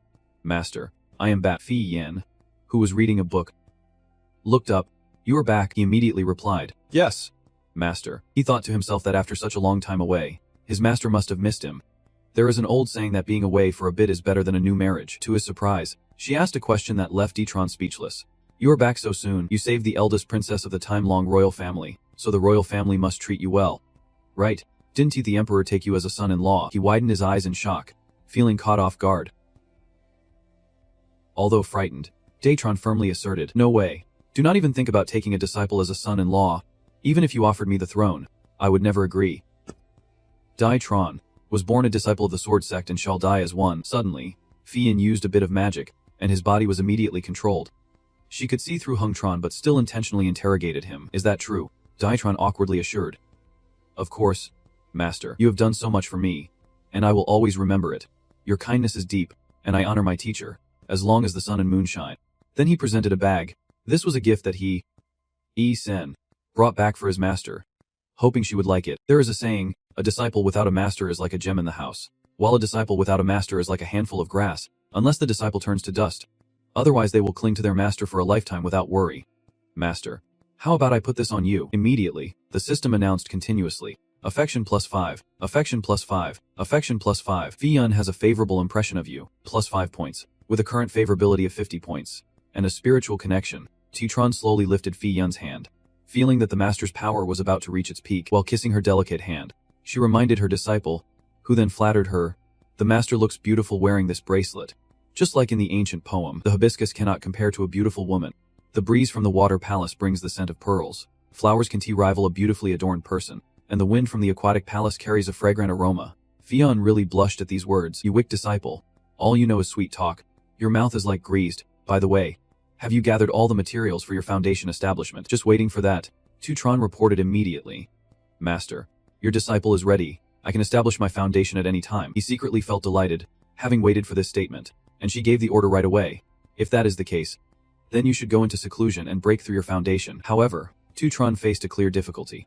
"Master, when I break through, I might encounter the Thunder Tribulation." Fion understood and replied, "Then you can break through here. I will protect you." Not wanting to waste any more time, he immediately sat down to cultivate. At that moment, the system announced a breakthrough to the initial stage of foundation establishment, adding 20 to all combat attributes, 10 to vitality, 2000 health, 2000 mana, and activating the extraordinary talent for fate alteration, doubling all combat attributes. The extraordinary talent for fate alteration was activated, and the contrarian ability granted a random new reward. The Eye of Providence, when fighting against other cultivators, has a 20% chance of learning skills from opponents. With a 30-day cooldown, in 30 minutes, the heavenly tribulation will descend. Please be careful. The sky began to rumble with heavy thunder. She prepared to unleash a surge of power and create a protective shield for Tutron. This action from Fion gave him a boost of confidence. "Little Yang, one day I will deal with your father. I am not afraid because I have someone protecting me now." After a while, the shield dissipated. She gently looked down at Tutron before revealing honestly, "Disciple, I fear that you will no longer be able to rely on me for protection against tribulations in the future." Hearing this, he fell over while sitting. Tutron could not understand why. Fiyun commented that it is not that I do not want to protect you, but I observed that the two paths of Thunder Tribulation are extremely furious. Their power exceeds my expectations. If I continue to shield you from the tribulation, each time it will become more terrifying, and I fear that even I won't be able to withstand it. Furthermore, for cultivators who have not experienced the Thunder Tribulation for purification, their physical and spiritual bodies will not benefit their path in cultivation. Tutron silently wept. The protection is over. Soon after, she delivered some good news. "But you should not worry too much, as there are ways to deal with the Thunder Tribulation." He eagerly wanted to know what it was. Fion seriously revealed there is a Thunder Marsh to the west. From there, she instructed, you can go there to cultivate hard, and it is best to find the Thunder Dragon there and take its life. Obtaining the Thunder Spirit Heart and refining the Thunder Spirit Body will ensure you won't have to fear the Thunder Tribulation anymore. It was only then that Tutron joyfully remembered. That is right, there is still the Thunder Marsh area, although it is very dangerous there. I took the risk to enter it in my previous life, but this time, my master gave me a protection talisman, and I also have Little Thunder Dragon, so there is no need to worry. So, I quickly set off, thanking my master for the guidance. I am heading to the Thunder Marsh for my training, Fi Yen specifically reminded. You must remember, the Thunder Marsh is not only a land of thunder but also a lawless area, with dangers lurking everywhere, and the protection talisman won work there. This information really made Tutron feel like turning to stone. There is no place to escape the thunder calamity, and without the talisman, tears flowed like a river. Before long, he arrived at the Thunder Marsh. The scenery here was desolate, and with the rain and wind, it looked truly terrifying.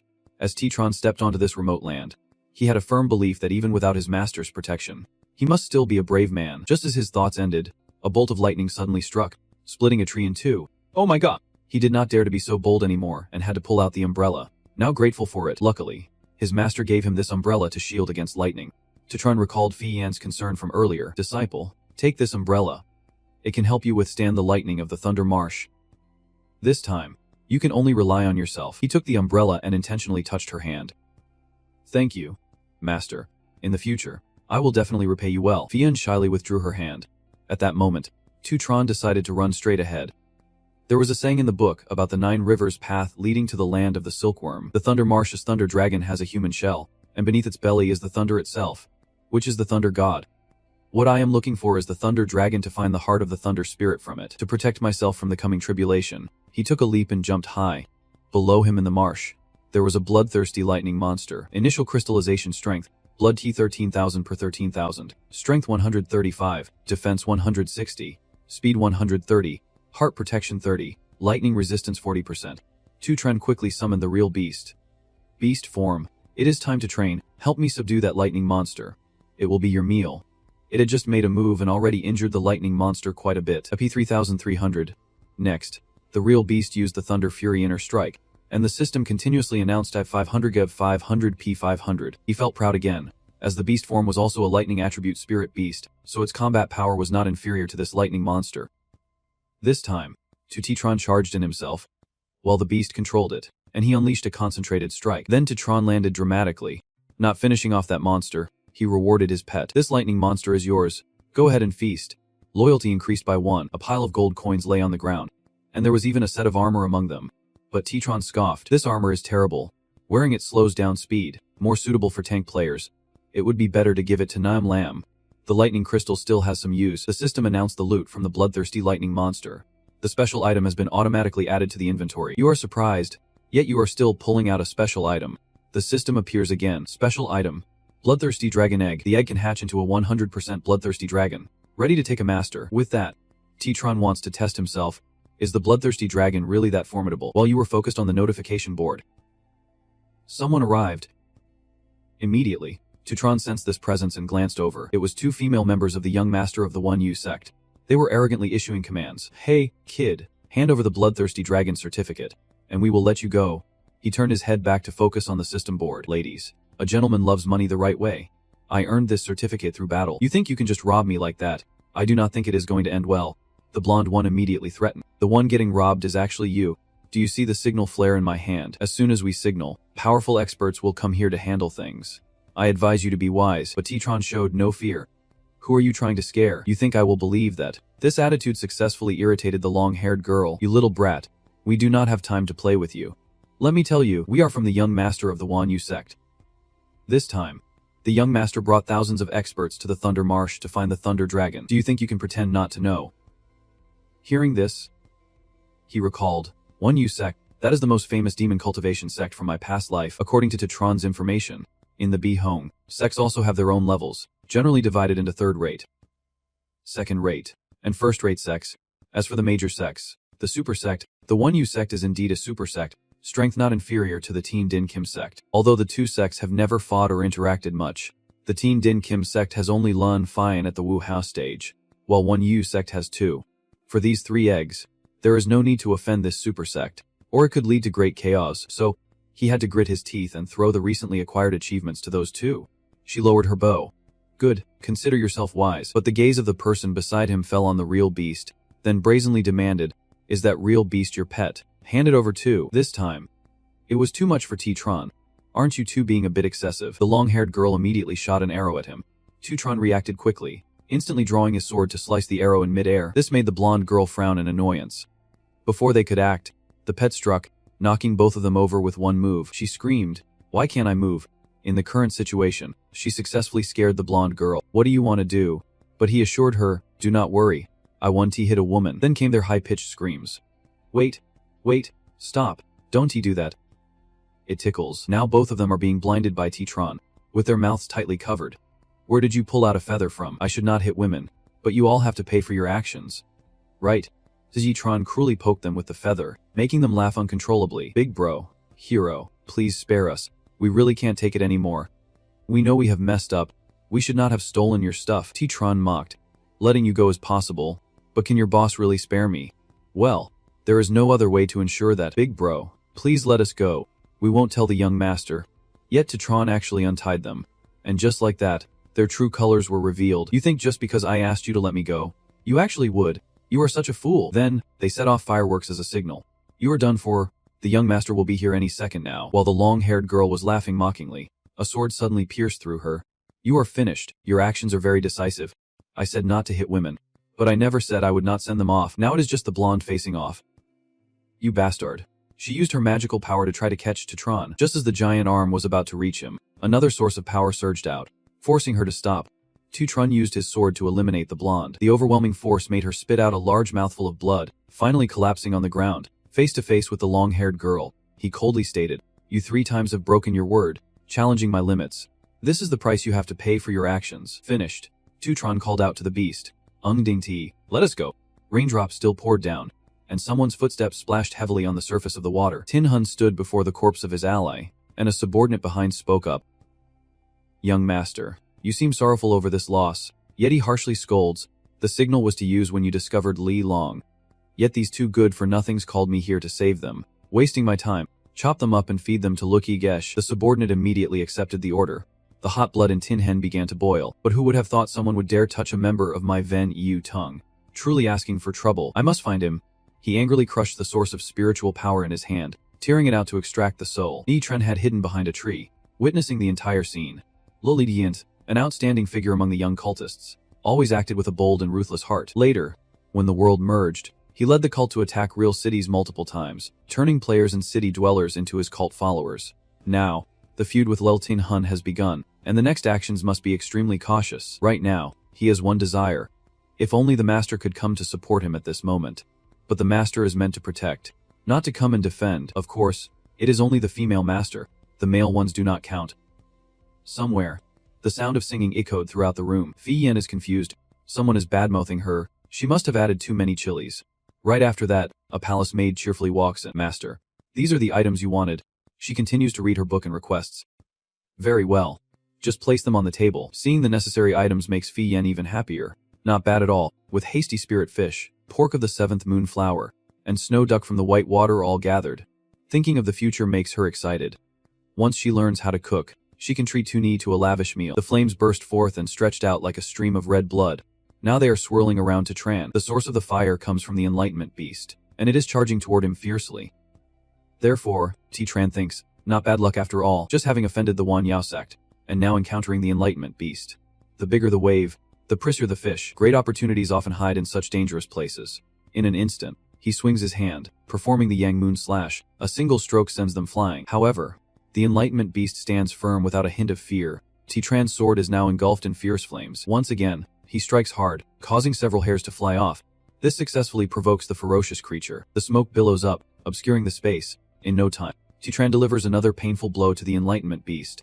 Then, the system announces congratulations to player Titran for completing the first boss elimination quest of the Golden Dan realm, gaining 3,000 reputation points, and receiving a random mystical equipment reward, a heart fruit, and an honor medal. And congratulations to all the lucky players. Hoping to catch up, it has fallen defeated to the ground. At the same time, the system's voice rings out, receiving the Northern Bright Soul capturing Cable Fee 1. This reward astonishes even him, as it dropped the Northern Bright Soul capturing. It is truly unexpected. This is the most important material of Heavenly Tao crystallization. Although alternatives can be found, they do not work as well.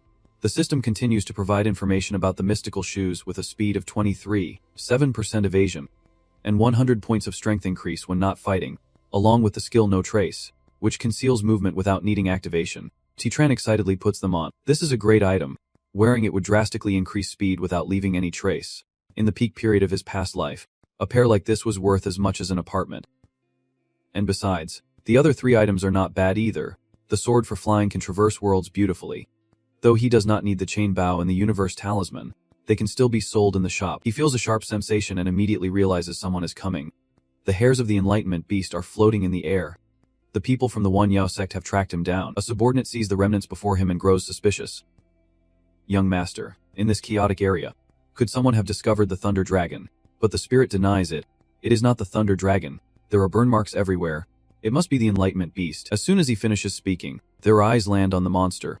He is not surprised by this, indeed. That only heightens the curiosity within my soul. It seems the sword practitioner who killed our disciple from the Wan Yao sect truly has some skill.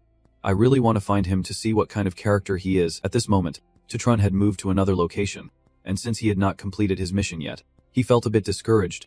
After searching for half a day without finding Lucky Long, the further he progressed in the Be Home game, the more patience he needed. Usually, it takes a lot of time to find materials or equipment, so it is better to say that I am experiencing a different life rather than just playing a game. Just then, something caught Titran's attention.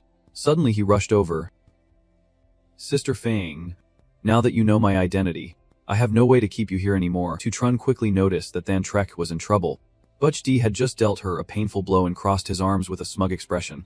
Remember our bond in the sect. I will send you to hell quickly, and do not blame my senior brother for being cruel. Than Trek lay helplessly on the ground, reminding him, Olindidi, I really did not expect you to be a henchman of the evil sect. If the sect leader knew, he would definitely punish you. Yet he felt very confident. The sect leader would not find out because you would be going to hell today. Just as he was about to eliminate his prey, a voice rang out. Goodness. What is happening?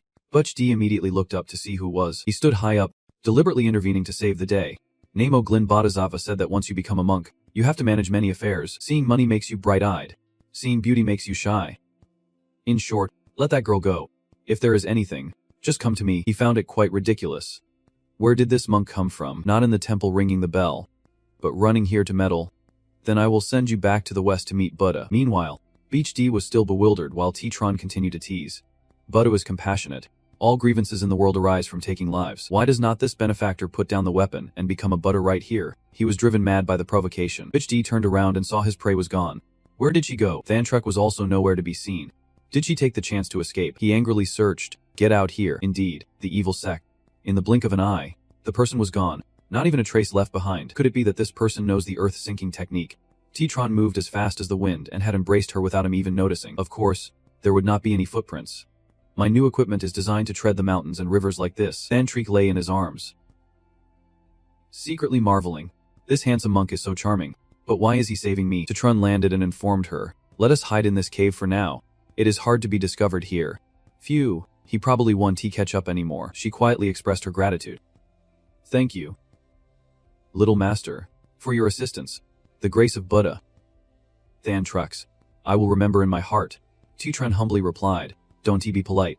I am not a disciple of the Buddha, nor am I a practitioner at all. Thantree still has questions. No matter what, you saved my life, and I need to express my gratitude. I just do not understand why you decided to help me.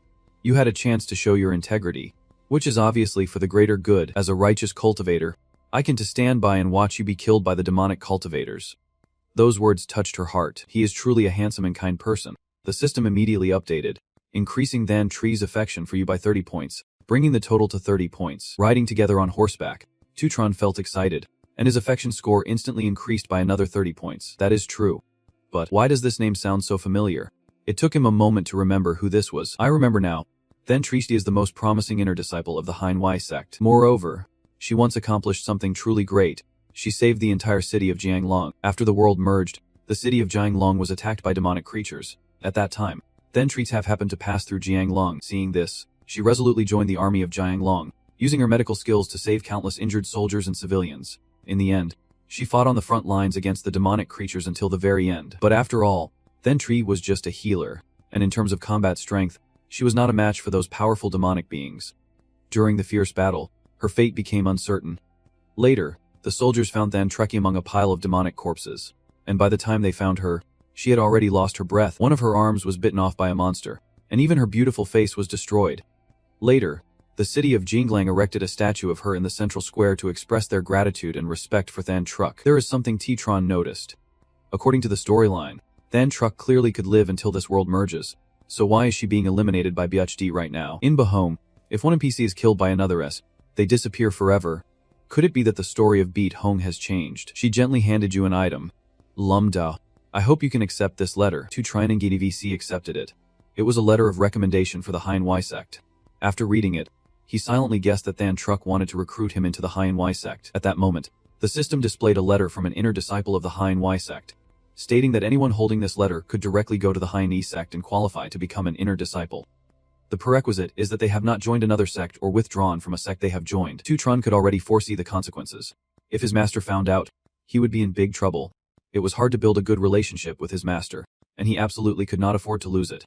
He then replied to Thantreet, acknowledging her good intentions, but he had already taken a master. I will accept this letter of recommendation on your behalf for now. If I encounter any suitable talents in the future, I will definitely recommend them to your sect. In fact, T-Tron had already planned.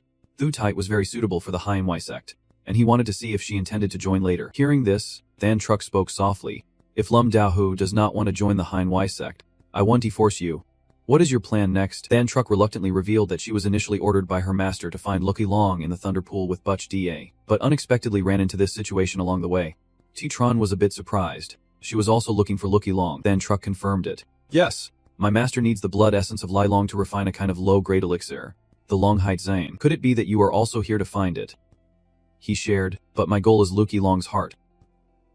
She understood. I see. Thantreet happily suggested. Then how about we look for it together? You want the heart, and I need the long height. T-Tron immediately agreed. Alright, let us work together. It will be beneficial for both of us. However, you should be aware that the Venue sect is also looking for Lucky Long. And moreover, Your senior brother is likely still searching for you in this thunder pool. So we need to be more careful. Now Than Truck understood clearly. No wonder Bitch D was so eager to deal with her. T-Tron then asked, is there anything else inside? She recounted everything. Butch D, I fear he has betrayed the master. He wants to offer Loi Long to the Venue sect. To keep me in the dark, the best way is to eliminate me, and when he returns to the sect, it will be revealed that I was devoured by a strange beast. You still do not understand why the Venma sect is so eager to find Loi Long. Do you? That is why Thantraki shared what she knew. It is said that recently the demon sect has been making a big fuss. T-Tron seriously contemplated everything. Seems the situation is developing faster, and the great demon war is about to begin. Suddenly, it was the next day. You stood in front of the cave, stretching and feeling refreshed. What a rare sunny day. She secretly had feelings for T-Tron. This was the first time she slept next to someone of the opposite sex. Lum, not only are you handsome, but you are also very upright. You are a good man, worthy of trust, the system immediately reported. Then Tresive affection for you increased by 5 points, now totaling 35 points. Together day and night, you turned back, grinning with satisfaction. After one night, the affection increased by 5 points. If this continues for a few more nights, could I be falling for this achievement? Then you heard a strange noise. Titron immediately pulled her. It is Bat. We need to hide. Where did the monster Vine and Kine come from to attack the two of them? Seeing both evade, it ferociously leaped to chase after them. You were truly surprised. Luin and Si Ding Kang. This is the strongest strange beast in Lucky Truch aside from Leaky Long. Has this guy been sleeping deep in the cave all this time? Than Tree boldly stepped forward. Lum. Step back. I will protect you. And she began to unleash her magic from the umbrella. Then Tristi spun beautifully. T-Tron stood there feeling like he was being underestimated. On the cliff, someone was observing your position. Butch D, having witnessed everything, felt satisfied. Luckily, you made such a loud commotion. Finally, I found you just in time to use the strength of this Lai Kang beast to eliminate you. He seized the opportunity to dive down for revenge. Where is that fake monk running to? Dare to trick me. Now I will deal with you first. She was taken aback by this appearance. Butch D, she bravely declared again. Lum, I can repay your kindness to Thantrek, but I want to let you die because of me. I will help you block the beast and him. You quickly get out of here. T-Tron felt a bit worried. This girl could not even defeat her senior brother. 1 against 2. Is not that looking for a grave? At that moment, the sky rolled, and thunder rumbled fiercely. You had waited for this moment for a long time, wearing down your shoes without finding it. Luki Long appeared, so I have even less reason to leave now. Vi-Tron, pleased, swung his sword and charged up, already mapping out the order in which to kill. First, handle Lin Kang, then kill Bitch D, and finally eliminate Loi Long. But at that moment, it roared fiercely, attacking wildly. Lily Kang was scared out of its wits, running away in a panic. Seeing that scene, he scoffed. Running away? Is this really the legendary bloodline suppression? I did not expect it to be so scared that it ran headfirst into a tree and died, hugging the tree while waiting for help. Then Truck exclaimed in shock. Oh my god! Duong Kang just self-destructed. T-Tron was at a loss for words. The descendant of the divine fate must be terrified. Perhaps it thinks that Lei Long is here to kill it. That is just ridiculous. The two of them instinctively became serious again. As the smoke behind them gradually dissipated, she calmly assessed the situation. There was a strong disturbance, and several unknown presences were approaching. He immediately recognized them as members of the Wan Yao sect. The two of us are no match for them. Over here, Beach D covered his face and laughed maniacally. You guys are definitely dead. But when he turned back, he was stunned. What is happening here? Where is everyone? Why can't I see anyone? Just then, a group of spirit souls appeared, and he coldly shouted, Have you found Lei Long? Why are not you making a move? What are you waiting for? Do you still want to join our Wan Yao sect? Beach D hurriedly bowed his head. Humbled. I want to. Of course I do. Young master. This is the first time I have seen Lei Long, and it scared me a bit, so I did not have time to report to everyone. Did you bring your subordinates? Tin Hun scoffed coldly. Waste. He waved his hand, launching a fierce suppression attack. You beast. Are not you gonna die quietly? It howled in pain, the sound tearing through the sky. From afar, Tutron silently breathed a sigh of relief. Luckily, he managed to activate the stealth skill. Otherwise, it would have been difficult to handle.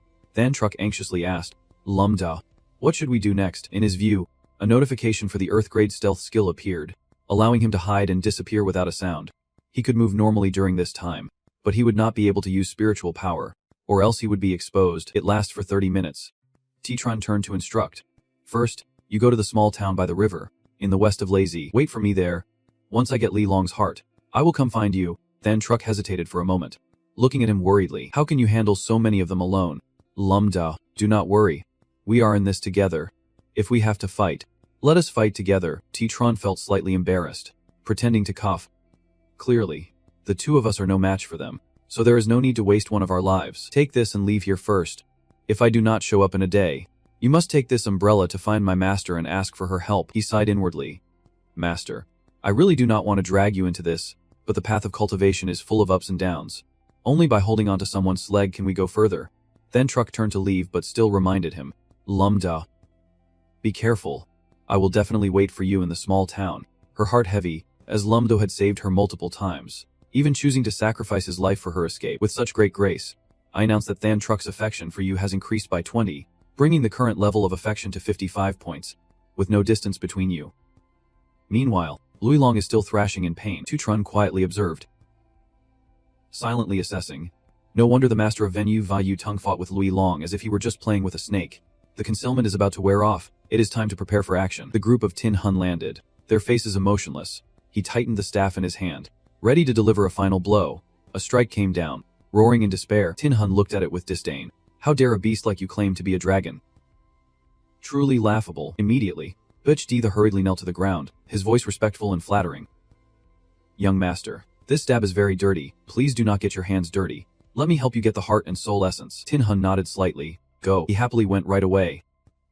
Understood. But suddenly, a chilling sound echoed. A level earth magical artifact, a hellish horn made from teeth, could activate the hellish sound, dealing 1000 points of basic skill damage to cultivators within a 1000 M range, and could make the beasts under the crystallization stage fight for you temporarily. T-Tron blew into it, feeling a flicker of pride.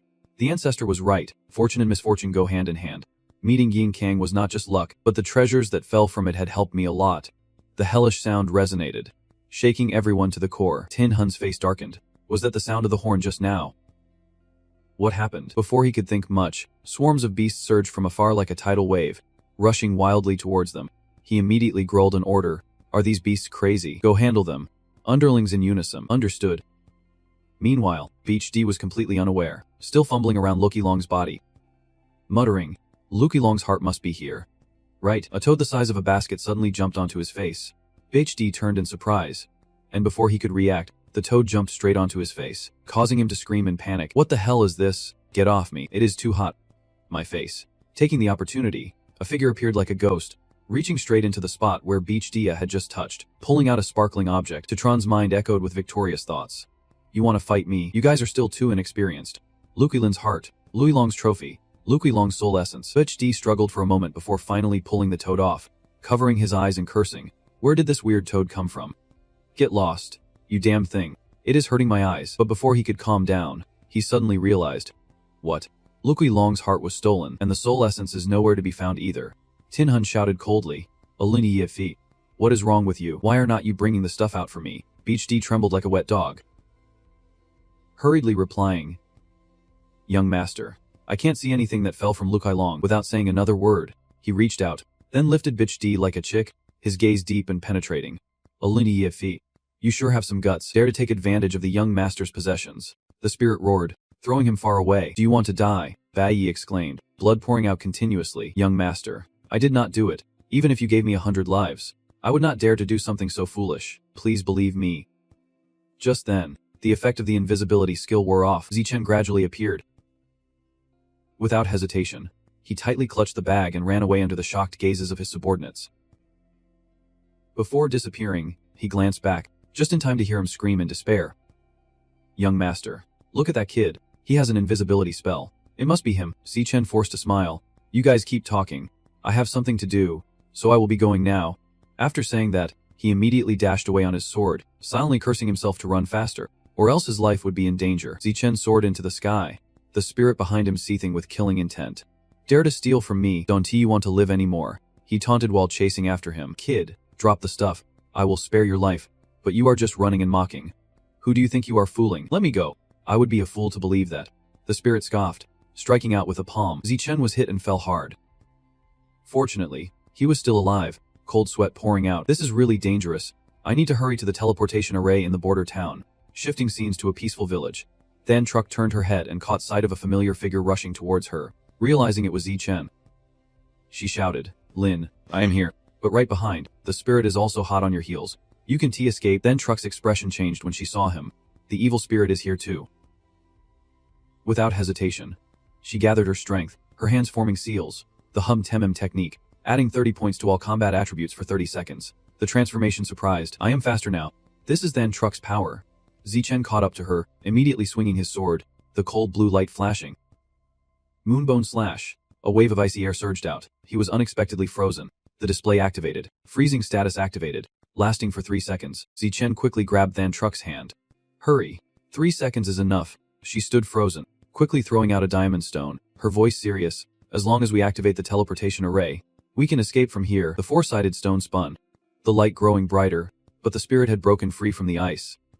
Sneering, with my endurance, I will only be frozen for a second at most, prepare to die. He summoned a gigantic spear. An overwhelming aura radiated.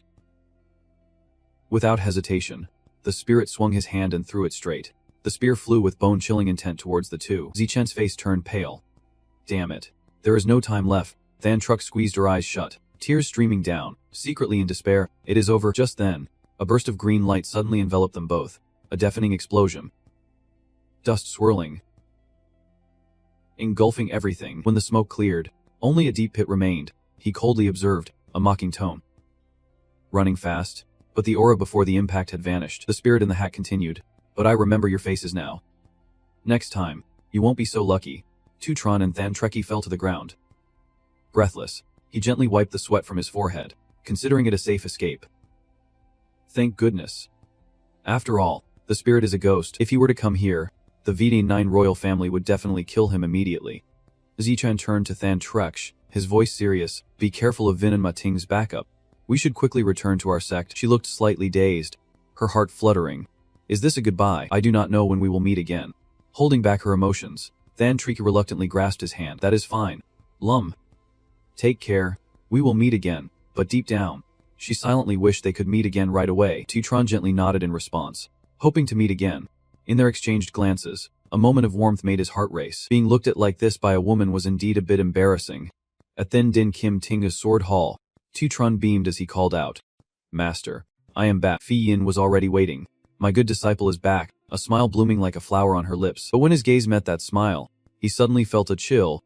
Wait, that smile from the master seems a bit strange. Could it be that I have upset her? He did not dare hesitate. Zidian immediately took out all the spoils. Master, I have not disgraced your orders. This is a Thunder Dragon's equipment. I brought it back for you. The items inside included the Thunder Dragon's soul essence, mysterious grade equipment, a shadow crystal bracelet, earth grade alchemy skills, earth grade spirit techniques, a thunder armor, and 3 elixirs. He breathed a sigh of relief inside, unsure what Master wanted, but figured he should obediently present the spoils first. Fi Yin glanced over, her eyes slightly surprised. Did you really defeat the Thunder Dragon by yourself? He lowered his head and changed the subject. This story is quite long. Master should collect the spoils first, but she seemed curious and uninterested in the items. You took these items, but I do not need them. I am just very curious. How did you defeat the Thunder Dragon with no other choice? Tukatron had to tell the truth. It was not him who killed the Thunder Dragon, but he secretly stole it. This answer left Fi Yin a bit confused. Stole it. Huh. He confirmed again. Yes. That is one way to put it. She pondered for a moment, then turned to him gently. All right, come to my room, and tell me in detail about the training at Thunder Marsh. Inside, Fi Yin felt an indescribable joy. Truly, her disciple had worked hard, but I also have a surprise prepared for him. He will find out soon. Zitron happily replied. Okay. In the room, he recounted everything clearly, and she gently nodded. So that is how it is? It seems you not only obtained the heart of the Thunder Spirit, but also met Ven Zio Ho. Fi Yin turned her face away, bit sulky. Looks like that Than Trekkie is quite beautiful. Worth the risk for you to save her. Hearing that, Tron pretended to be noble. The disciple just could not stand seeing the righteous monk being murdered by demons. He absolutely would not look at her beautiful face. Moreover, in this world, who besides the master would dare to say they are beautiful? Isn't that just making oneself look bad? Fi Yin glanced over, her gaze piercing through his heart, bluntly exposing him. If that Than Trike were a man, would you still step in? Tron hurriedly replied, putting on a righteous front. Of course, I would definitely help, she responded indifferently. I will temporarily trust you. Then he bowed and said, if there is nothing else, Master, I will take my leave to wash up and rest. To his surprise, Fi Yuan smiled and invited him. Today, wash up at my place. I have prepared some elixirs to help you break through again. A few inappropriate thoughts popped up into Tron's mind. The master actually allowed him to bathe in her private quarters, but reality hit him as Fi Yun waved her hand dismissively. The warm water is already prepared. Go take a bath. I will wait for you outside. Tron was frozen in place. Was he really expected to bathe by himself? He should not be thinking about that. He slowly sat down in the bathtub, the warm water soaked into his skin. So comfortable that T-Tron could not help but let out a sound. The echo of his exclamation made Fian blush furiously. She could only pretend to scold him. You foolish disciple. Just bathe. Why are you yelling? Hurry up and wash. I have a surprise for you later. He was surprised. The master had prepared a surprise for him. If there was no surprise, then he really did not want to leave this place at all. After all, the master's elixirs were very effective. If he continued soaking, he would break through again. But just as he was feeling elated, a terrifying thought struck him. If he broke through, would not he have to face the lightning tribulation? A bolt of lightning suddenly struck the tower. In the bathtub, T-Tron splashed water around, his hair standing on end. Thinking he had obtained the heart of the Thunder Dragon, so he should be able to withstand the tribulation himself, he tightly shut his eyes, channeling the hidden green heart deep within his chest, as flashes of lightning rained down. But the barriers T-Tron erected firmly protected his body. Just then, the door gently opened, and Fian walked in. Without stopping, she calmly approached the bathtub. He opened his eyes in shock, his face turning beet red unexpectedly. Fian leaned down and kissed T-Tron on the lips. The two of them became entwined in the warm mist. T-Tron, while asleep, mumbled, "Master," then suddenly woke up, shouting, "Master." The loud cry surprised Fian, and he suddenly realized, so it was just a dream. But it seems like he really did break through. Did he manage to withstand the lightning tribulation? The system notified him of successfully passing through 300 lightning strikes and receiving a medal of achievement. Achievement medal for the lightning calamity successor. All skills consume 20% mana points for damage. At that moment, she spoke tenderly. Good disciple. Congratulations. You faced the lightning tribulation all on your own. T-Tron scratched his head, feeling shy, acknowledging it was all thanks to his master's dedicated guidance. Without my master giving me courage and great encouragement, I definitely would not have made it. Yin just smiled. Go on. Hurry and see the gift that I have prepared for you. Hearing about the gift, he replied joyfully. But as he stood up, he realized he had not put on his clothes yet. T-Tron quickly covered himself, feeling embarrassed. Hey, where are my clothes? While putting on his clothes, he hurriedly ran to thank his master. He thought excitedly, whatever my master gave me must be something good, but I wonder if it is a magical weapon or an extraordinary secret manual. Before them appeared a lavish feast. T-Tron was momentarily stunned, looking at the food. Unsure of what it was, he chose not to look. Fion blushed slightly and replied, the surprise is right next to you. Where else could you go? T-Tron asked back in surprise. Master, are you saying that this food is the surprise you prepared for your disciple? She sat at the table, flaunting her alluring figure, and smiled gently. That is right. I made this while you were unconscious. Eat it while it is still hot. Looking at the feast, he felt a bit uneasy, wondering if all this food was safe to eat. But if he did not eat, his master would surely be displeased. If the master is unhappy, the least that could happen is a drop in favor, and at worst, I could be kicked out of the sect. T-Tron asked with a hint of worry. Master, what is that black thing? The disciple with poor eyesight could not tell, and Fian happily replied, it is a rough dish called a flour pig with wings, made from pork and pigeon wings. It seems like the temperature was not controlled well, so it looks a bit burnt. He could only pick up a piece with his chopsticks. Encouraging himself, he thought, it is just a little burnt, so it is still edible, right? Fian's eager gaze left T-Tron with no way out. He forced himself to swallow the bitterness but could not help exclaiming, it is too bitter. No, it is actually pretty good. Your cooking skills are truly amazing, he said, which only made her more enthusiastic. Really?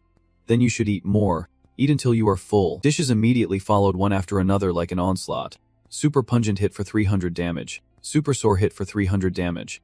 Tongue burning hit for 300 damage. Fian moved closer to him, cheerfully introducing, now, try another dish. But on the system, his favorability increased by 55 points, becoming more intimate. T-Tron looked at the bowl of food with a strange smell, feeling uncertain. Is this fish? Why does it feel so slimy like rice water? She excitedly explained. This dish is called Clear Central Sea Spirit Fish. The steamed spirit fish is made from the spirit fish of the Hanhai. You have just finished your tribulation. Your body is still weak. Eating this will be very nourishing.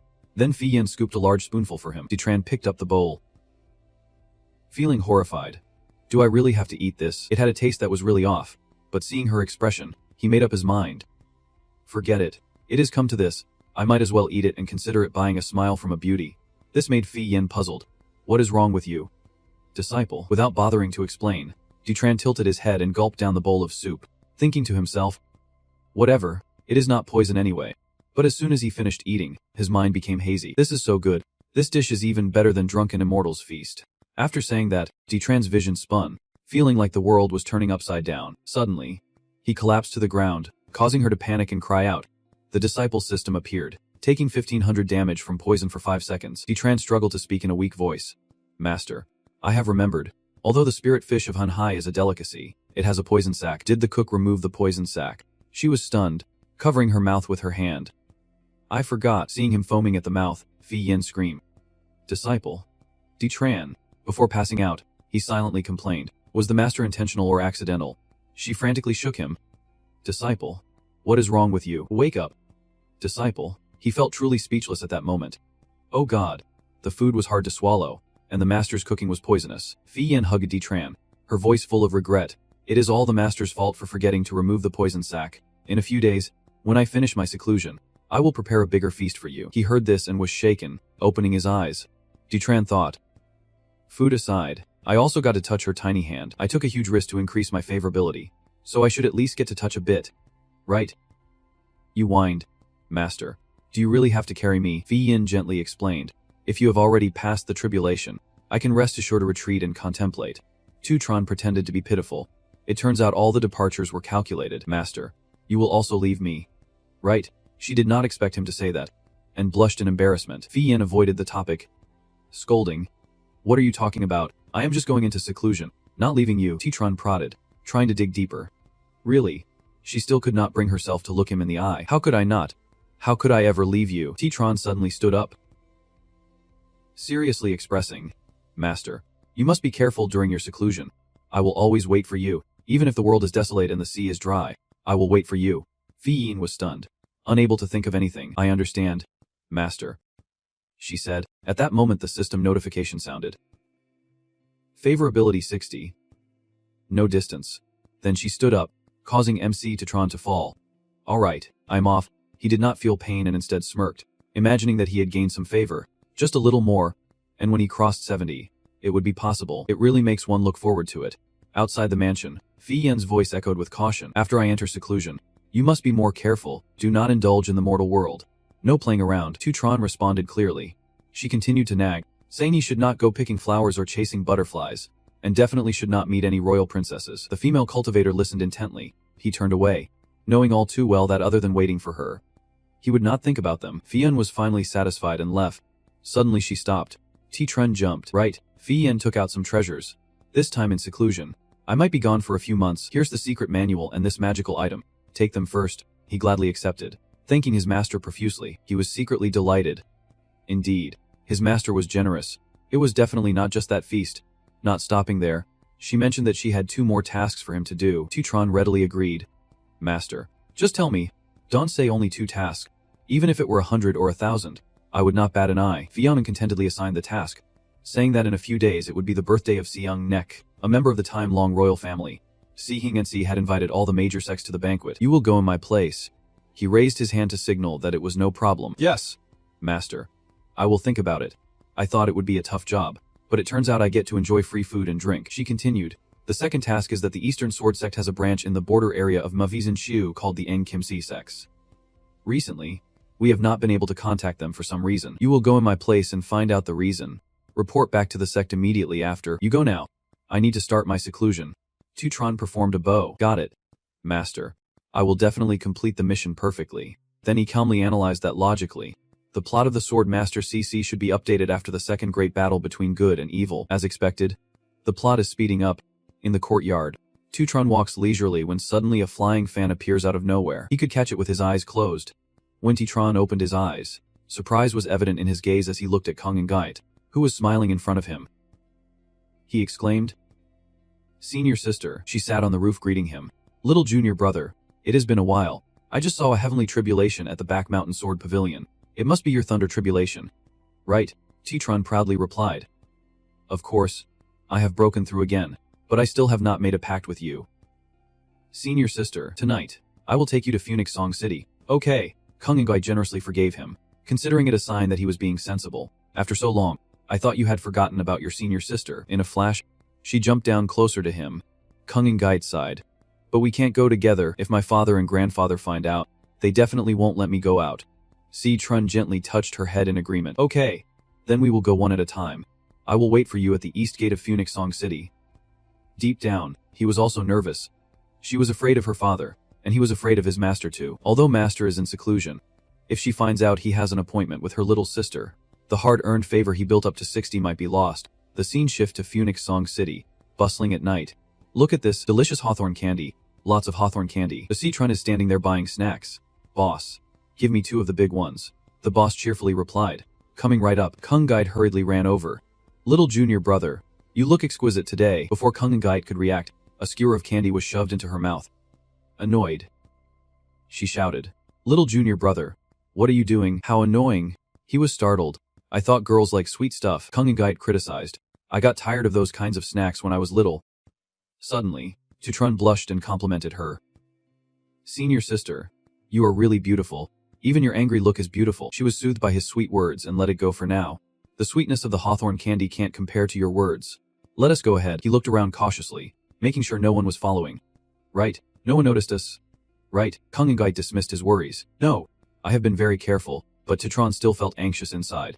If the master found out, it would be bad. Though he kept a calm exterior. I know a theater where talented musicians play beautiful melodies and dance gracefully. Let us go check it out first. Kung Guide felt flustered by his closeness. All right, let us take charge. In a theater, gentle hands appeared, revealing musicians dancing gracefully. She ate fruit while watching the performance. Unable to stand his intense gaze, Kung Guide turned and asked, Little junior brother, why are you staring at me? Why are not you watching the show? Tutron replied slickly. How can the performance compare to you? Senior sister, you do not need to worry about me. You watch your show. I will watch my senior sister. Just then, someone from the restaurant brought out the items. Young Herolith, I have brought the items you requested. Thank you very much, he said gratefully. Then Tutron presented the item. This is something I specially prepared for you. She was surprised. This is a romance story. The title of the book is The Overbearing Prince Fell in Love with Me. Kung Guide was deeply moved, hugging the book tightly. Little junior brother. Thank you. You are so good to me, buying me a romance novel. Only you would treat me like this. My father and family would not. He winked. Senior sister, I remember you said we should not act like strangers. I understand this little principle that girls' hearts are tender. Right, she wondered. Little junior brother, will you always treat me like this? The atmosphere suddenly became quiet. Kung Guide felt a bit disappointed. But then Tutron unexpectedly hugged her face from behind. Of course, I am not talented and my heart is narrow, so I can only care for you. Senior sister. He recalled that in his previous life, to pursue girls, he had to learn how to flirt every day. Tutron took out a necklace. I carefully chose and bought this for you. Senior sister, I think you will look beautiful wearing it. Let me put the necklace on you. Senior sister, a notification appeared. Affection level 70 points. Harmonious couples create beautiful melodies together. Tutron read eagerly. Success. He leaned in to check. How is it? Senior sister, does it look good? He was secretly plotting. This time he could safely touch her hand. Unexpectedly, Kung Guide boldly gave him a kiss on the cheek. Other players were buzzing, amazed that someone got kissed by an MP's beauty.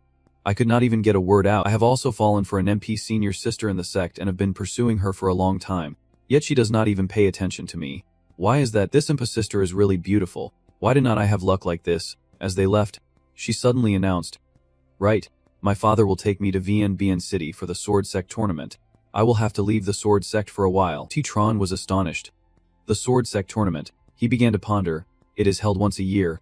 Only disciples of the Sword Sect at the Crystal Water level and above can participate. In my past life, I also participated in similar activities at my cultivation sect, but my rank was low. Ztron stopped, smiling as he said, Then says Treki will surely defeat her opponent. With 4 legs in the air, begging on the ground for mercy. Kung Guide was amused. Then I will borrow the luck from little junior brother. Little junior brother, I will take first place and give that reward to you. On the outside, he shyly declined, wondering why she was being so kind. But inside, he felt pleased. The Sword Sect really is a great place. Everywhere has big opportunities. She fell silent, her embarrassment still evident. Soon, Kung Guide had to say goodbye. Little junior brother, I am heading back now. Tutron did not forget to remind her. Take care, sis. I will wait for you to return victorious. But whether she wins or not is secondary. As long as she returns safely, he will be at ease. She flustered and ran off, while he stood there calculating. Time was pressing. Men needed to grasp his dream seal. On the way, someone was selling something. It was a high-grade spirit beast pill. Starting price 120 spirit stones. The crowd grumbled. Why is it so expensive? Tutron curiously took a look, seeming to discover something. The system presented an analysis. The spirit beast pill can help spirit beasts below the crystallization level break through. enhancing their cultivation. Auction price is 120 spirit stones. Immediately, he pulled out his wallet and asked, "Do you still have stock, boss? I want all 200 pieces." The owner seized the opportunity. "Yes, you are my boss now." The scene shifted. A black paw of a beast appeared. Citron observed the real beast and thought carefully. With this bear's physique, taking the medicine would indeed be effective. This spirit beast pill is worth buying. Moreover, the current price is low, but in a few months, it will double, and any excess stock sold can earn a lot more. The scene changed, and the players began discussing as soon as they saw him. "Wait, is not that Titron? He really is from the Heavenly Sword sect." They glanced at him, exclaiming in amazement, "I have never seen a real beast like that so plump. He is truly impressive." There is a saying, the talented get struck by lightning. People like him most likely just entered the dungeon to count their days. Look, he chose the hell mode. Those who entered the local hell half a month ago have only cleared 80% of the levels. I wonder who gave him the courage. Suddenly, a cloth waved. It turned out someone was starting a betting game. "Anyone want to place bets? Let us bet on who will clear the secret realm first. Titron or the guys who entered half a month ago." The others chimed in. The one who entered half a month ago was Titlan. His innate talent is the soul spirit synchronization. Incredibly powerful. "So what are you waiting for? I bet 5 spirit stones. T. Li Ding will win first." "Alright, I will wager 3 spirit stones. I bet 5. 2 stones." Amidst the bustle, someone broke the atmosphere with a bag of coins. "Here are 100 spirit stones. I bet Titron will win first." He Fiiti is confident of winning. How could the man she has her eyes on lose? The crowd is stunned by her. Who is this girl? She is going big. That is good. When that guy Lum loses, we can make a fortune. Titron observes closely ahead, her gaze sharp. In front of him, there is not a soul around, an unusual quiet. Titron goes deeper inside before she sees the townspeople. Minding Yim is indeed one of the classic secret realms of Bi Hong. Min Yim and Diquat Kulan are different. It has its own script. Furthermore, this script is very tragic. Anyone who passes the trial can't help but cry afterward. Many people lose their sanity while searching for the boss and try to change the storyline. Even when facing the final boss, they dare not strike. Suddenly, the sound of hooves thundered as a carriage stopped on the street. Inside, the beautiful Ai-Ni gently lifted the curtain. She gracefully stepped down from the carriage. Ai-Ni handed a paper to the person in front of her. "Sir, please review the content and order to follow the path." She obediently followed, her appearance delicate and graceful. The boys around looked on enviously, and it was obvious she was a flirt. The scene shifts to another area, and it is now late afternoon. Ai-Ni softly negotiates. "Mayor, I have been married for many years but still cannot have children. So I want to continue my husband's lineage who is out fighting. I heard that you can buy a child here. A friend introduced me, so I came over." The mayor welcomes her warmly. "I see. It is my honor to help you. Madam, please follow me." They arrived at a room filled with newborns. He smiled brightly and said, "Madam, you can choose from these children, but you must keep our village a secret." Ai-Ni, though scared, turned her head and replied softly, "Don't worry, I will keep it a secret." The mayor had picked up a stick at some point, so I felt secure. He struck Ai-Ni on the head because you can't get out of here. 2 thugs, who had been waiting, finally entered, looking quite pleased. This girl's figure is truly beautiful. Indeed, it has been years since we have had such quality merchandise. I could not hold back when I arrived. A guy with a scar on his forehead came over to inquire. "Mayor, you decide how to split this." The guy had been secretly observing from outside. He stroked his chin and said, "Let us do this. All the money from the carriage is yours, but she belongs to me." The ringleader reminded, "I am telling you, in this remote place, what we need least is money. Have you forgotten? Why did we brothers start this from the beginning?" He chimed in, "That is right. Robbing money. Robbing food. Robbing women. And now that we are well fed and warm, the only thing lacking is the woman." The leader slowly stood up in disgust. "So how do you all suggest we divide this?" The man had a piece of fried food on his forehead. Looking pleased, just like before, each person helps her back home to be a bride in 2 days. He continued, "If she is pregnant, a little blood will confirm her claim. Whoever the child belongs to, that woman belongs to him." He quickly took the lead, saying, "Then I will go first." No objections. Right, the leader sighed, reminding, "All right then, just take it easy. Do not mess it up." The leader agreed. "All right, 2 days later I will bring her to you, so hurry back." After saying that, he hurriedly closed the door and stood there for a moment, then turned to look at her with a sly smile. Time passed. Autumn came, and everyone continued with their usual activities. As the rainy season arrived, everyone rushed to escape the rain. Before long, summer came, and the place was still bustling until that cold winter, A drop of blood fell into a bowl of water, 2 drops mingling together. The man lifted the bowl, laughing joyfully. "It is mine. She belongs to me." The other 2 sighed one after another, surprised that the child was from the one-eyed dragon, noting that many women had died at his hands, feeling disappointed that they had not had enough fun. Hearing this, the one-eyed dragon turned around to warn, "What are you 2 muttering about behind my back?" At that moment, the leader hurried to mediate. "All right, the results are in. Let us not break the rules anymore. She belongs to the one-eyed dragon." At that time, the one-eyed dragon grabbed One Eye's hair and pulled her along. "Come on, girls, follow me and enjoy the blessing." The subordinates behind immediately shouted, "One-eyed, take it easy. Leave some soup for us too." "That is right." Hearing this, he burst out laughing, pulling One Eye even harder. "Now that she is mine, you still want soup? Dream on. Watch how I make her suffer." At this moment, One Eye was almost out of strength, her body limp and unable to resist. On the porch, Tutron quietly observed, feeling a heavy sense of helplessness, letting out a soft sigh. Suddenly, the roar of the one-eyed dragon echoed, tearing through the silent space. "You wretch, how dare you!" accompanied by footsteps of killing. "Kill them." When they rushed in, the sight before them left everyone in shock. He had fallen face down in the water trough. One man exclaimed in horror, "What?" The other immediately guessed it must be that woman. The leader approached, his eyes flashing as he noticed the bloodstains still splattered on the snow. He shouted loudly, giving orders, "Quick, chase after her. She is injured and can't have run far." Immediately, the crowd scattered everywhere, checking over there. "Well, here there are footprints. Have they been found yet?" "Search carefully. In this cold, she can't have gone far. That damn girl. There are bloodstains here."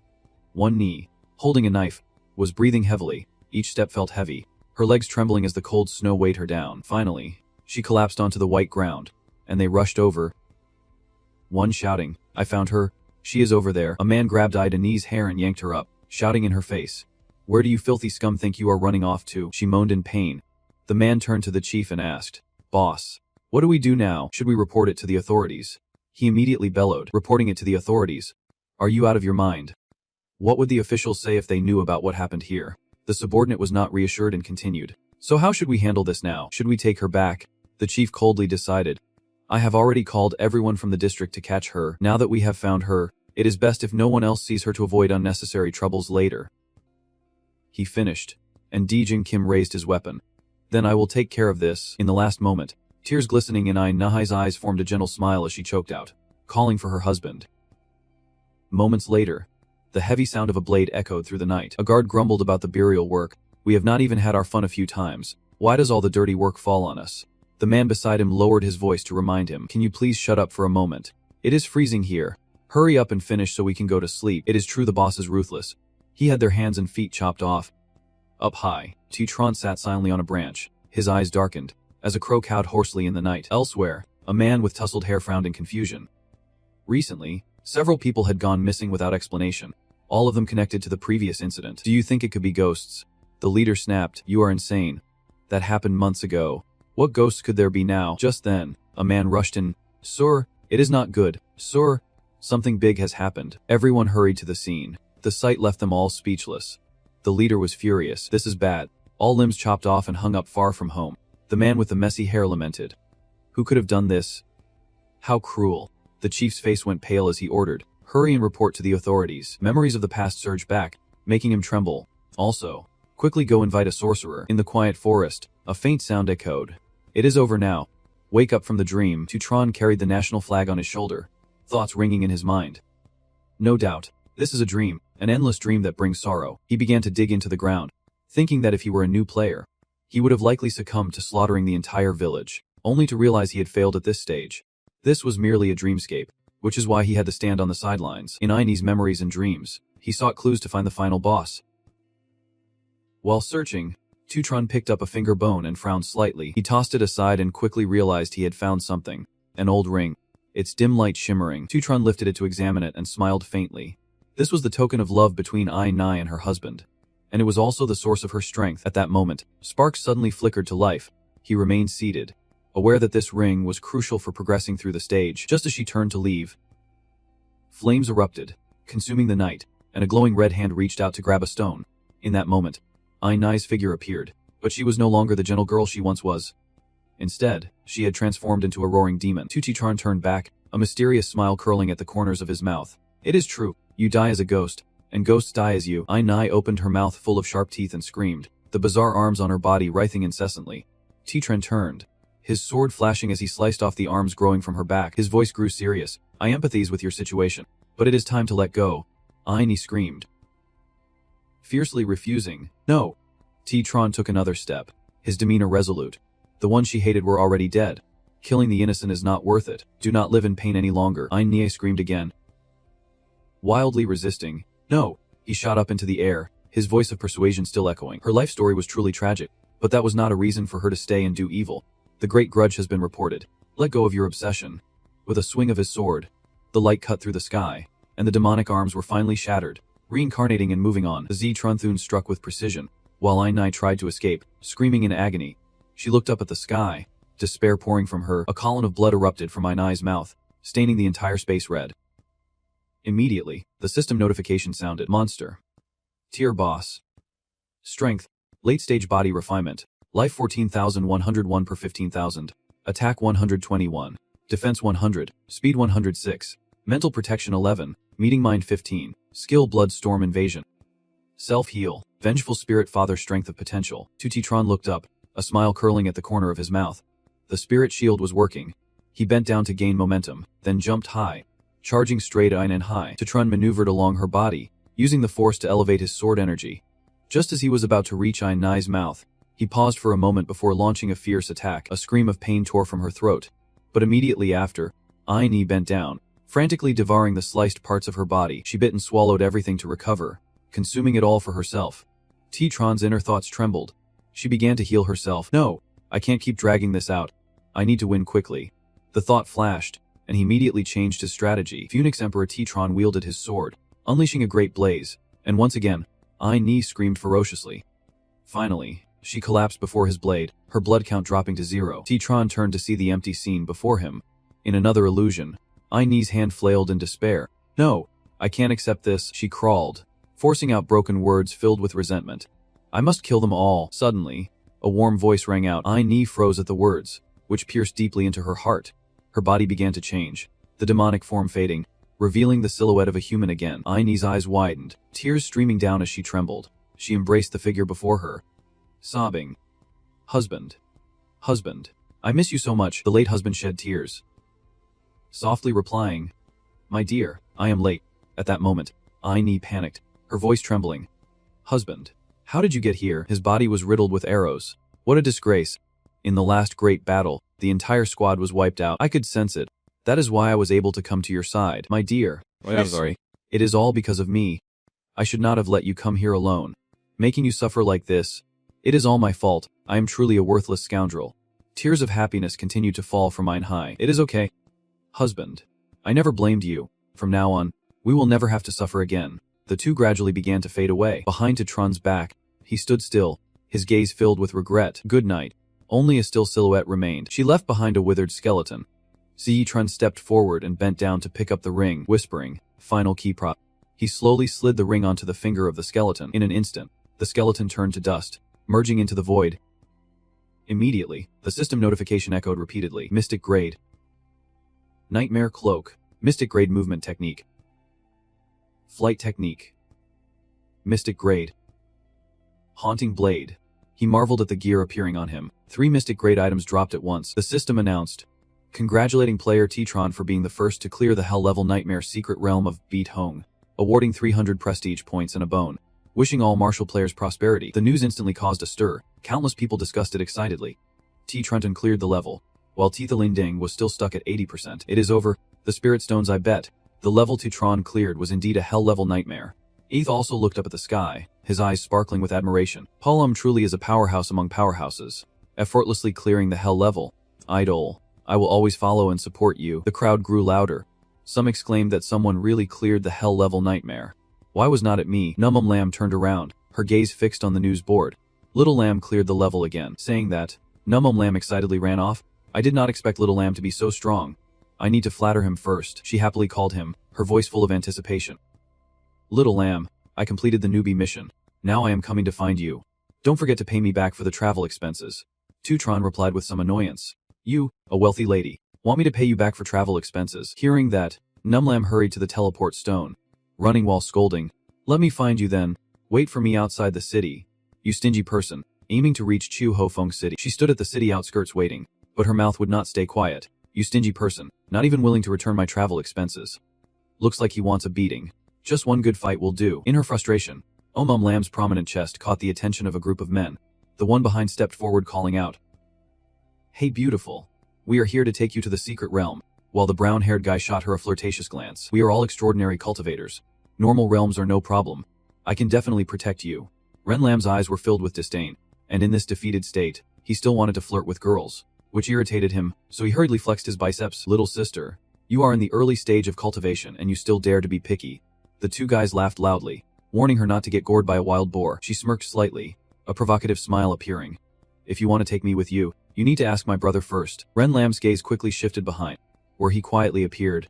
"If you have my brother's approval, I will go with you." The guy with the messy hair looked confused.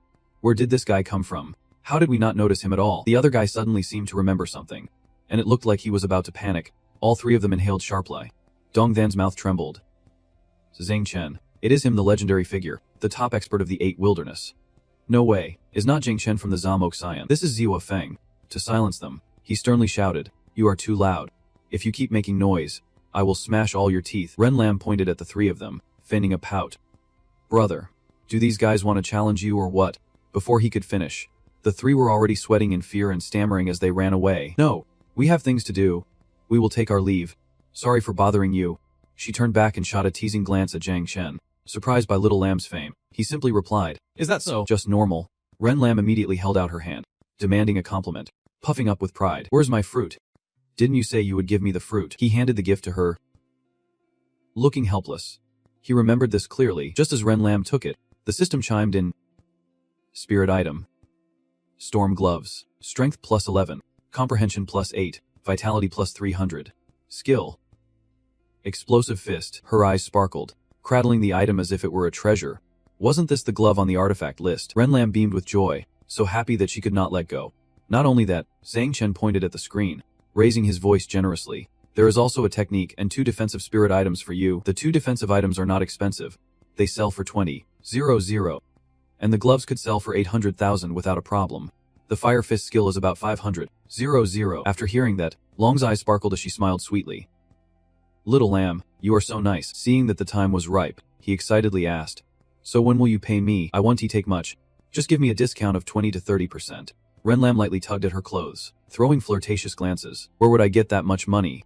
Or do you want to pay with your body?" Zhang Chen quickly waved his hands. "Let us skip that. I have a reputation."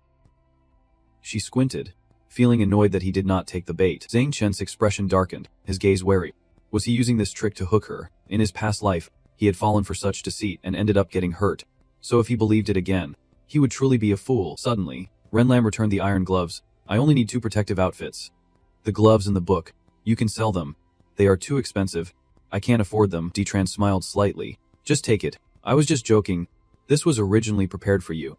If I really wanted to sell it, I would have sold it long ago." After saying that, Detran stuffed it straight into her arms. Lam felt even more guilty. "But this thing is worth 12 million. If you do not sell it now, later on when there are more items, its value will drop drastically." Detran gently reassured her. "Using these items will make you stronger, and you will be able to drop better items to return to me. So do not worry about it." She hesitated because of her self-doubt. "But I am not good at games, and I do not have any talent. Investing in me is a waste. You should focus on training someone else." Detran gently patted her head, encouraging her. "Who says you do not have talent? The immovable king is not a talent. Catching wild beasts is different from regular computer games. I dare say you will become a top player in this game." Lam blushed for a moment. "Really?" Detran answered without hesitation. "Of course, your talent is that good. Plus you have my guidance. Even a pig can do it." Before he could finish, Detran received a punch out of nowhere. She yelled angrily, "You are the pig!" Detran flew away, letting out a scream, then got hit again. He fell to the ground, his face bruised.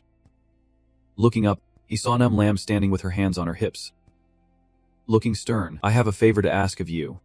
When I joined the sect, an elder in the inner hall took notice of me. That old man said he wanted to take me as an inner disciple, but I have to complete a mission. Please help me." Lamde heap. Detran felt wronged and almost cried. After just hitting her, now she wants him to help with a mission. What kind of attitude is that? In the tea house, Detran reluctantly asked, "Tell me. What mission?" Let me see if it is difficult, she seriously explained. He told me to go to the Tu lake and catch a red fish, so I do not know how hard it is. Upon hearing that, he immediately jumped up. Then let us go. When they reached Tu lake, Nemlam's eyes widened. Oh, we are going right away. Tu lake seems very far. Do we need to teleport there? Detran cheerfully replied. No need. We can fly straight there. Your level is not high enough right now, so get on. I will carry you.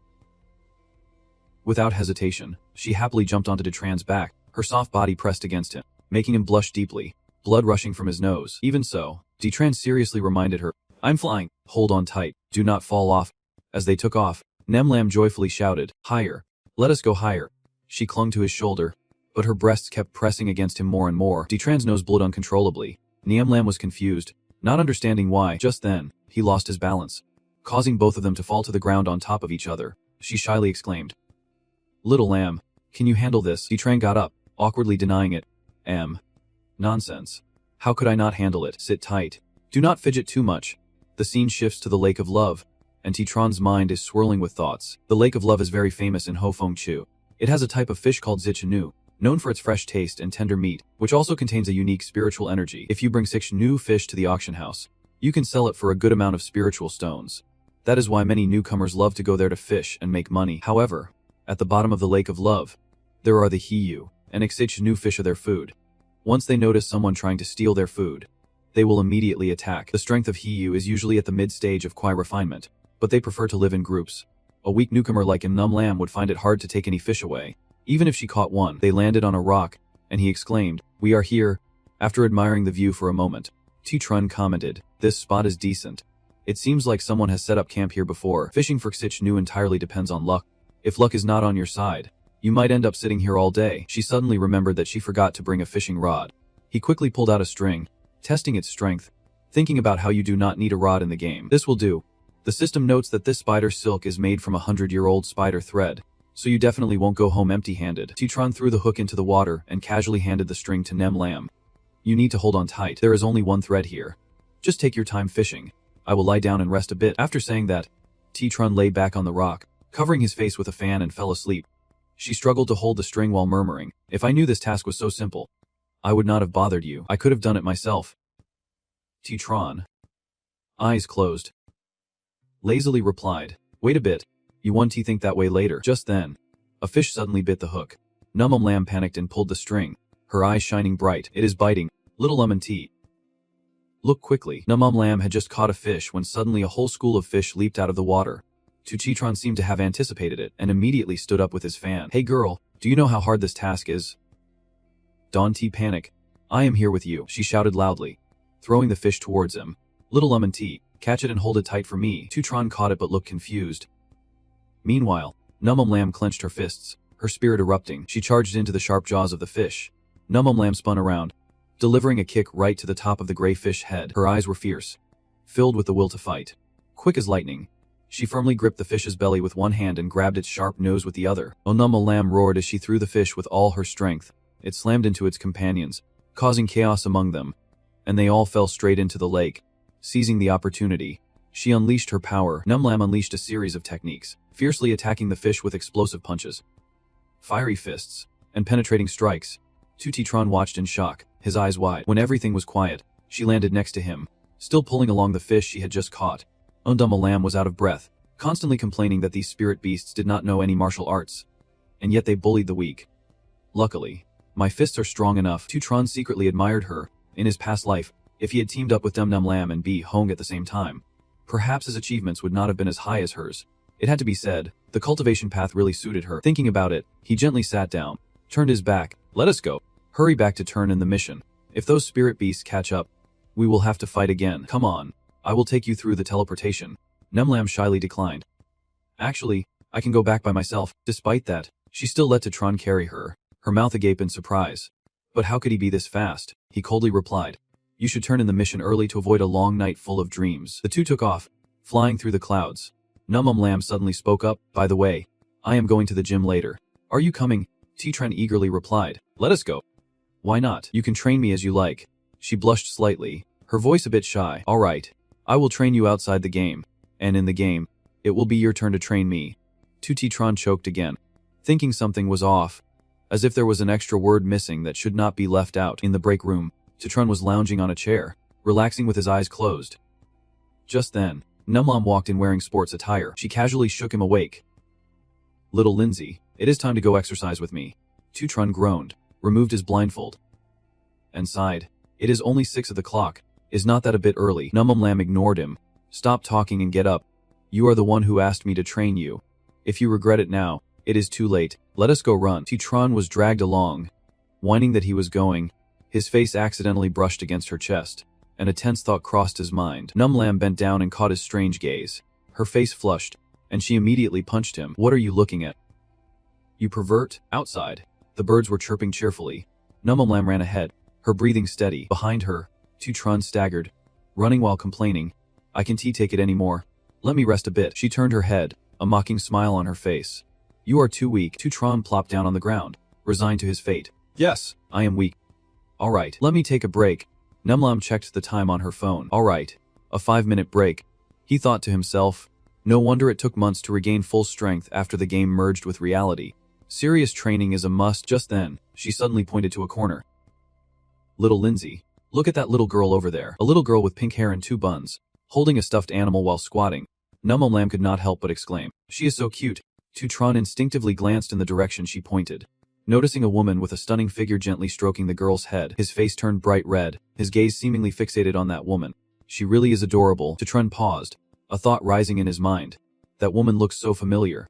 Where have I seen her before? Numlam urged. "Come on, let us go home." Seeing him standing still, she turned back with suspicion. In an instant, Numlam grabbed Tutron by the neck without mercy, her voice filled with anger. "Whoa, I did not expect you to be this kind of person. Xiao Lindsay, I told you to watch her, yet you keep staring at her mother. Why, you like married women that much?"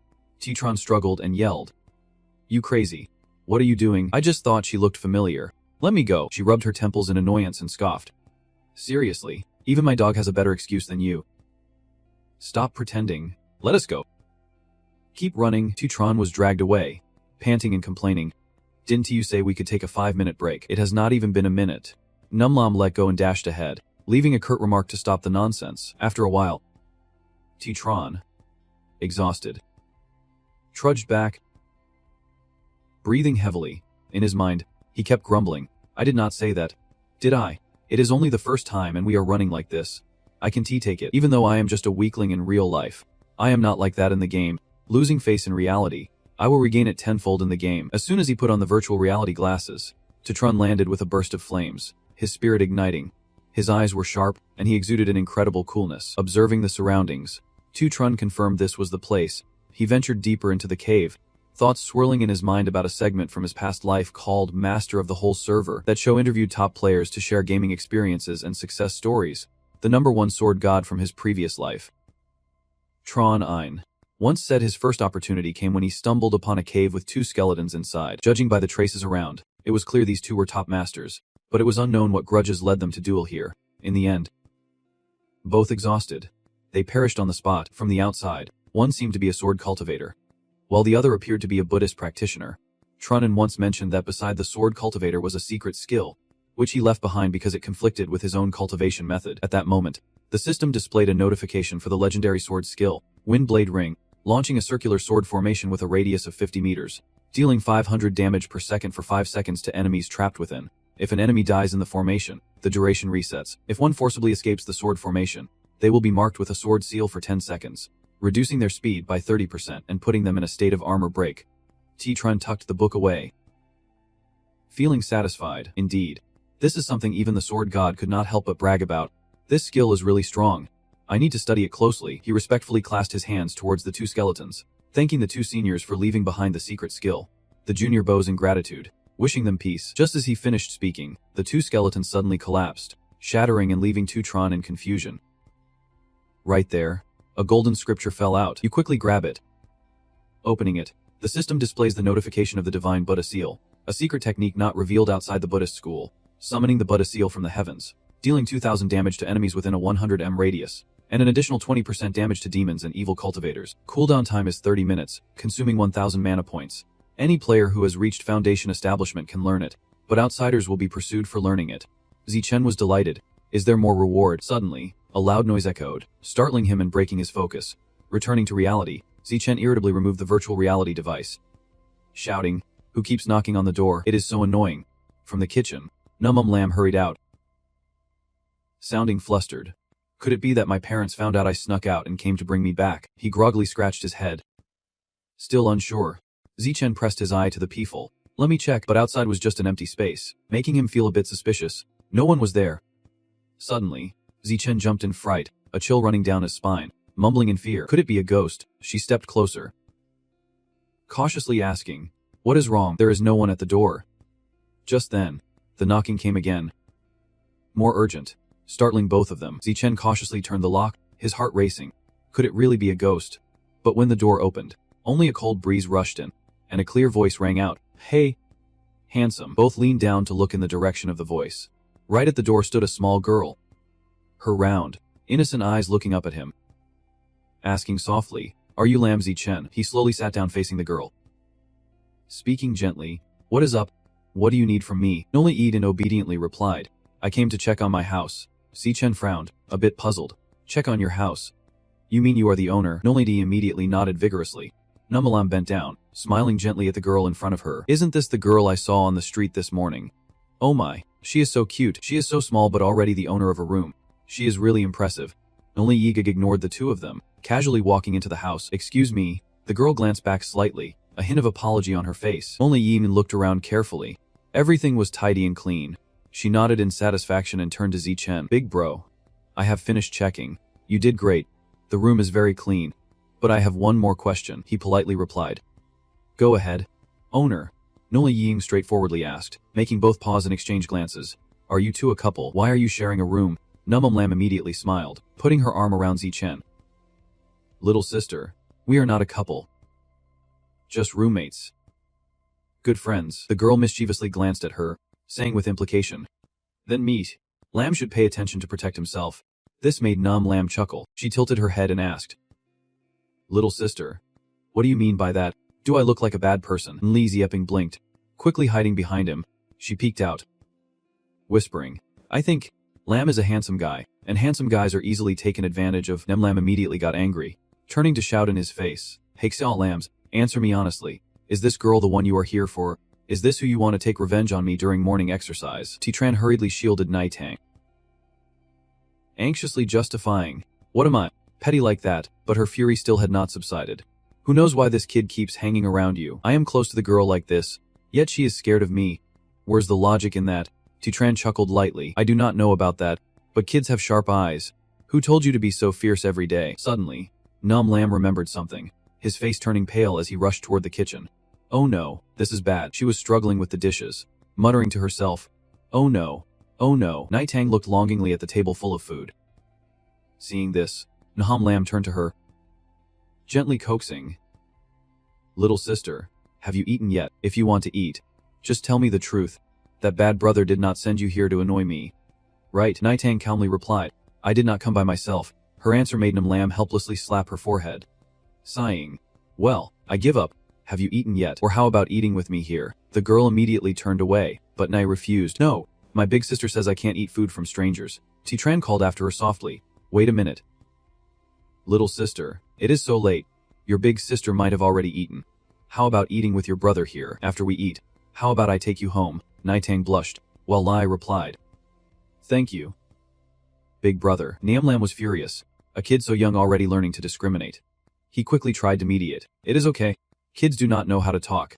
Let us eat together, and I still have to go back to the sect after." Titran suddenly thought to himself, "It has been so long since I returned to the sect. I am going to get scolded by my master again. I wonder if my master has finished his seclusion yet." The meal gradually became cozy, and Lam served food to the girl. "Come on. Eat lots.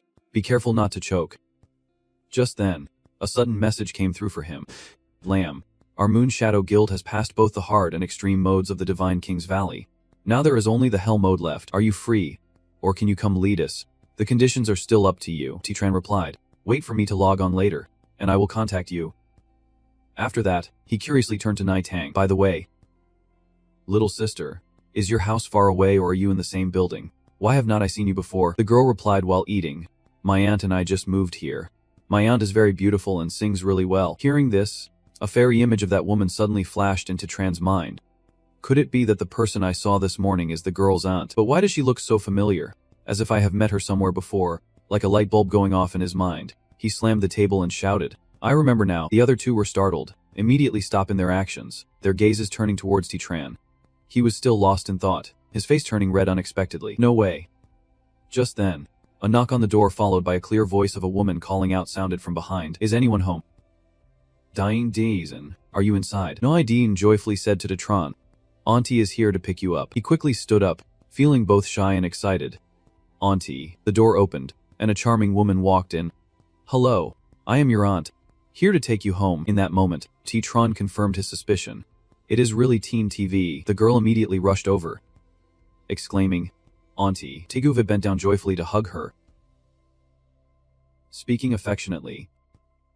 Dying Dean, why are you eating at someone else's house? He squinted at her, piecing together a familiar conclusion in his mind. Teen TV, the future otaku queen, was right in front of him, although she was not known yet and not famous. Once she integrated into the game world, her popularity would rival that of top stars. The songs of Fong that TUV would later cover would also be a huge hit.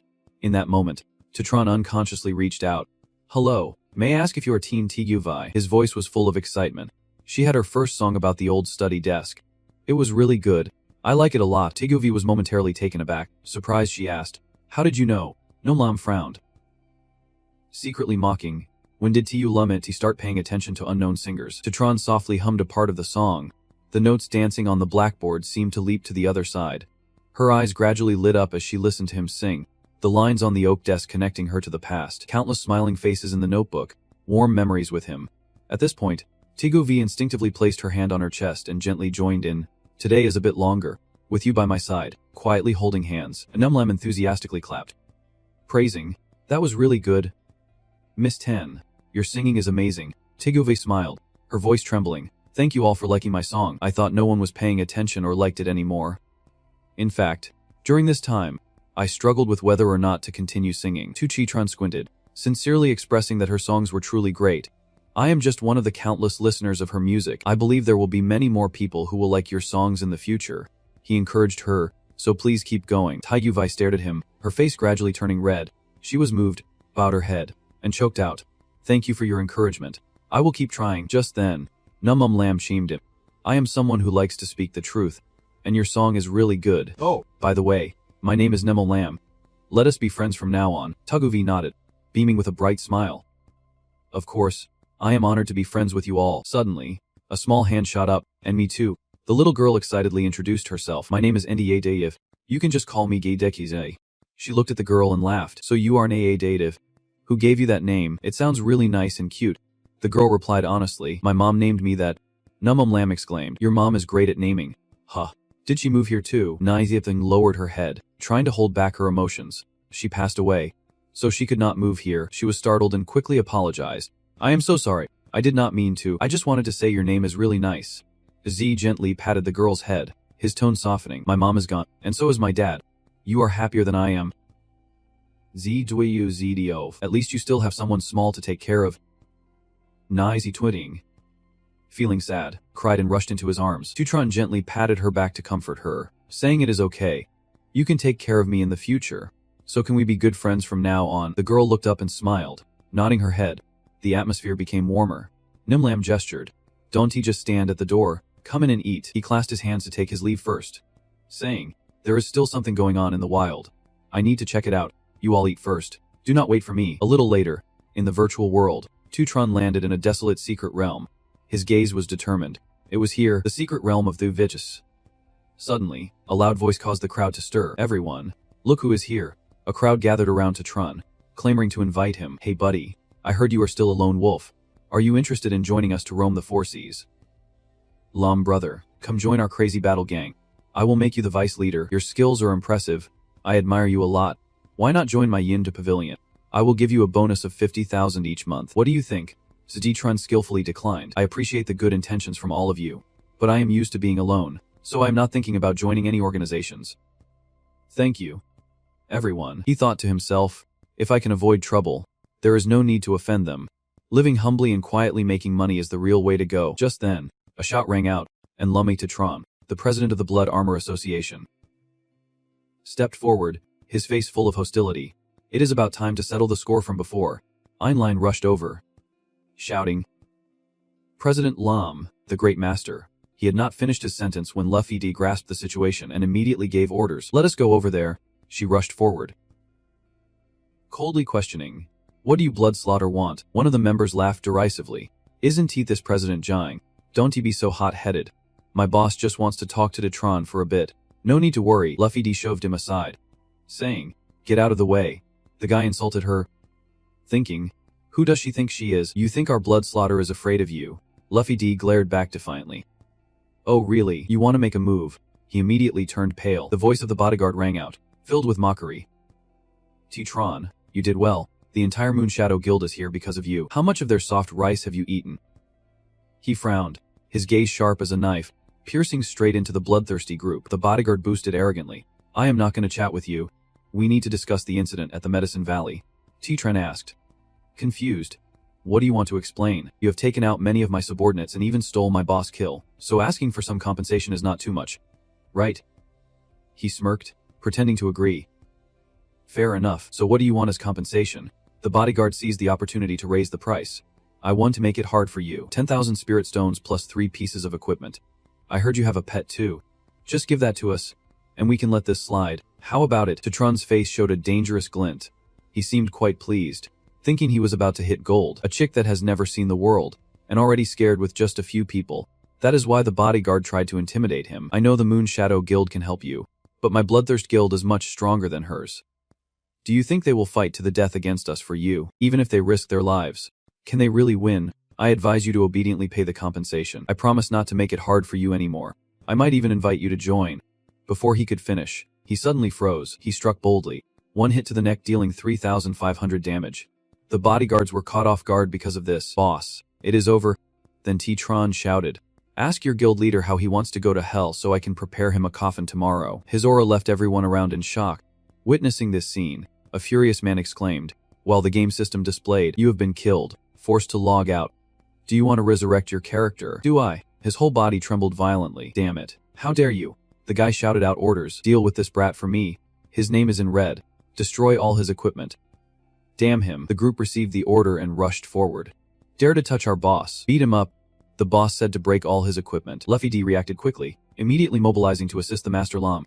The loud shouts echoed. The chaos was immense, and magical attacks were unleashed continuously. Earth spells. Ice spells. Gravity spells. At this moment, Detron made his move, an illusory figure, full of vitality, eliminating each one. Let us have a real fight here.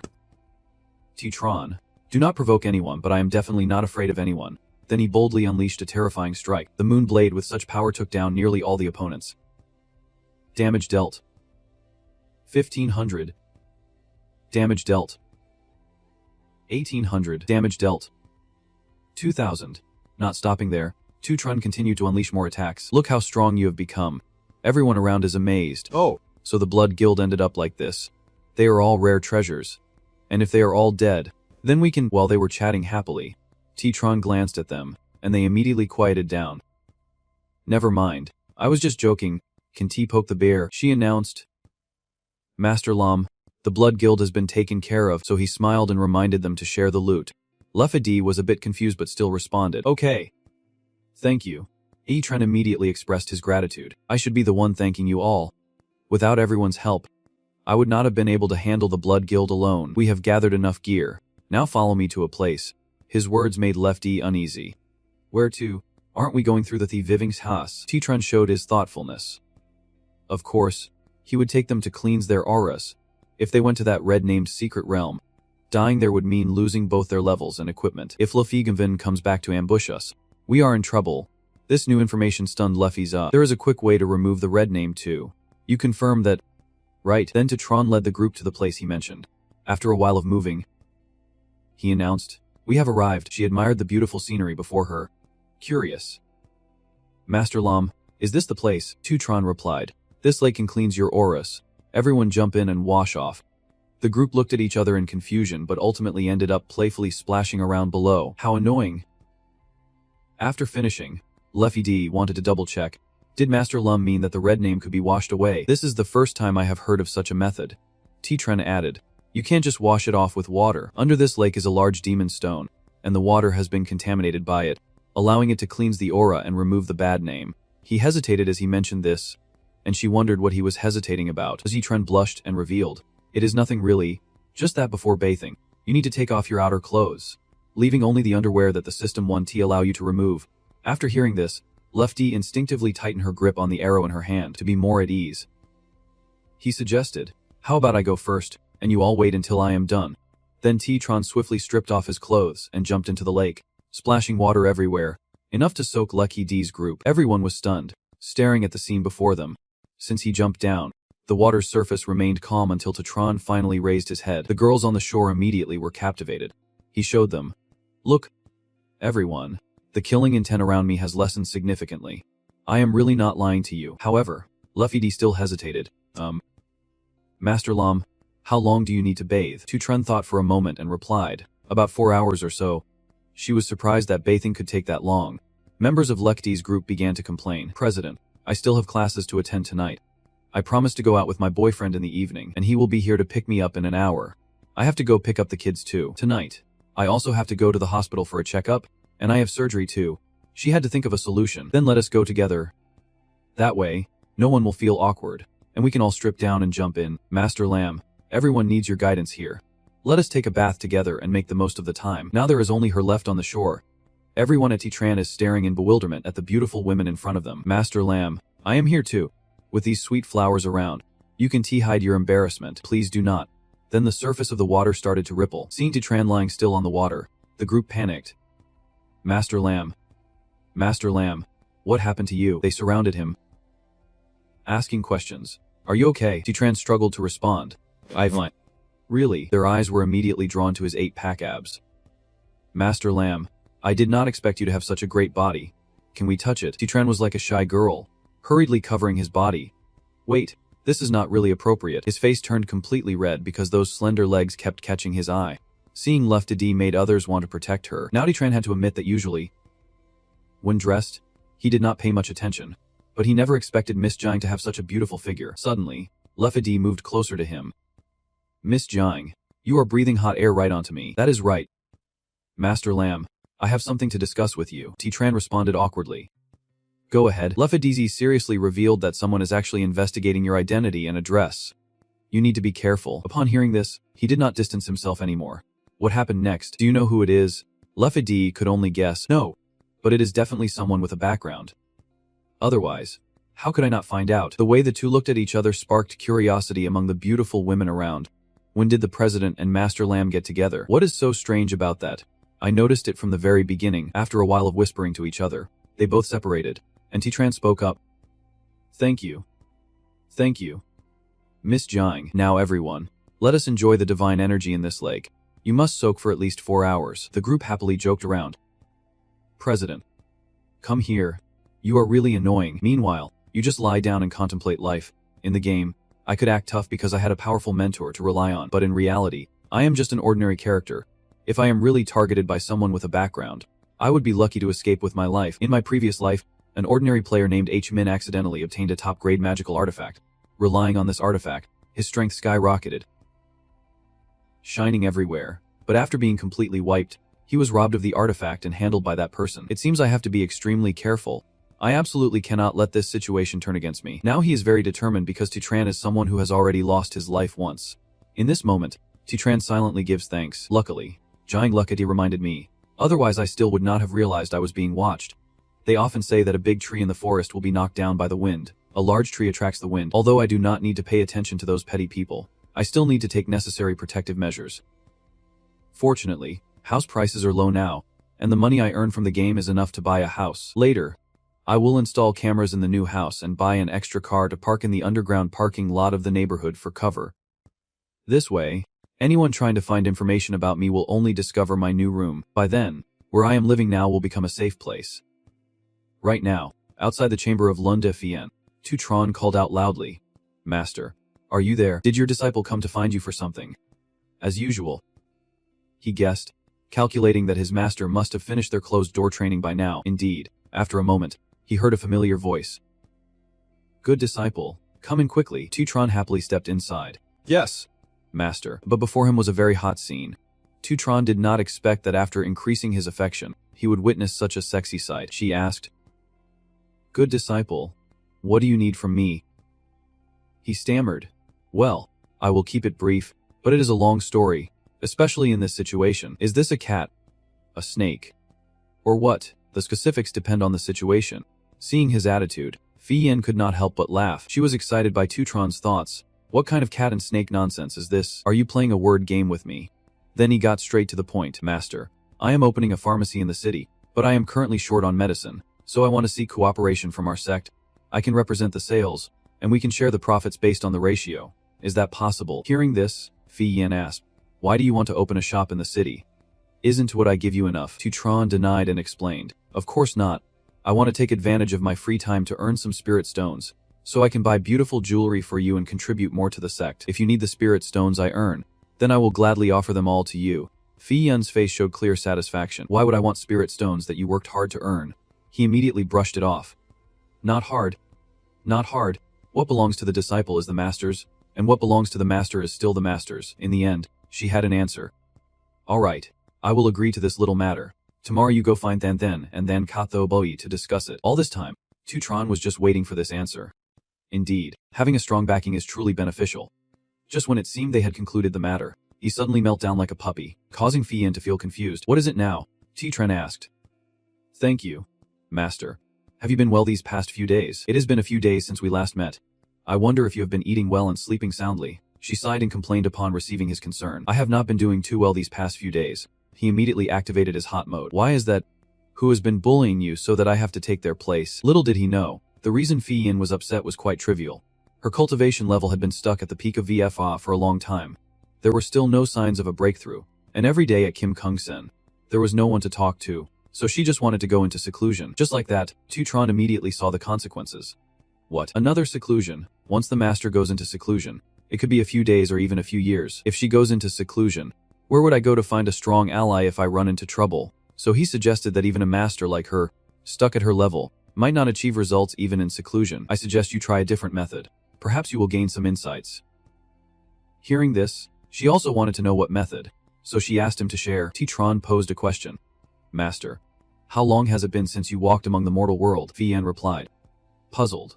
"Among the mortals, it seems like it has been several hundred years." Now that he could point out the reason, "That must be it, Master. It could be because you have been in Kimimting for too long.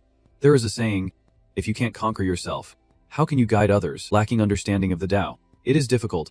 The worldly grievances claim to be enlightened, but they are merely a flickering light. Yet when all homes ignite their lights, true energy will emerge. Hearing Tutron's words, her expression showed signs of wavering. Next, he revealed that the mortal insights might help the master. "Master, you should descend to the mortal realm." Fi Yin was still in shock. "Descend to the mortal realm?" Tutron winked playfully. "Master, let us go to the mortal realm together. We can go on a date." His words made her face flush with embarrassment at the mention of a date. At the same time, the system announced a 5-point increase in affinity. Despite her slight reaction, Fi Yin still appeared shy. "You really do not know your place. I told you to take me to the mortal world to gain insights into the Tao. Who said I wanted to date you?" So Tutron corrected himself. "I misspoke. I should just go to the weapon room instead." "Master, please find a female disciple from the sect to accompany you." Fi Yin stubbornly questioned him. "Are you dare enough not to go with me? Don't even think about touching the medicine or weapons." Her imposing aura made him break out in a cold sweat. The disciple was just joking. "How could I not go with my master?" "The fairy," Tutron assured. "Don't worry, with me as the guide, master will definitely be pleased." Upon hearing this, Fi Yin was immediately excited. "So when do we leave? Where are we going to have fun?" Her gaze froze for a moment. Realizing her own reckless behavior, she returned to her aloof demeanor.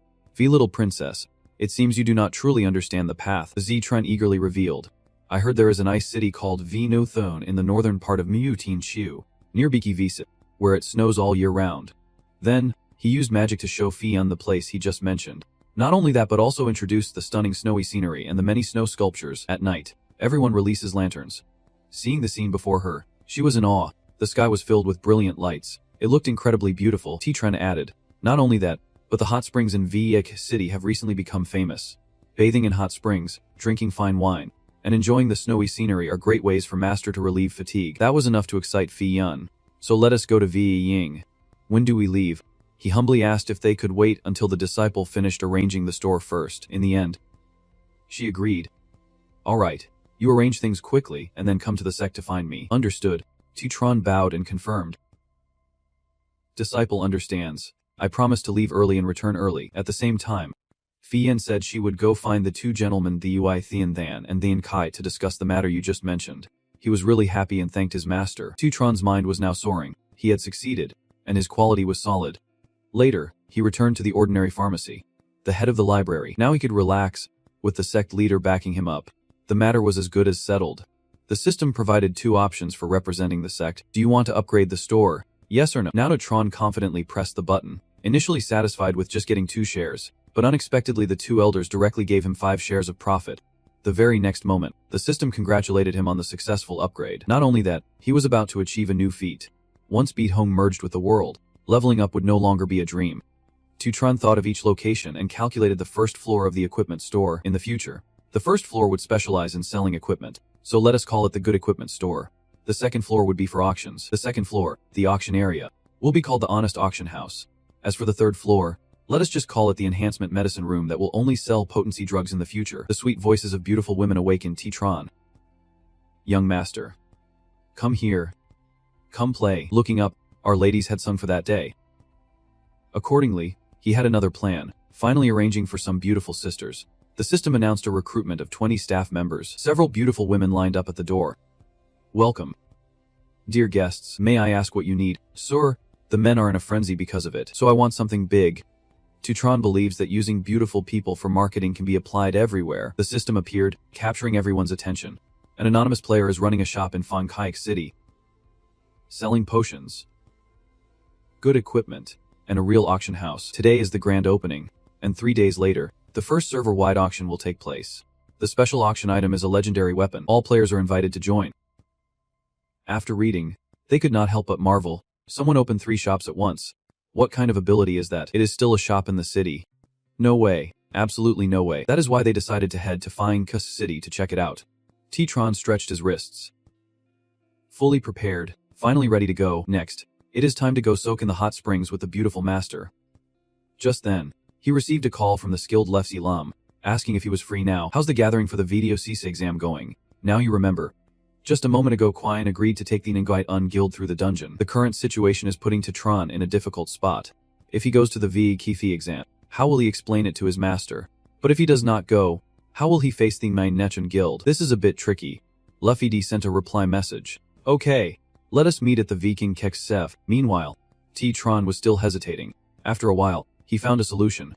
He originally had an appointment with President Jiang, and he also had experience with the VDOC exam. After finishing the VKKS exam, he could look for his master, making it easier to enjoy their date. Tron began to execute his plan. A girl shouted loudly upon seeing him. Everyone. Look, Lum is here. The crowd buzzed because of it. That is right, it is him. Amazing. We are in for a treat this time. Lefty cheerfully welcomed him. Lum, you made it. She did not forget to express her gratitude. Lum, thank you for helping us through the secret realm. Whatever the conditions are, just let me know. Our Ingwitan Guild will definitely comply. Tron then stated. The conditions are the same as before. Follow my lead. The sword equipment is mine. And we want to mention the rest. Hearing this, Luffy Ding immediately rejoiced. No problem. Then I will give you the captain position, and you have full command of the team. Instantly, a captaincy board appeared above his head. After reviewing, Tron noted that there were too many martial artists in the team, and too few healers, needing at least over 100 healers. The others chimed in, I am a healer. Me too. I am also a healer. He asked again, which healers have learned the skill Tunch of Awe? Raise your hands. 2 girls eagerly raised their hands. I am about to learn 10F How. I have learned it already. Tron praised. Very good. That is the spirit. Finding a martial artist with over 8,000 health should not be hard. Right, the sturdy girls assured him. Of course, that is a given. Taking the opportunity, he requested that they form groups, each consisting of 1 healer and 1 martial artist. These 2 will stand at the front line. Ein Lin wondered. Master Lam, you are telling me that Y2 has to stand at the front of the team.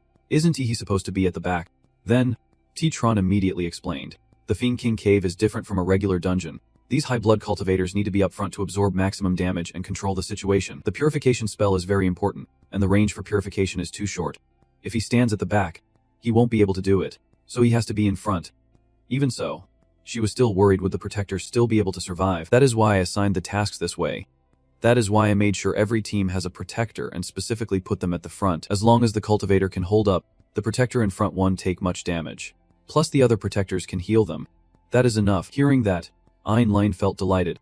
That is right. Why did not I think of that? She realized something was off. Her cheeks flushed, and she scratched her head awkwardly. You keep directing. I won't interrupt anymore. Vigitron reminded everyone to stay calm.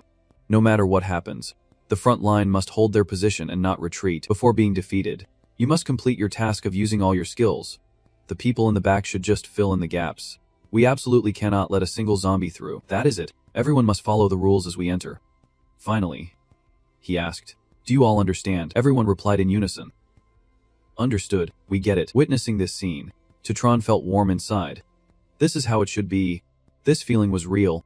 The pinnacle of manhood is just like this. Now everyone was mentally prepared. So shall we set off? The spatial rift began to open, according to the information you provided.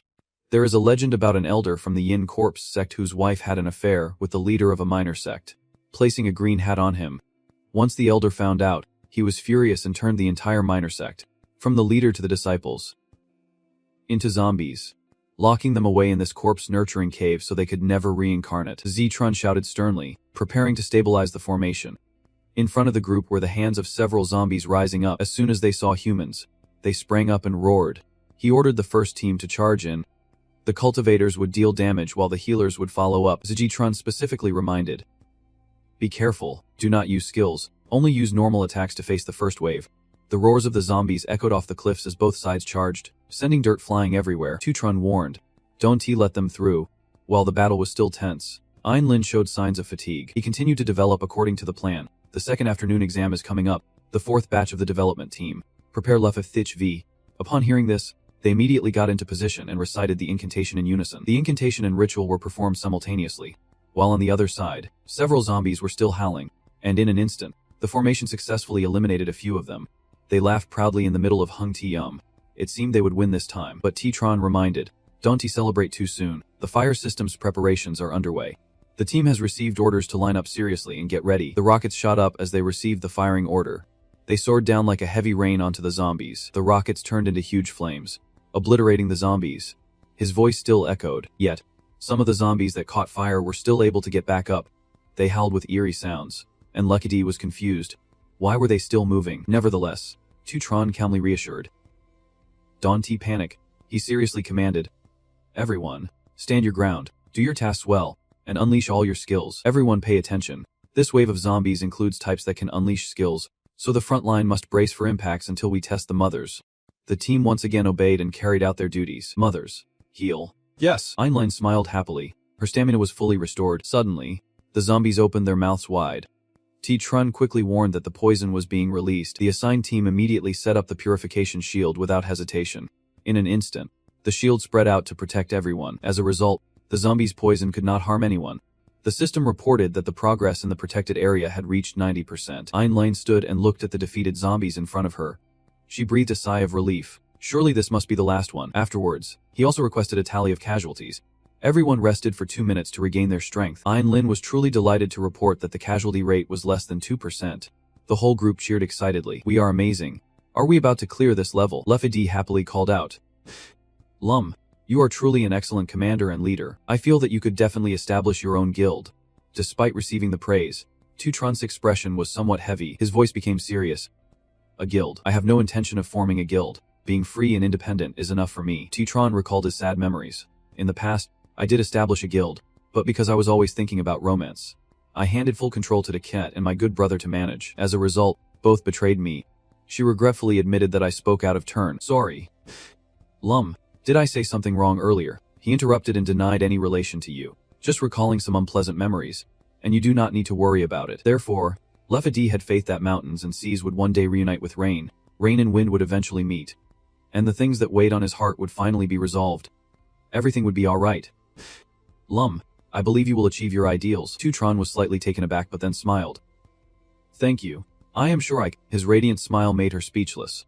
After a moment of rest, T-Tron announced that it was time to prepare for the final competition. You know well that the things before are not worth mentioning.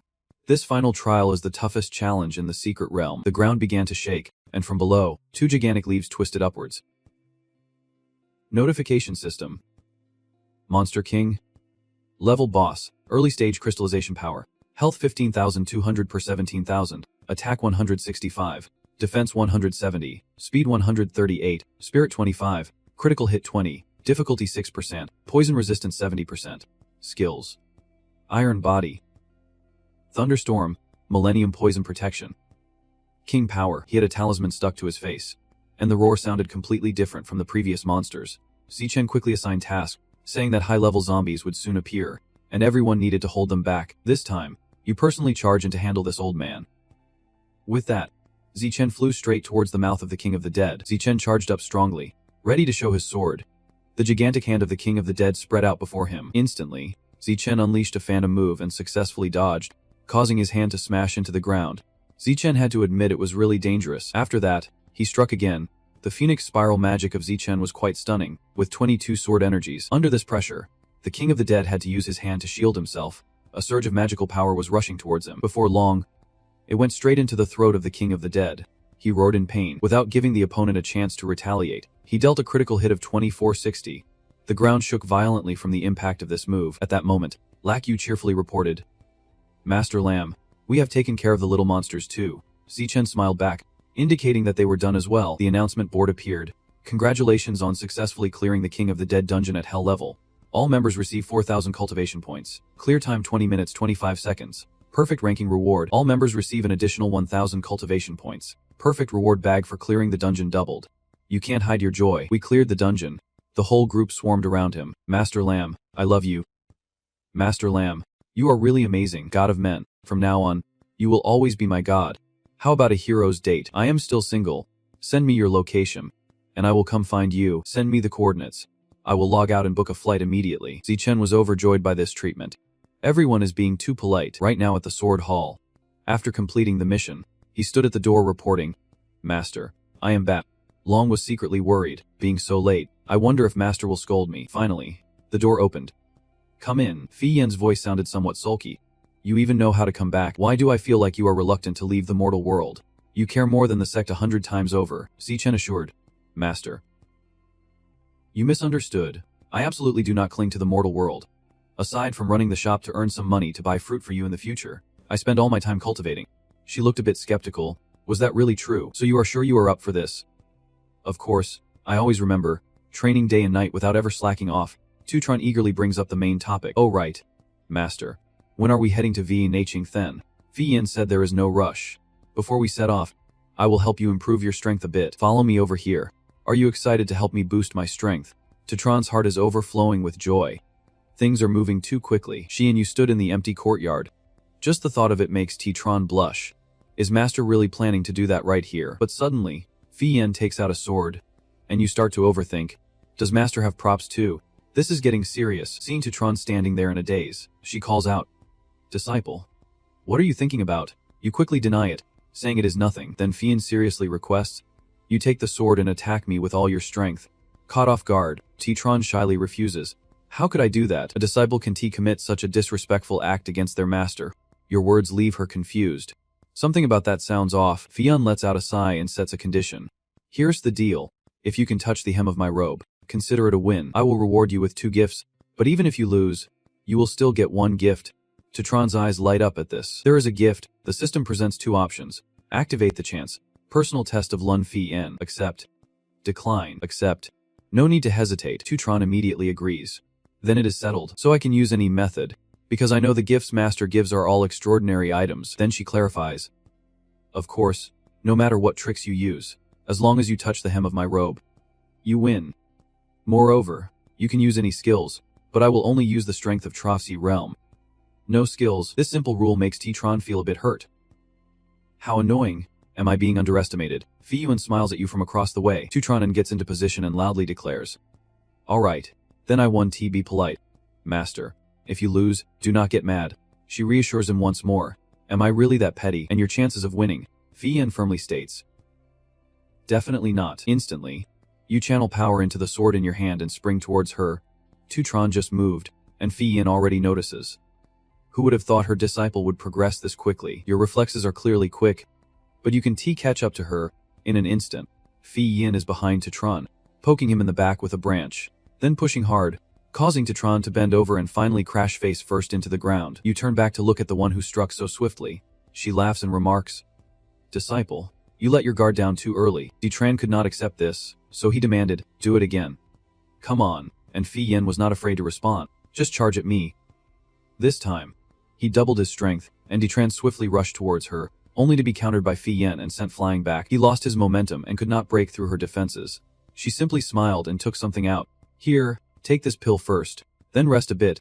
After Tetron put it in his mouth, the system announced that the Supreme Moon Slash was condensing magical power to unleash a crescent-shaped sword aura within a 30-meter range in front of those hit by the sword aura. They would suffer 800 points of skill damage plus the damage from his own attack, along with a 10-second slow effect, a 3-second freeze effect, consuming 500 points of magical power, and a 10% increase in swordsmanship quality from the Moon Slash skill that had reached the supreme level, making him feel invigorated. He was surprised that once the Moon Slash reached supreme level, it increased so much. The system continued to update, stating that the day's sword aura was now supreme, gathering power for 3 seconds, dealing basic damage to enemies within a 60-meter range. After hitting them, there was a 100% chance to trigger a dazed state lasting 3 seconds. After hitting them, there was a 5% chance to trigger a stun state lasting 4 seconds. During the stun, the opponent could not use skills, so Tetron reevaluated, wondering if there was another surprising effect. Not bad at all. Moreover, both had reached the supreme level, and this had an extremely low probability of achieving such fortune. One must have all qualities. Many players spent 5 years without any skill reaching this level, and I only needed 1 pill from my master to have 2 skills that could reach supreme level. It really felt amazing to have such a strong backing. After a moment, Fi Yin asked, "Disciple, your aptitude is not bad. Have you rested enough? Do you want to continue training with me?" Tetron, filled with energy, challenged her again, wanting to try one more time, simply because he thought that if he won, he could receive 2 gifts, so why not? Just going head to head, I definitely could not surpass my master, so I could only use underhanded tactics.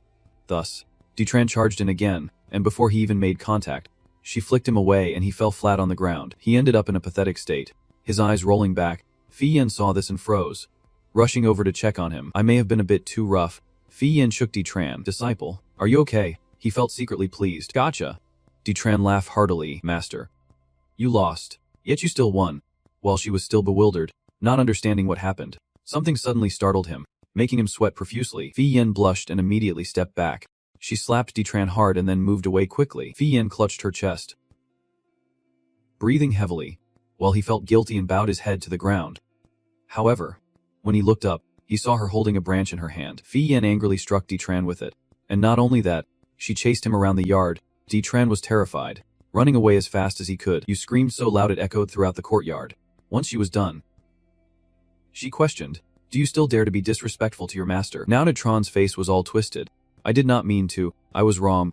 I know I was wrong. Please, master, do not be angry," Fi Yin warned. "This is the consequence of being disrespectful to your master.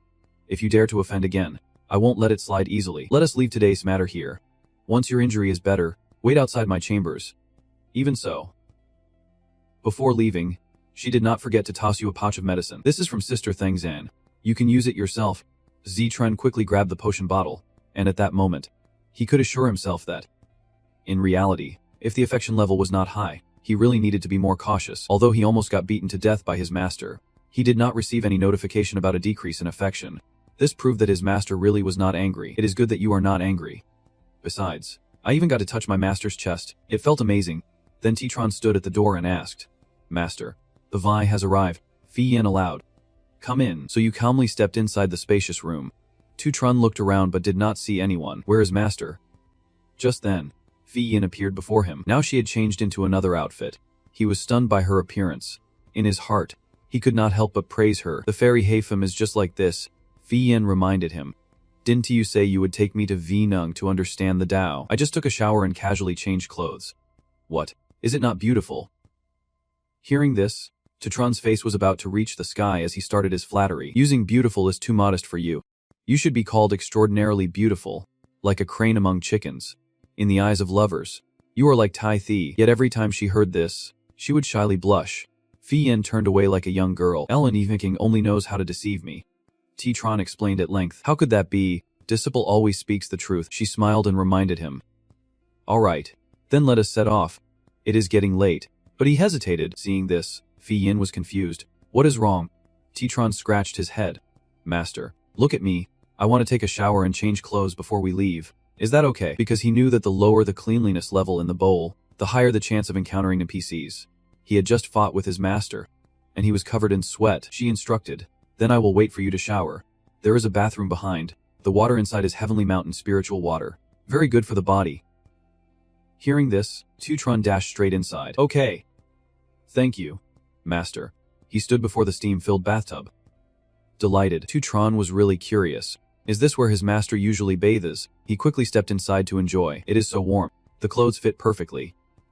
Just then, Fi Yin reminded from outside. Disciple, go outside first. That spot is where I just took a bath, so I have not changed the water yet. After hearing that, Titran felt like his nose was bleeding. With this, he considered himself taking a bath with his master. His gaze caught something. Looking at her underwear, Titran wondered what that was immediately. He realized, could it be that Titran's manly nature was awakening? Just a little peek would not hurt. Right.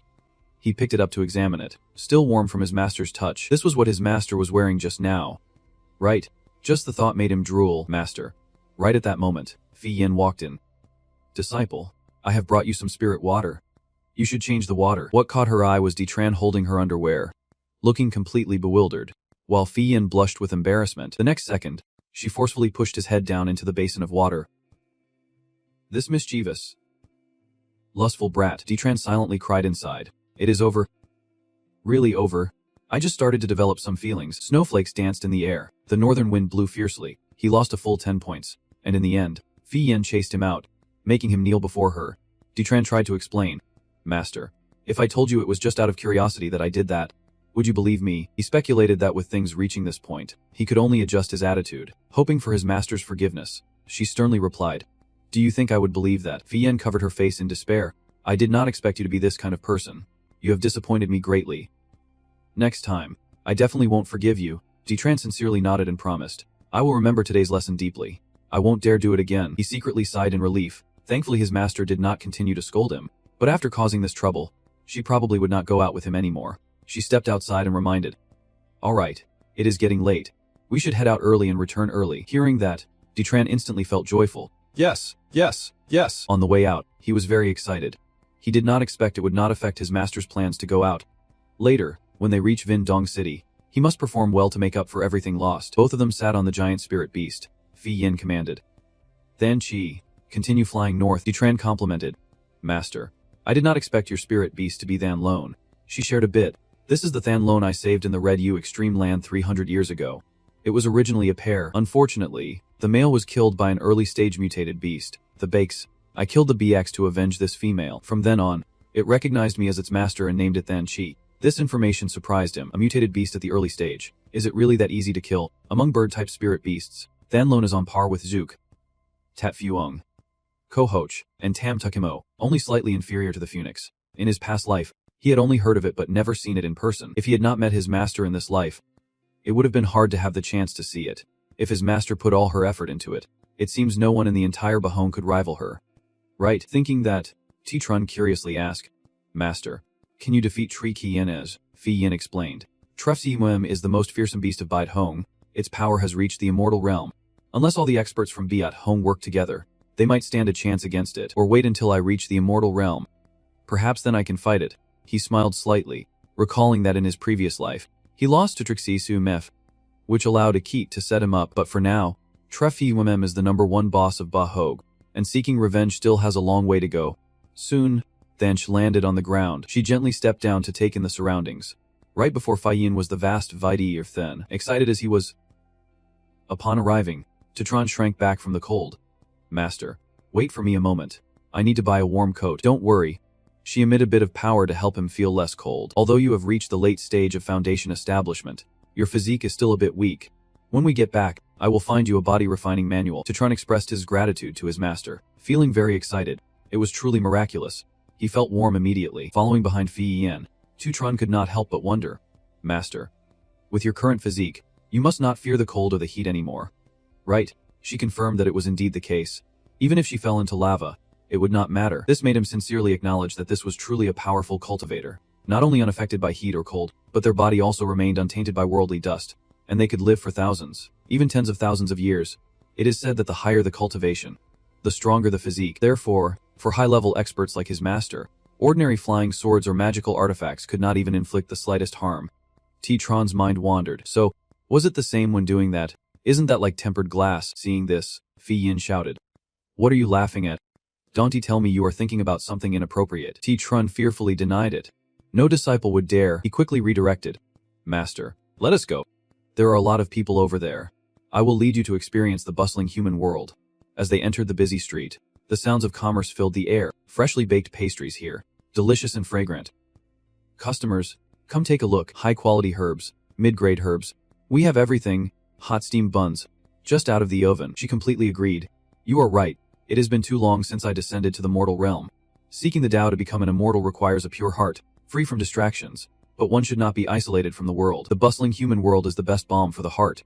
With an unstable Tao heart, how can one talk about transcending the mundane? Suddenly, T-Tron came over with a bag of goodies. Master, I bought red bean cakes. You should try some. Fi Yin gently tasted it. Although it had been a long time since she ate these mortal dishes, she was surprised that the flavor was just as she remembered. So you are surprised? Master used to eat red bean cake before. She mentioned that when I was a little girl, my father took me to the street of Phum Tron. Back then, I had a lot of snacks, but time waits for no one. 100 years ago, my father and mother passed away together. As the story went on, T-Tron sadly reminisced about the past. It turns out the master was just like me, having lost all her family too. The disciple has been without parents since childhood. Fi Yin noticed the expression on his face and felt guilty. I'm sorry. I might have brought up some unhappy memories for you. T-Tron replied. It is okay. I have been used to being alone for a long time. She gently placed her hand on his head, saying that from now on, she would be his family. This act startled T-Tron. It was the first time someone had spoken such words to him. Besides See-Thu Tight, the system panel appeared, and the affinity increased by 5. As hurried footsteps approached, the two of them remained in a tender moment. Where did Thien Dami from Chithan come from? Amitabha, this must be the disciple of Thin Dim Kim Tung. T-Tron. Right, he immediately went into a defensive stance. It is me. What do you want to teach? T-Tron felt uncomfortable. These sneaky bastards are really sharp. Luckily the master is here. The other party then introduced themselves. Lum Thiech. I am Trithan from Thane MT. We have come because of the Vang Sign Father and that you recited.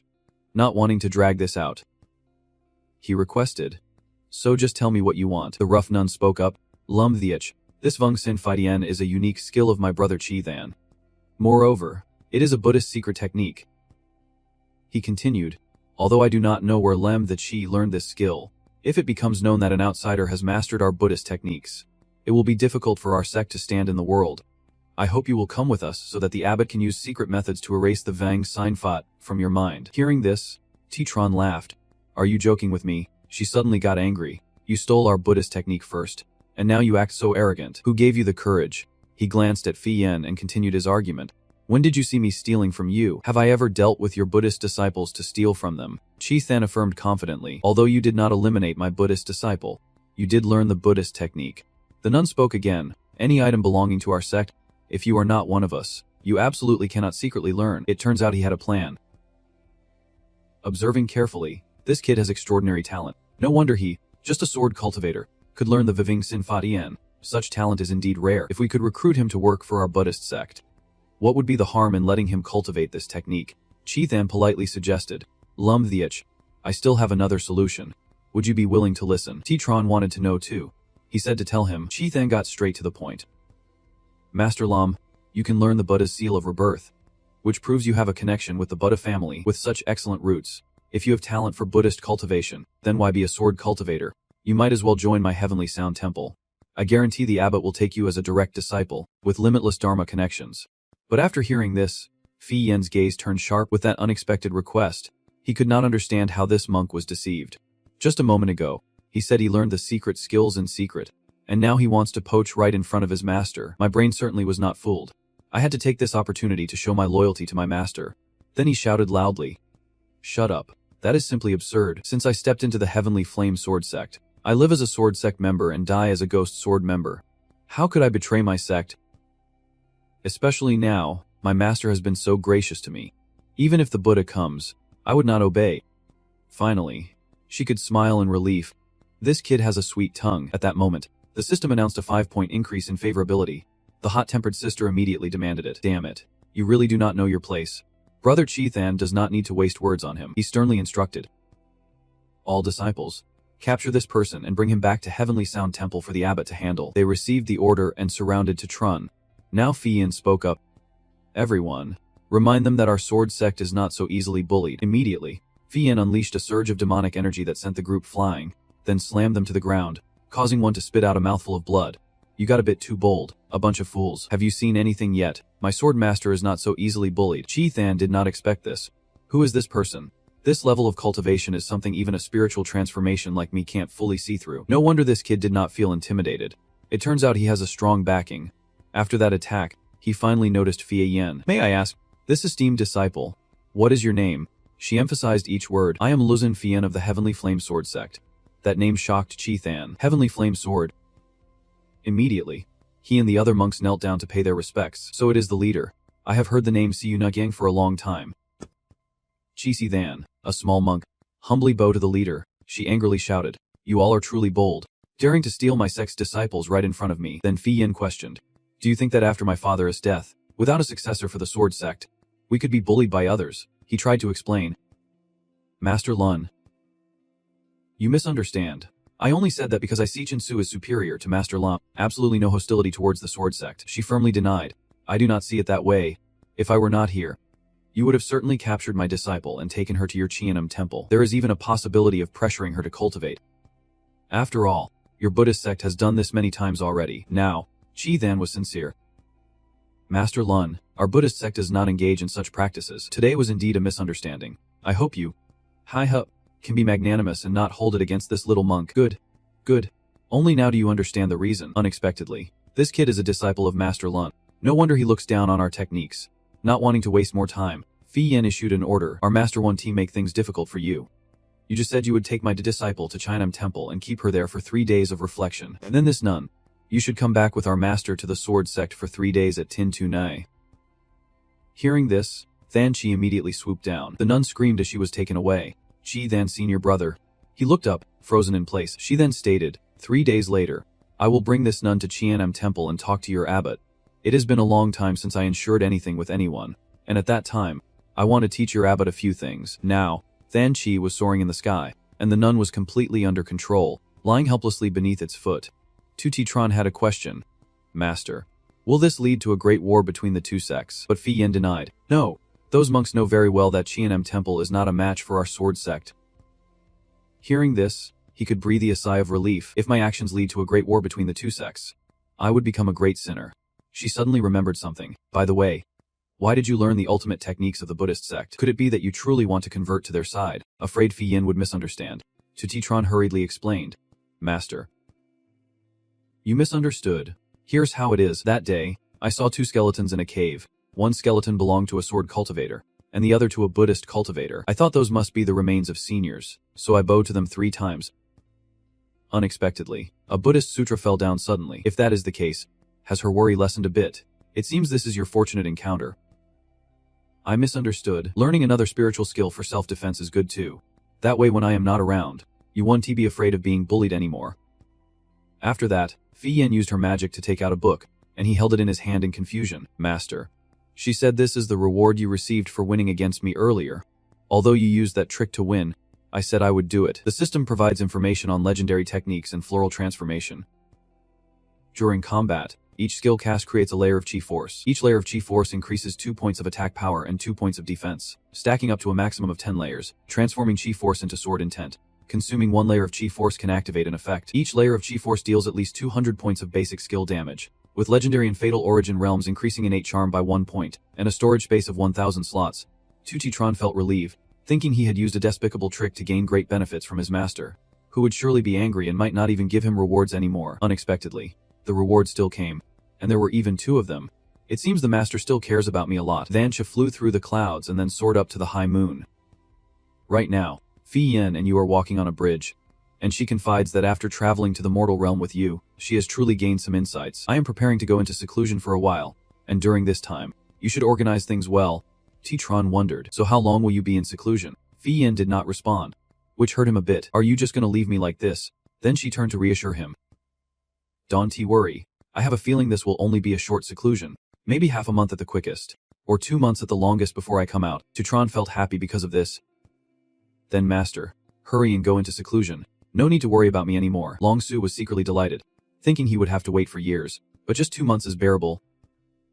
Before leaving, Fi Yin promised. Alright, this time in Vi then. You treated me to a lot of delicious food, so when I come out of seclusion, I will make some tasty dishes for you to taste. Suddenly, Tutron recalled the scene of being beaten up by her quite miserably, so he messaged, Master, you can relax and go into seclusion. Really no need to work hard for me. At this time, at a certain tavern, the public auction of common medicinal herbs officially opened. With countless rare treasures, we sincerely invite all esteemed guests to join the auction. Whether you participate or not, there are attractive gifts. Tutron and Lek Di stood on a high floor observing the crowd below. He had a plan. While his master was in seclusion, it was the perfect time to sell the moon treasures he had stolen from the Bloodshed Guild last time to earn some money. She was a bit confused. Master Lam, can these weapons really be auctioned? Tutron assured her to rest easy. Immediately, the items were brought out, and the first auction item today was a spirit-grade sealing spear. This spear has superior attributes in the spirit-grade category. Purchased by our auction house from a master, the starting price is 200 spirit stones. Before long, the guests were bidding 220 spirit stones, 225 spirit stones, 230 spirit stones. A subordinate from the Bloodshed Guild reported, Boss, Tutron is really selling the equipment we stole to the auction house. The assassin Cam Get ordered to investigate the background of this auction house owner, daring to go against our Bloodshed Guild to see if he could handle the consequences. From his high vantage point, he could not help but feel pleased. They could never guess that this shop belongs to me. The hunter immediately bid 500 spirit stones, and Zichen wanted to tease him, so he raised it to 599 spirit stones. The hunter looked up and saw the person he despised getting angrier. Zichen, you are here too, so he bid higher at 600 spirit stones, excitedly competing with 699 spirit stones. The hunter was determined not to lose. 700 spirit stones, with a plan to play dirty, waiting for him to shout 799 before he would stop bidding. Isn't he Zichen very good? Then he spent 799 spirit stones to buy a spirit weapon and made a fool of himself. To his surprise, Zichen clapped happily, congratulating President Li for successfully trading at 700 spirit stones. The hunter was left confused. No way. Aren't they bidding anymore? It was only later that he realized. You bastard, Zichen dared to set me up. Not to mention, you even used a teasing tone. Don't he be so uncivilized? We are bidding on something civilized here. Lefadi remarked from the side. Master Lam is really skilled. Zichen laughed with delight. Truly foolish. He secretly scorned. You want to drag me into this? You are still too inexperienced. Suddenly, Lefty brought up love affairs. Oh right. Master Lam, in real life, you must have had quite a few women pursuing you. Right, have you ever liked someone? Zichen was caught off guard by the sudden question, stammering a bit. Not yet. He pondered a question in his mind. Why did President Zhang suddenly ask this? Then Zichen revealed. Actually, a long time ago I liked a girl, but she and my best friend deceived me, leading me to be tricked quite miserably. Lefadi was a bit surprised. How could that be? Now he did not care about it anymore. Thankfully it was all in the past. She was very willing to suggest, if you want. Can you tell me about it? Lefadi maintained her posture waiting for an answer. Seeing no response for a while, she felt guilty. Really sorry for bringing up your unhappy memories. But Zichen did not care much. It was all in the past. People should look forward. Without those events, I might still be lost in romantic feelings, and would not have the enlightenment to strive for my career. In truth, he did have some feelings. The enlightenment about his career would not exist.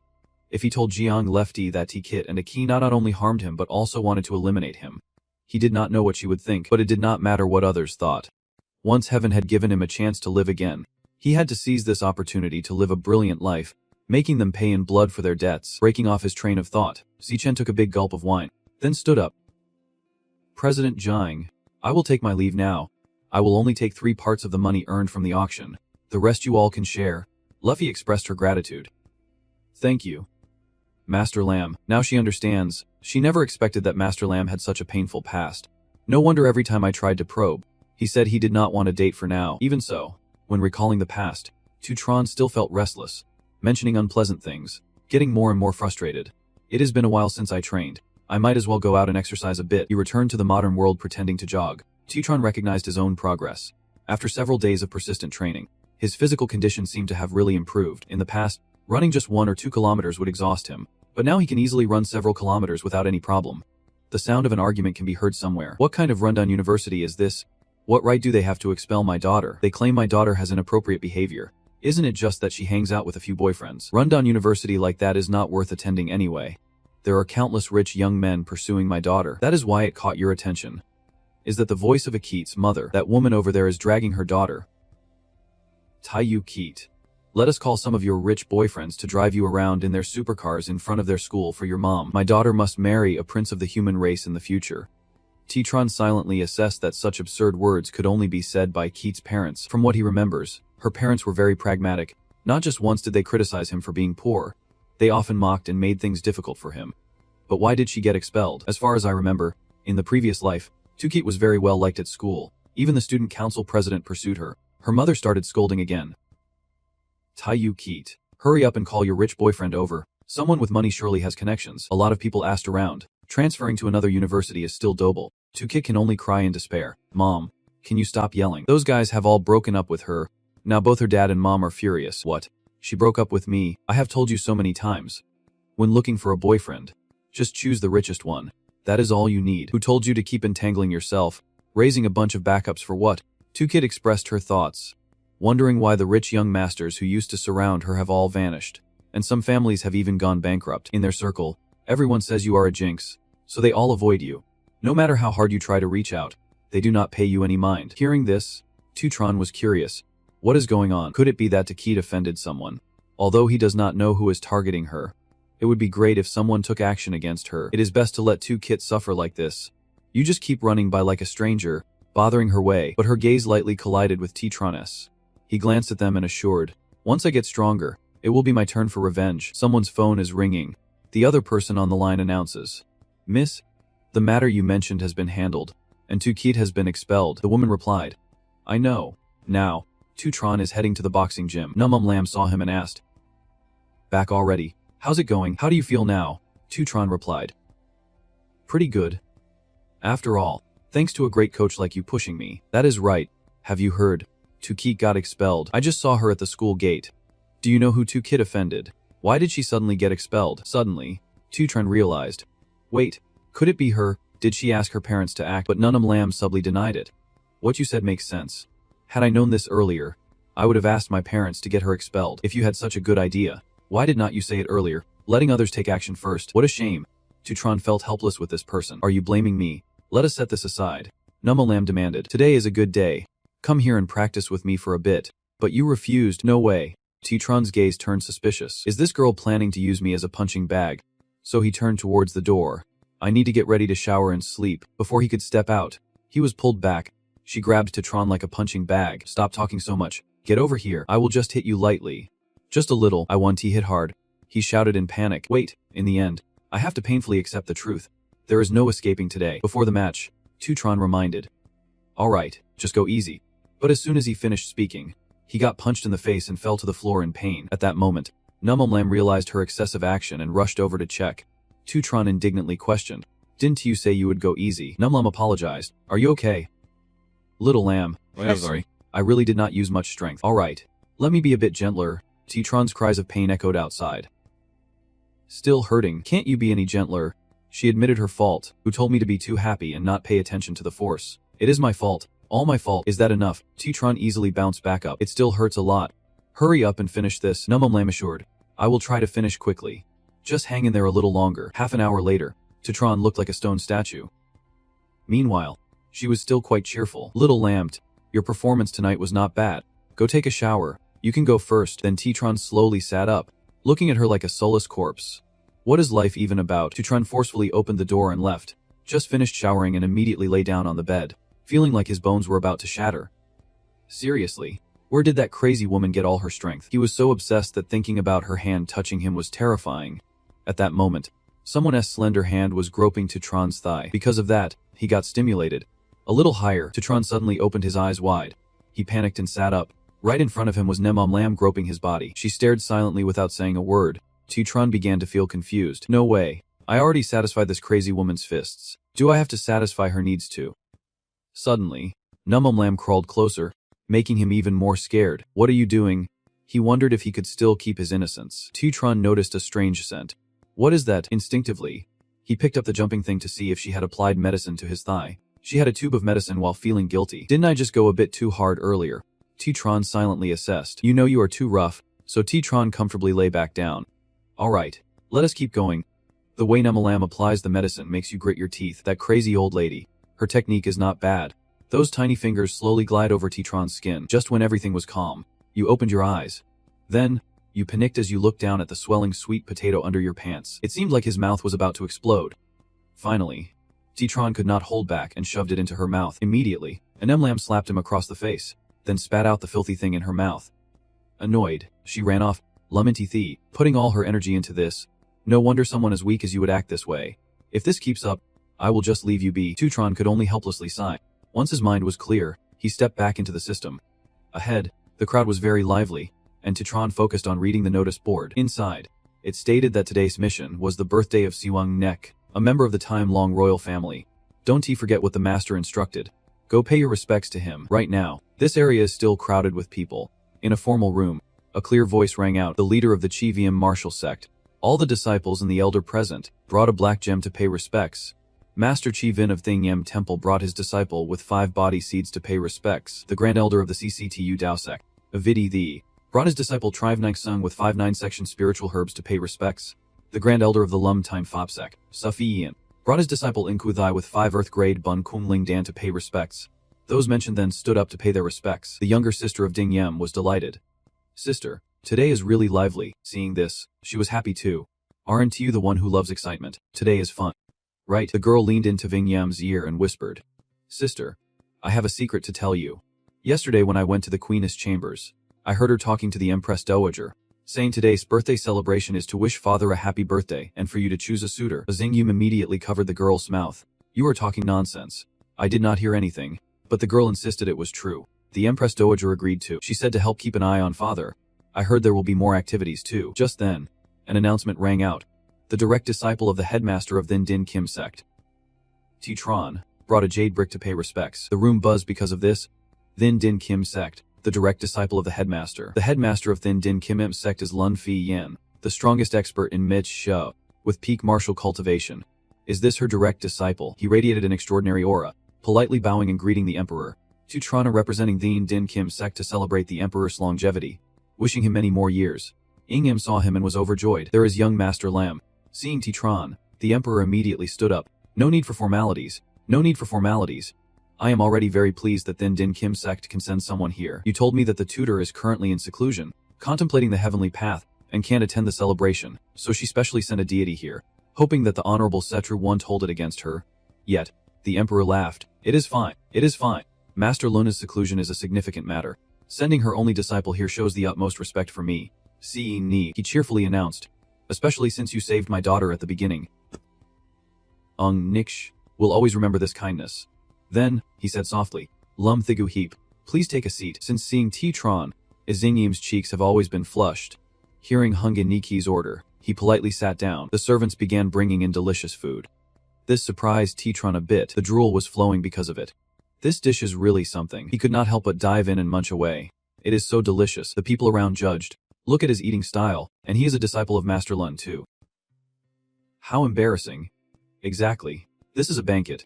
He does not even understand a bit of etiquette. Sitting next to this guy is so unfortunate. Meanwhile, Titron enjoyed himself, ignoring the crowd. All the food at this banquet was a treasure. The royal family is truly generous. Everything here is a heavenly treasure, a great supplement. Then he announced, thank you all for attending my birthday banquet, and I also appreciate the gifts from the clans. With give and take, please. Everyone move. Today, I have also prepared a gift for the young ones. After feasting heartily, he let out a loud burp. At this moment, outside the city, people were still bustling about. Soldiers stood in formation, guarding the gate. The crowd there was paying attention to some event. Nini stood here introducing. This place is the most important secret of the time-long royal family. The Tingkin Sexy inside contains all the secret techniques of the time-long royal family. All disciples from your clans can enter, and then the inner court will grant you a type of technique. But the kind of technique you can receive will depend on your luck. Gentlemen of wisdom, please come in. A man eagerly volunteered. Let me go first. He had a proud expression. Soon after, a notice appeared, congratulating the player from the Feng Fi room for receiving a spirit-level martial art. Seeing this, the people around discussed. Seems like this old fellow's luck is not very good. Huh. Right, only drawing a spirit-level martial technique. What a waste of this opportunity. Another fair-skinned man volunteered. Let me go next. The notice appeared again, congratulating the player. Thangjindriism. for receiving the Xuan level mental technique. Ziyiv. Immediately, the crowd started buzzing. I am next. I will line up as well. The notices kept appearing. Congratulations to the player trying Fion for receiving the spirit level martial technique. Quan Zia Thut. Congratulations to the player Tu Meng for receiving the earth level spirit technique. Choi Bovu Lin. Congratulations to player Vegaman Fai for receiving the legendary martial art Feng Faiya. With such disappointing results, they began to speculate. The items drawn that are not spirit level are still legendary, and there are very few earth level ones. It is hard to say if there are any heaven level ones. It is possible that Suna Asia has left the game. Though, items like heaven level ones are treasures that any sect would cherish and hide. Who would just give them away? It makes sense that the Qianlong royal family would not be so generous with us. Indeed, Nini had already planned this. Heaven level treasures do exist, but I have placed them deep within, making the chances of drawing them extremely low. After you all finish drawing, I will personally step in. This way, I can prove that the Longwang family is generous and perfectly shut the mouths of the world with one shot. The Zintron has been observing for a long time without any movement. You have quietly guessed that the more you draw now, the greater the chances of getting a yellow skin later. Let us see how it goes. Now he finally pays attention to Ztron. No wonder he is a disciple of Master Lan, so calm and patient. Unninistek stepped forward and reminded, young hero Lith, it is down to you now. Finally, Ztron made his move. Alright, then I will try my luck too. Zingyum excitedly cheered. Go for it. Young hero Lith. He stood before the grand door.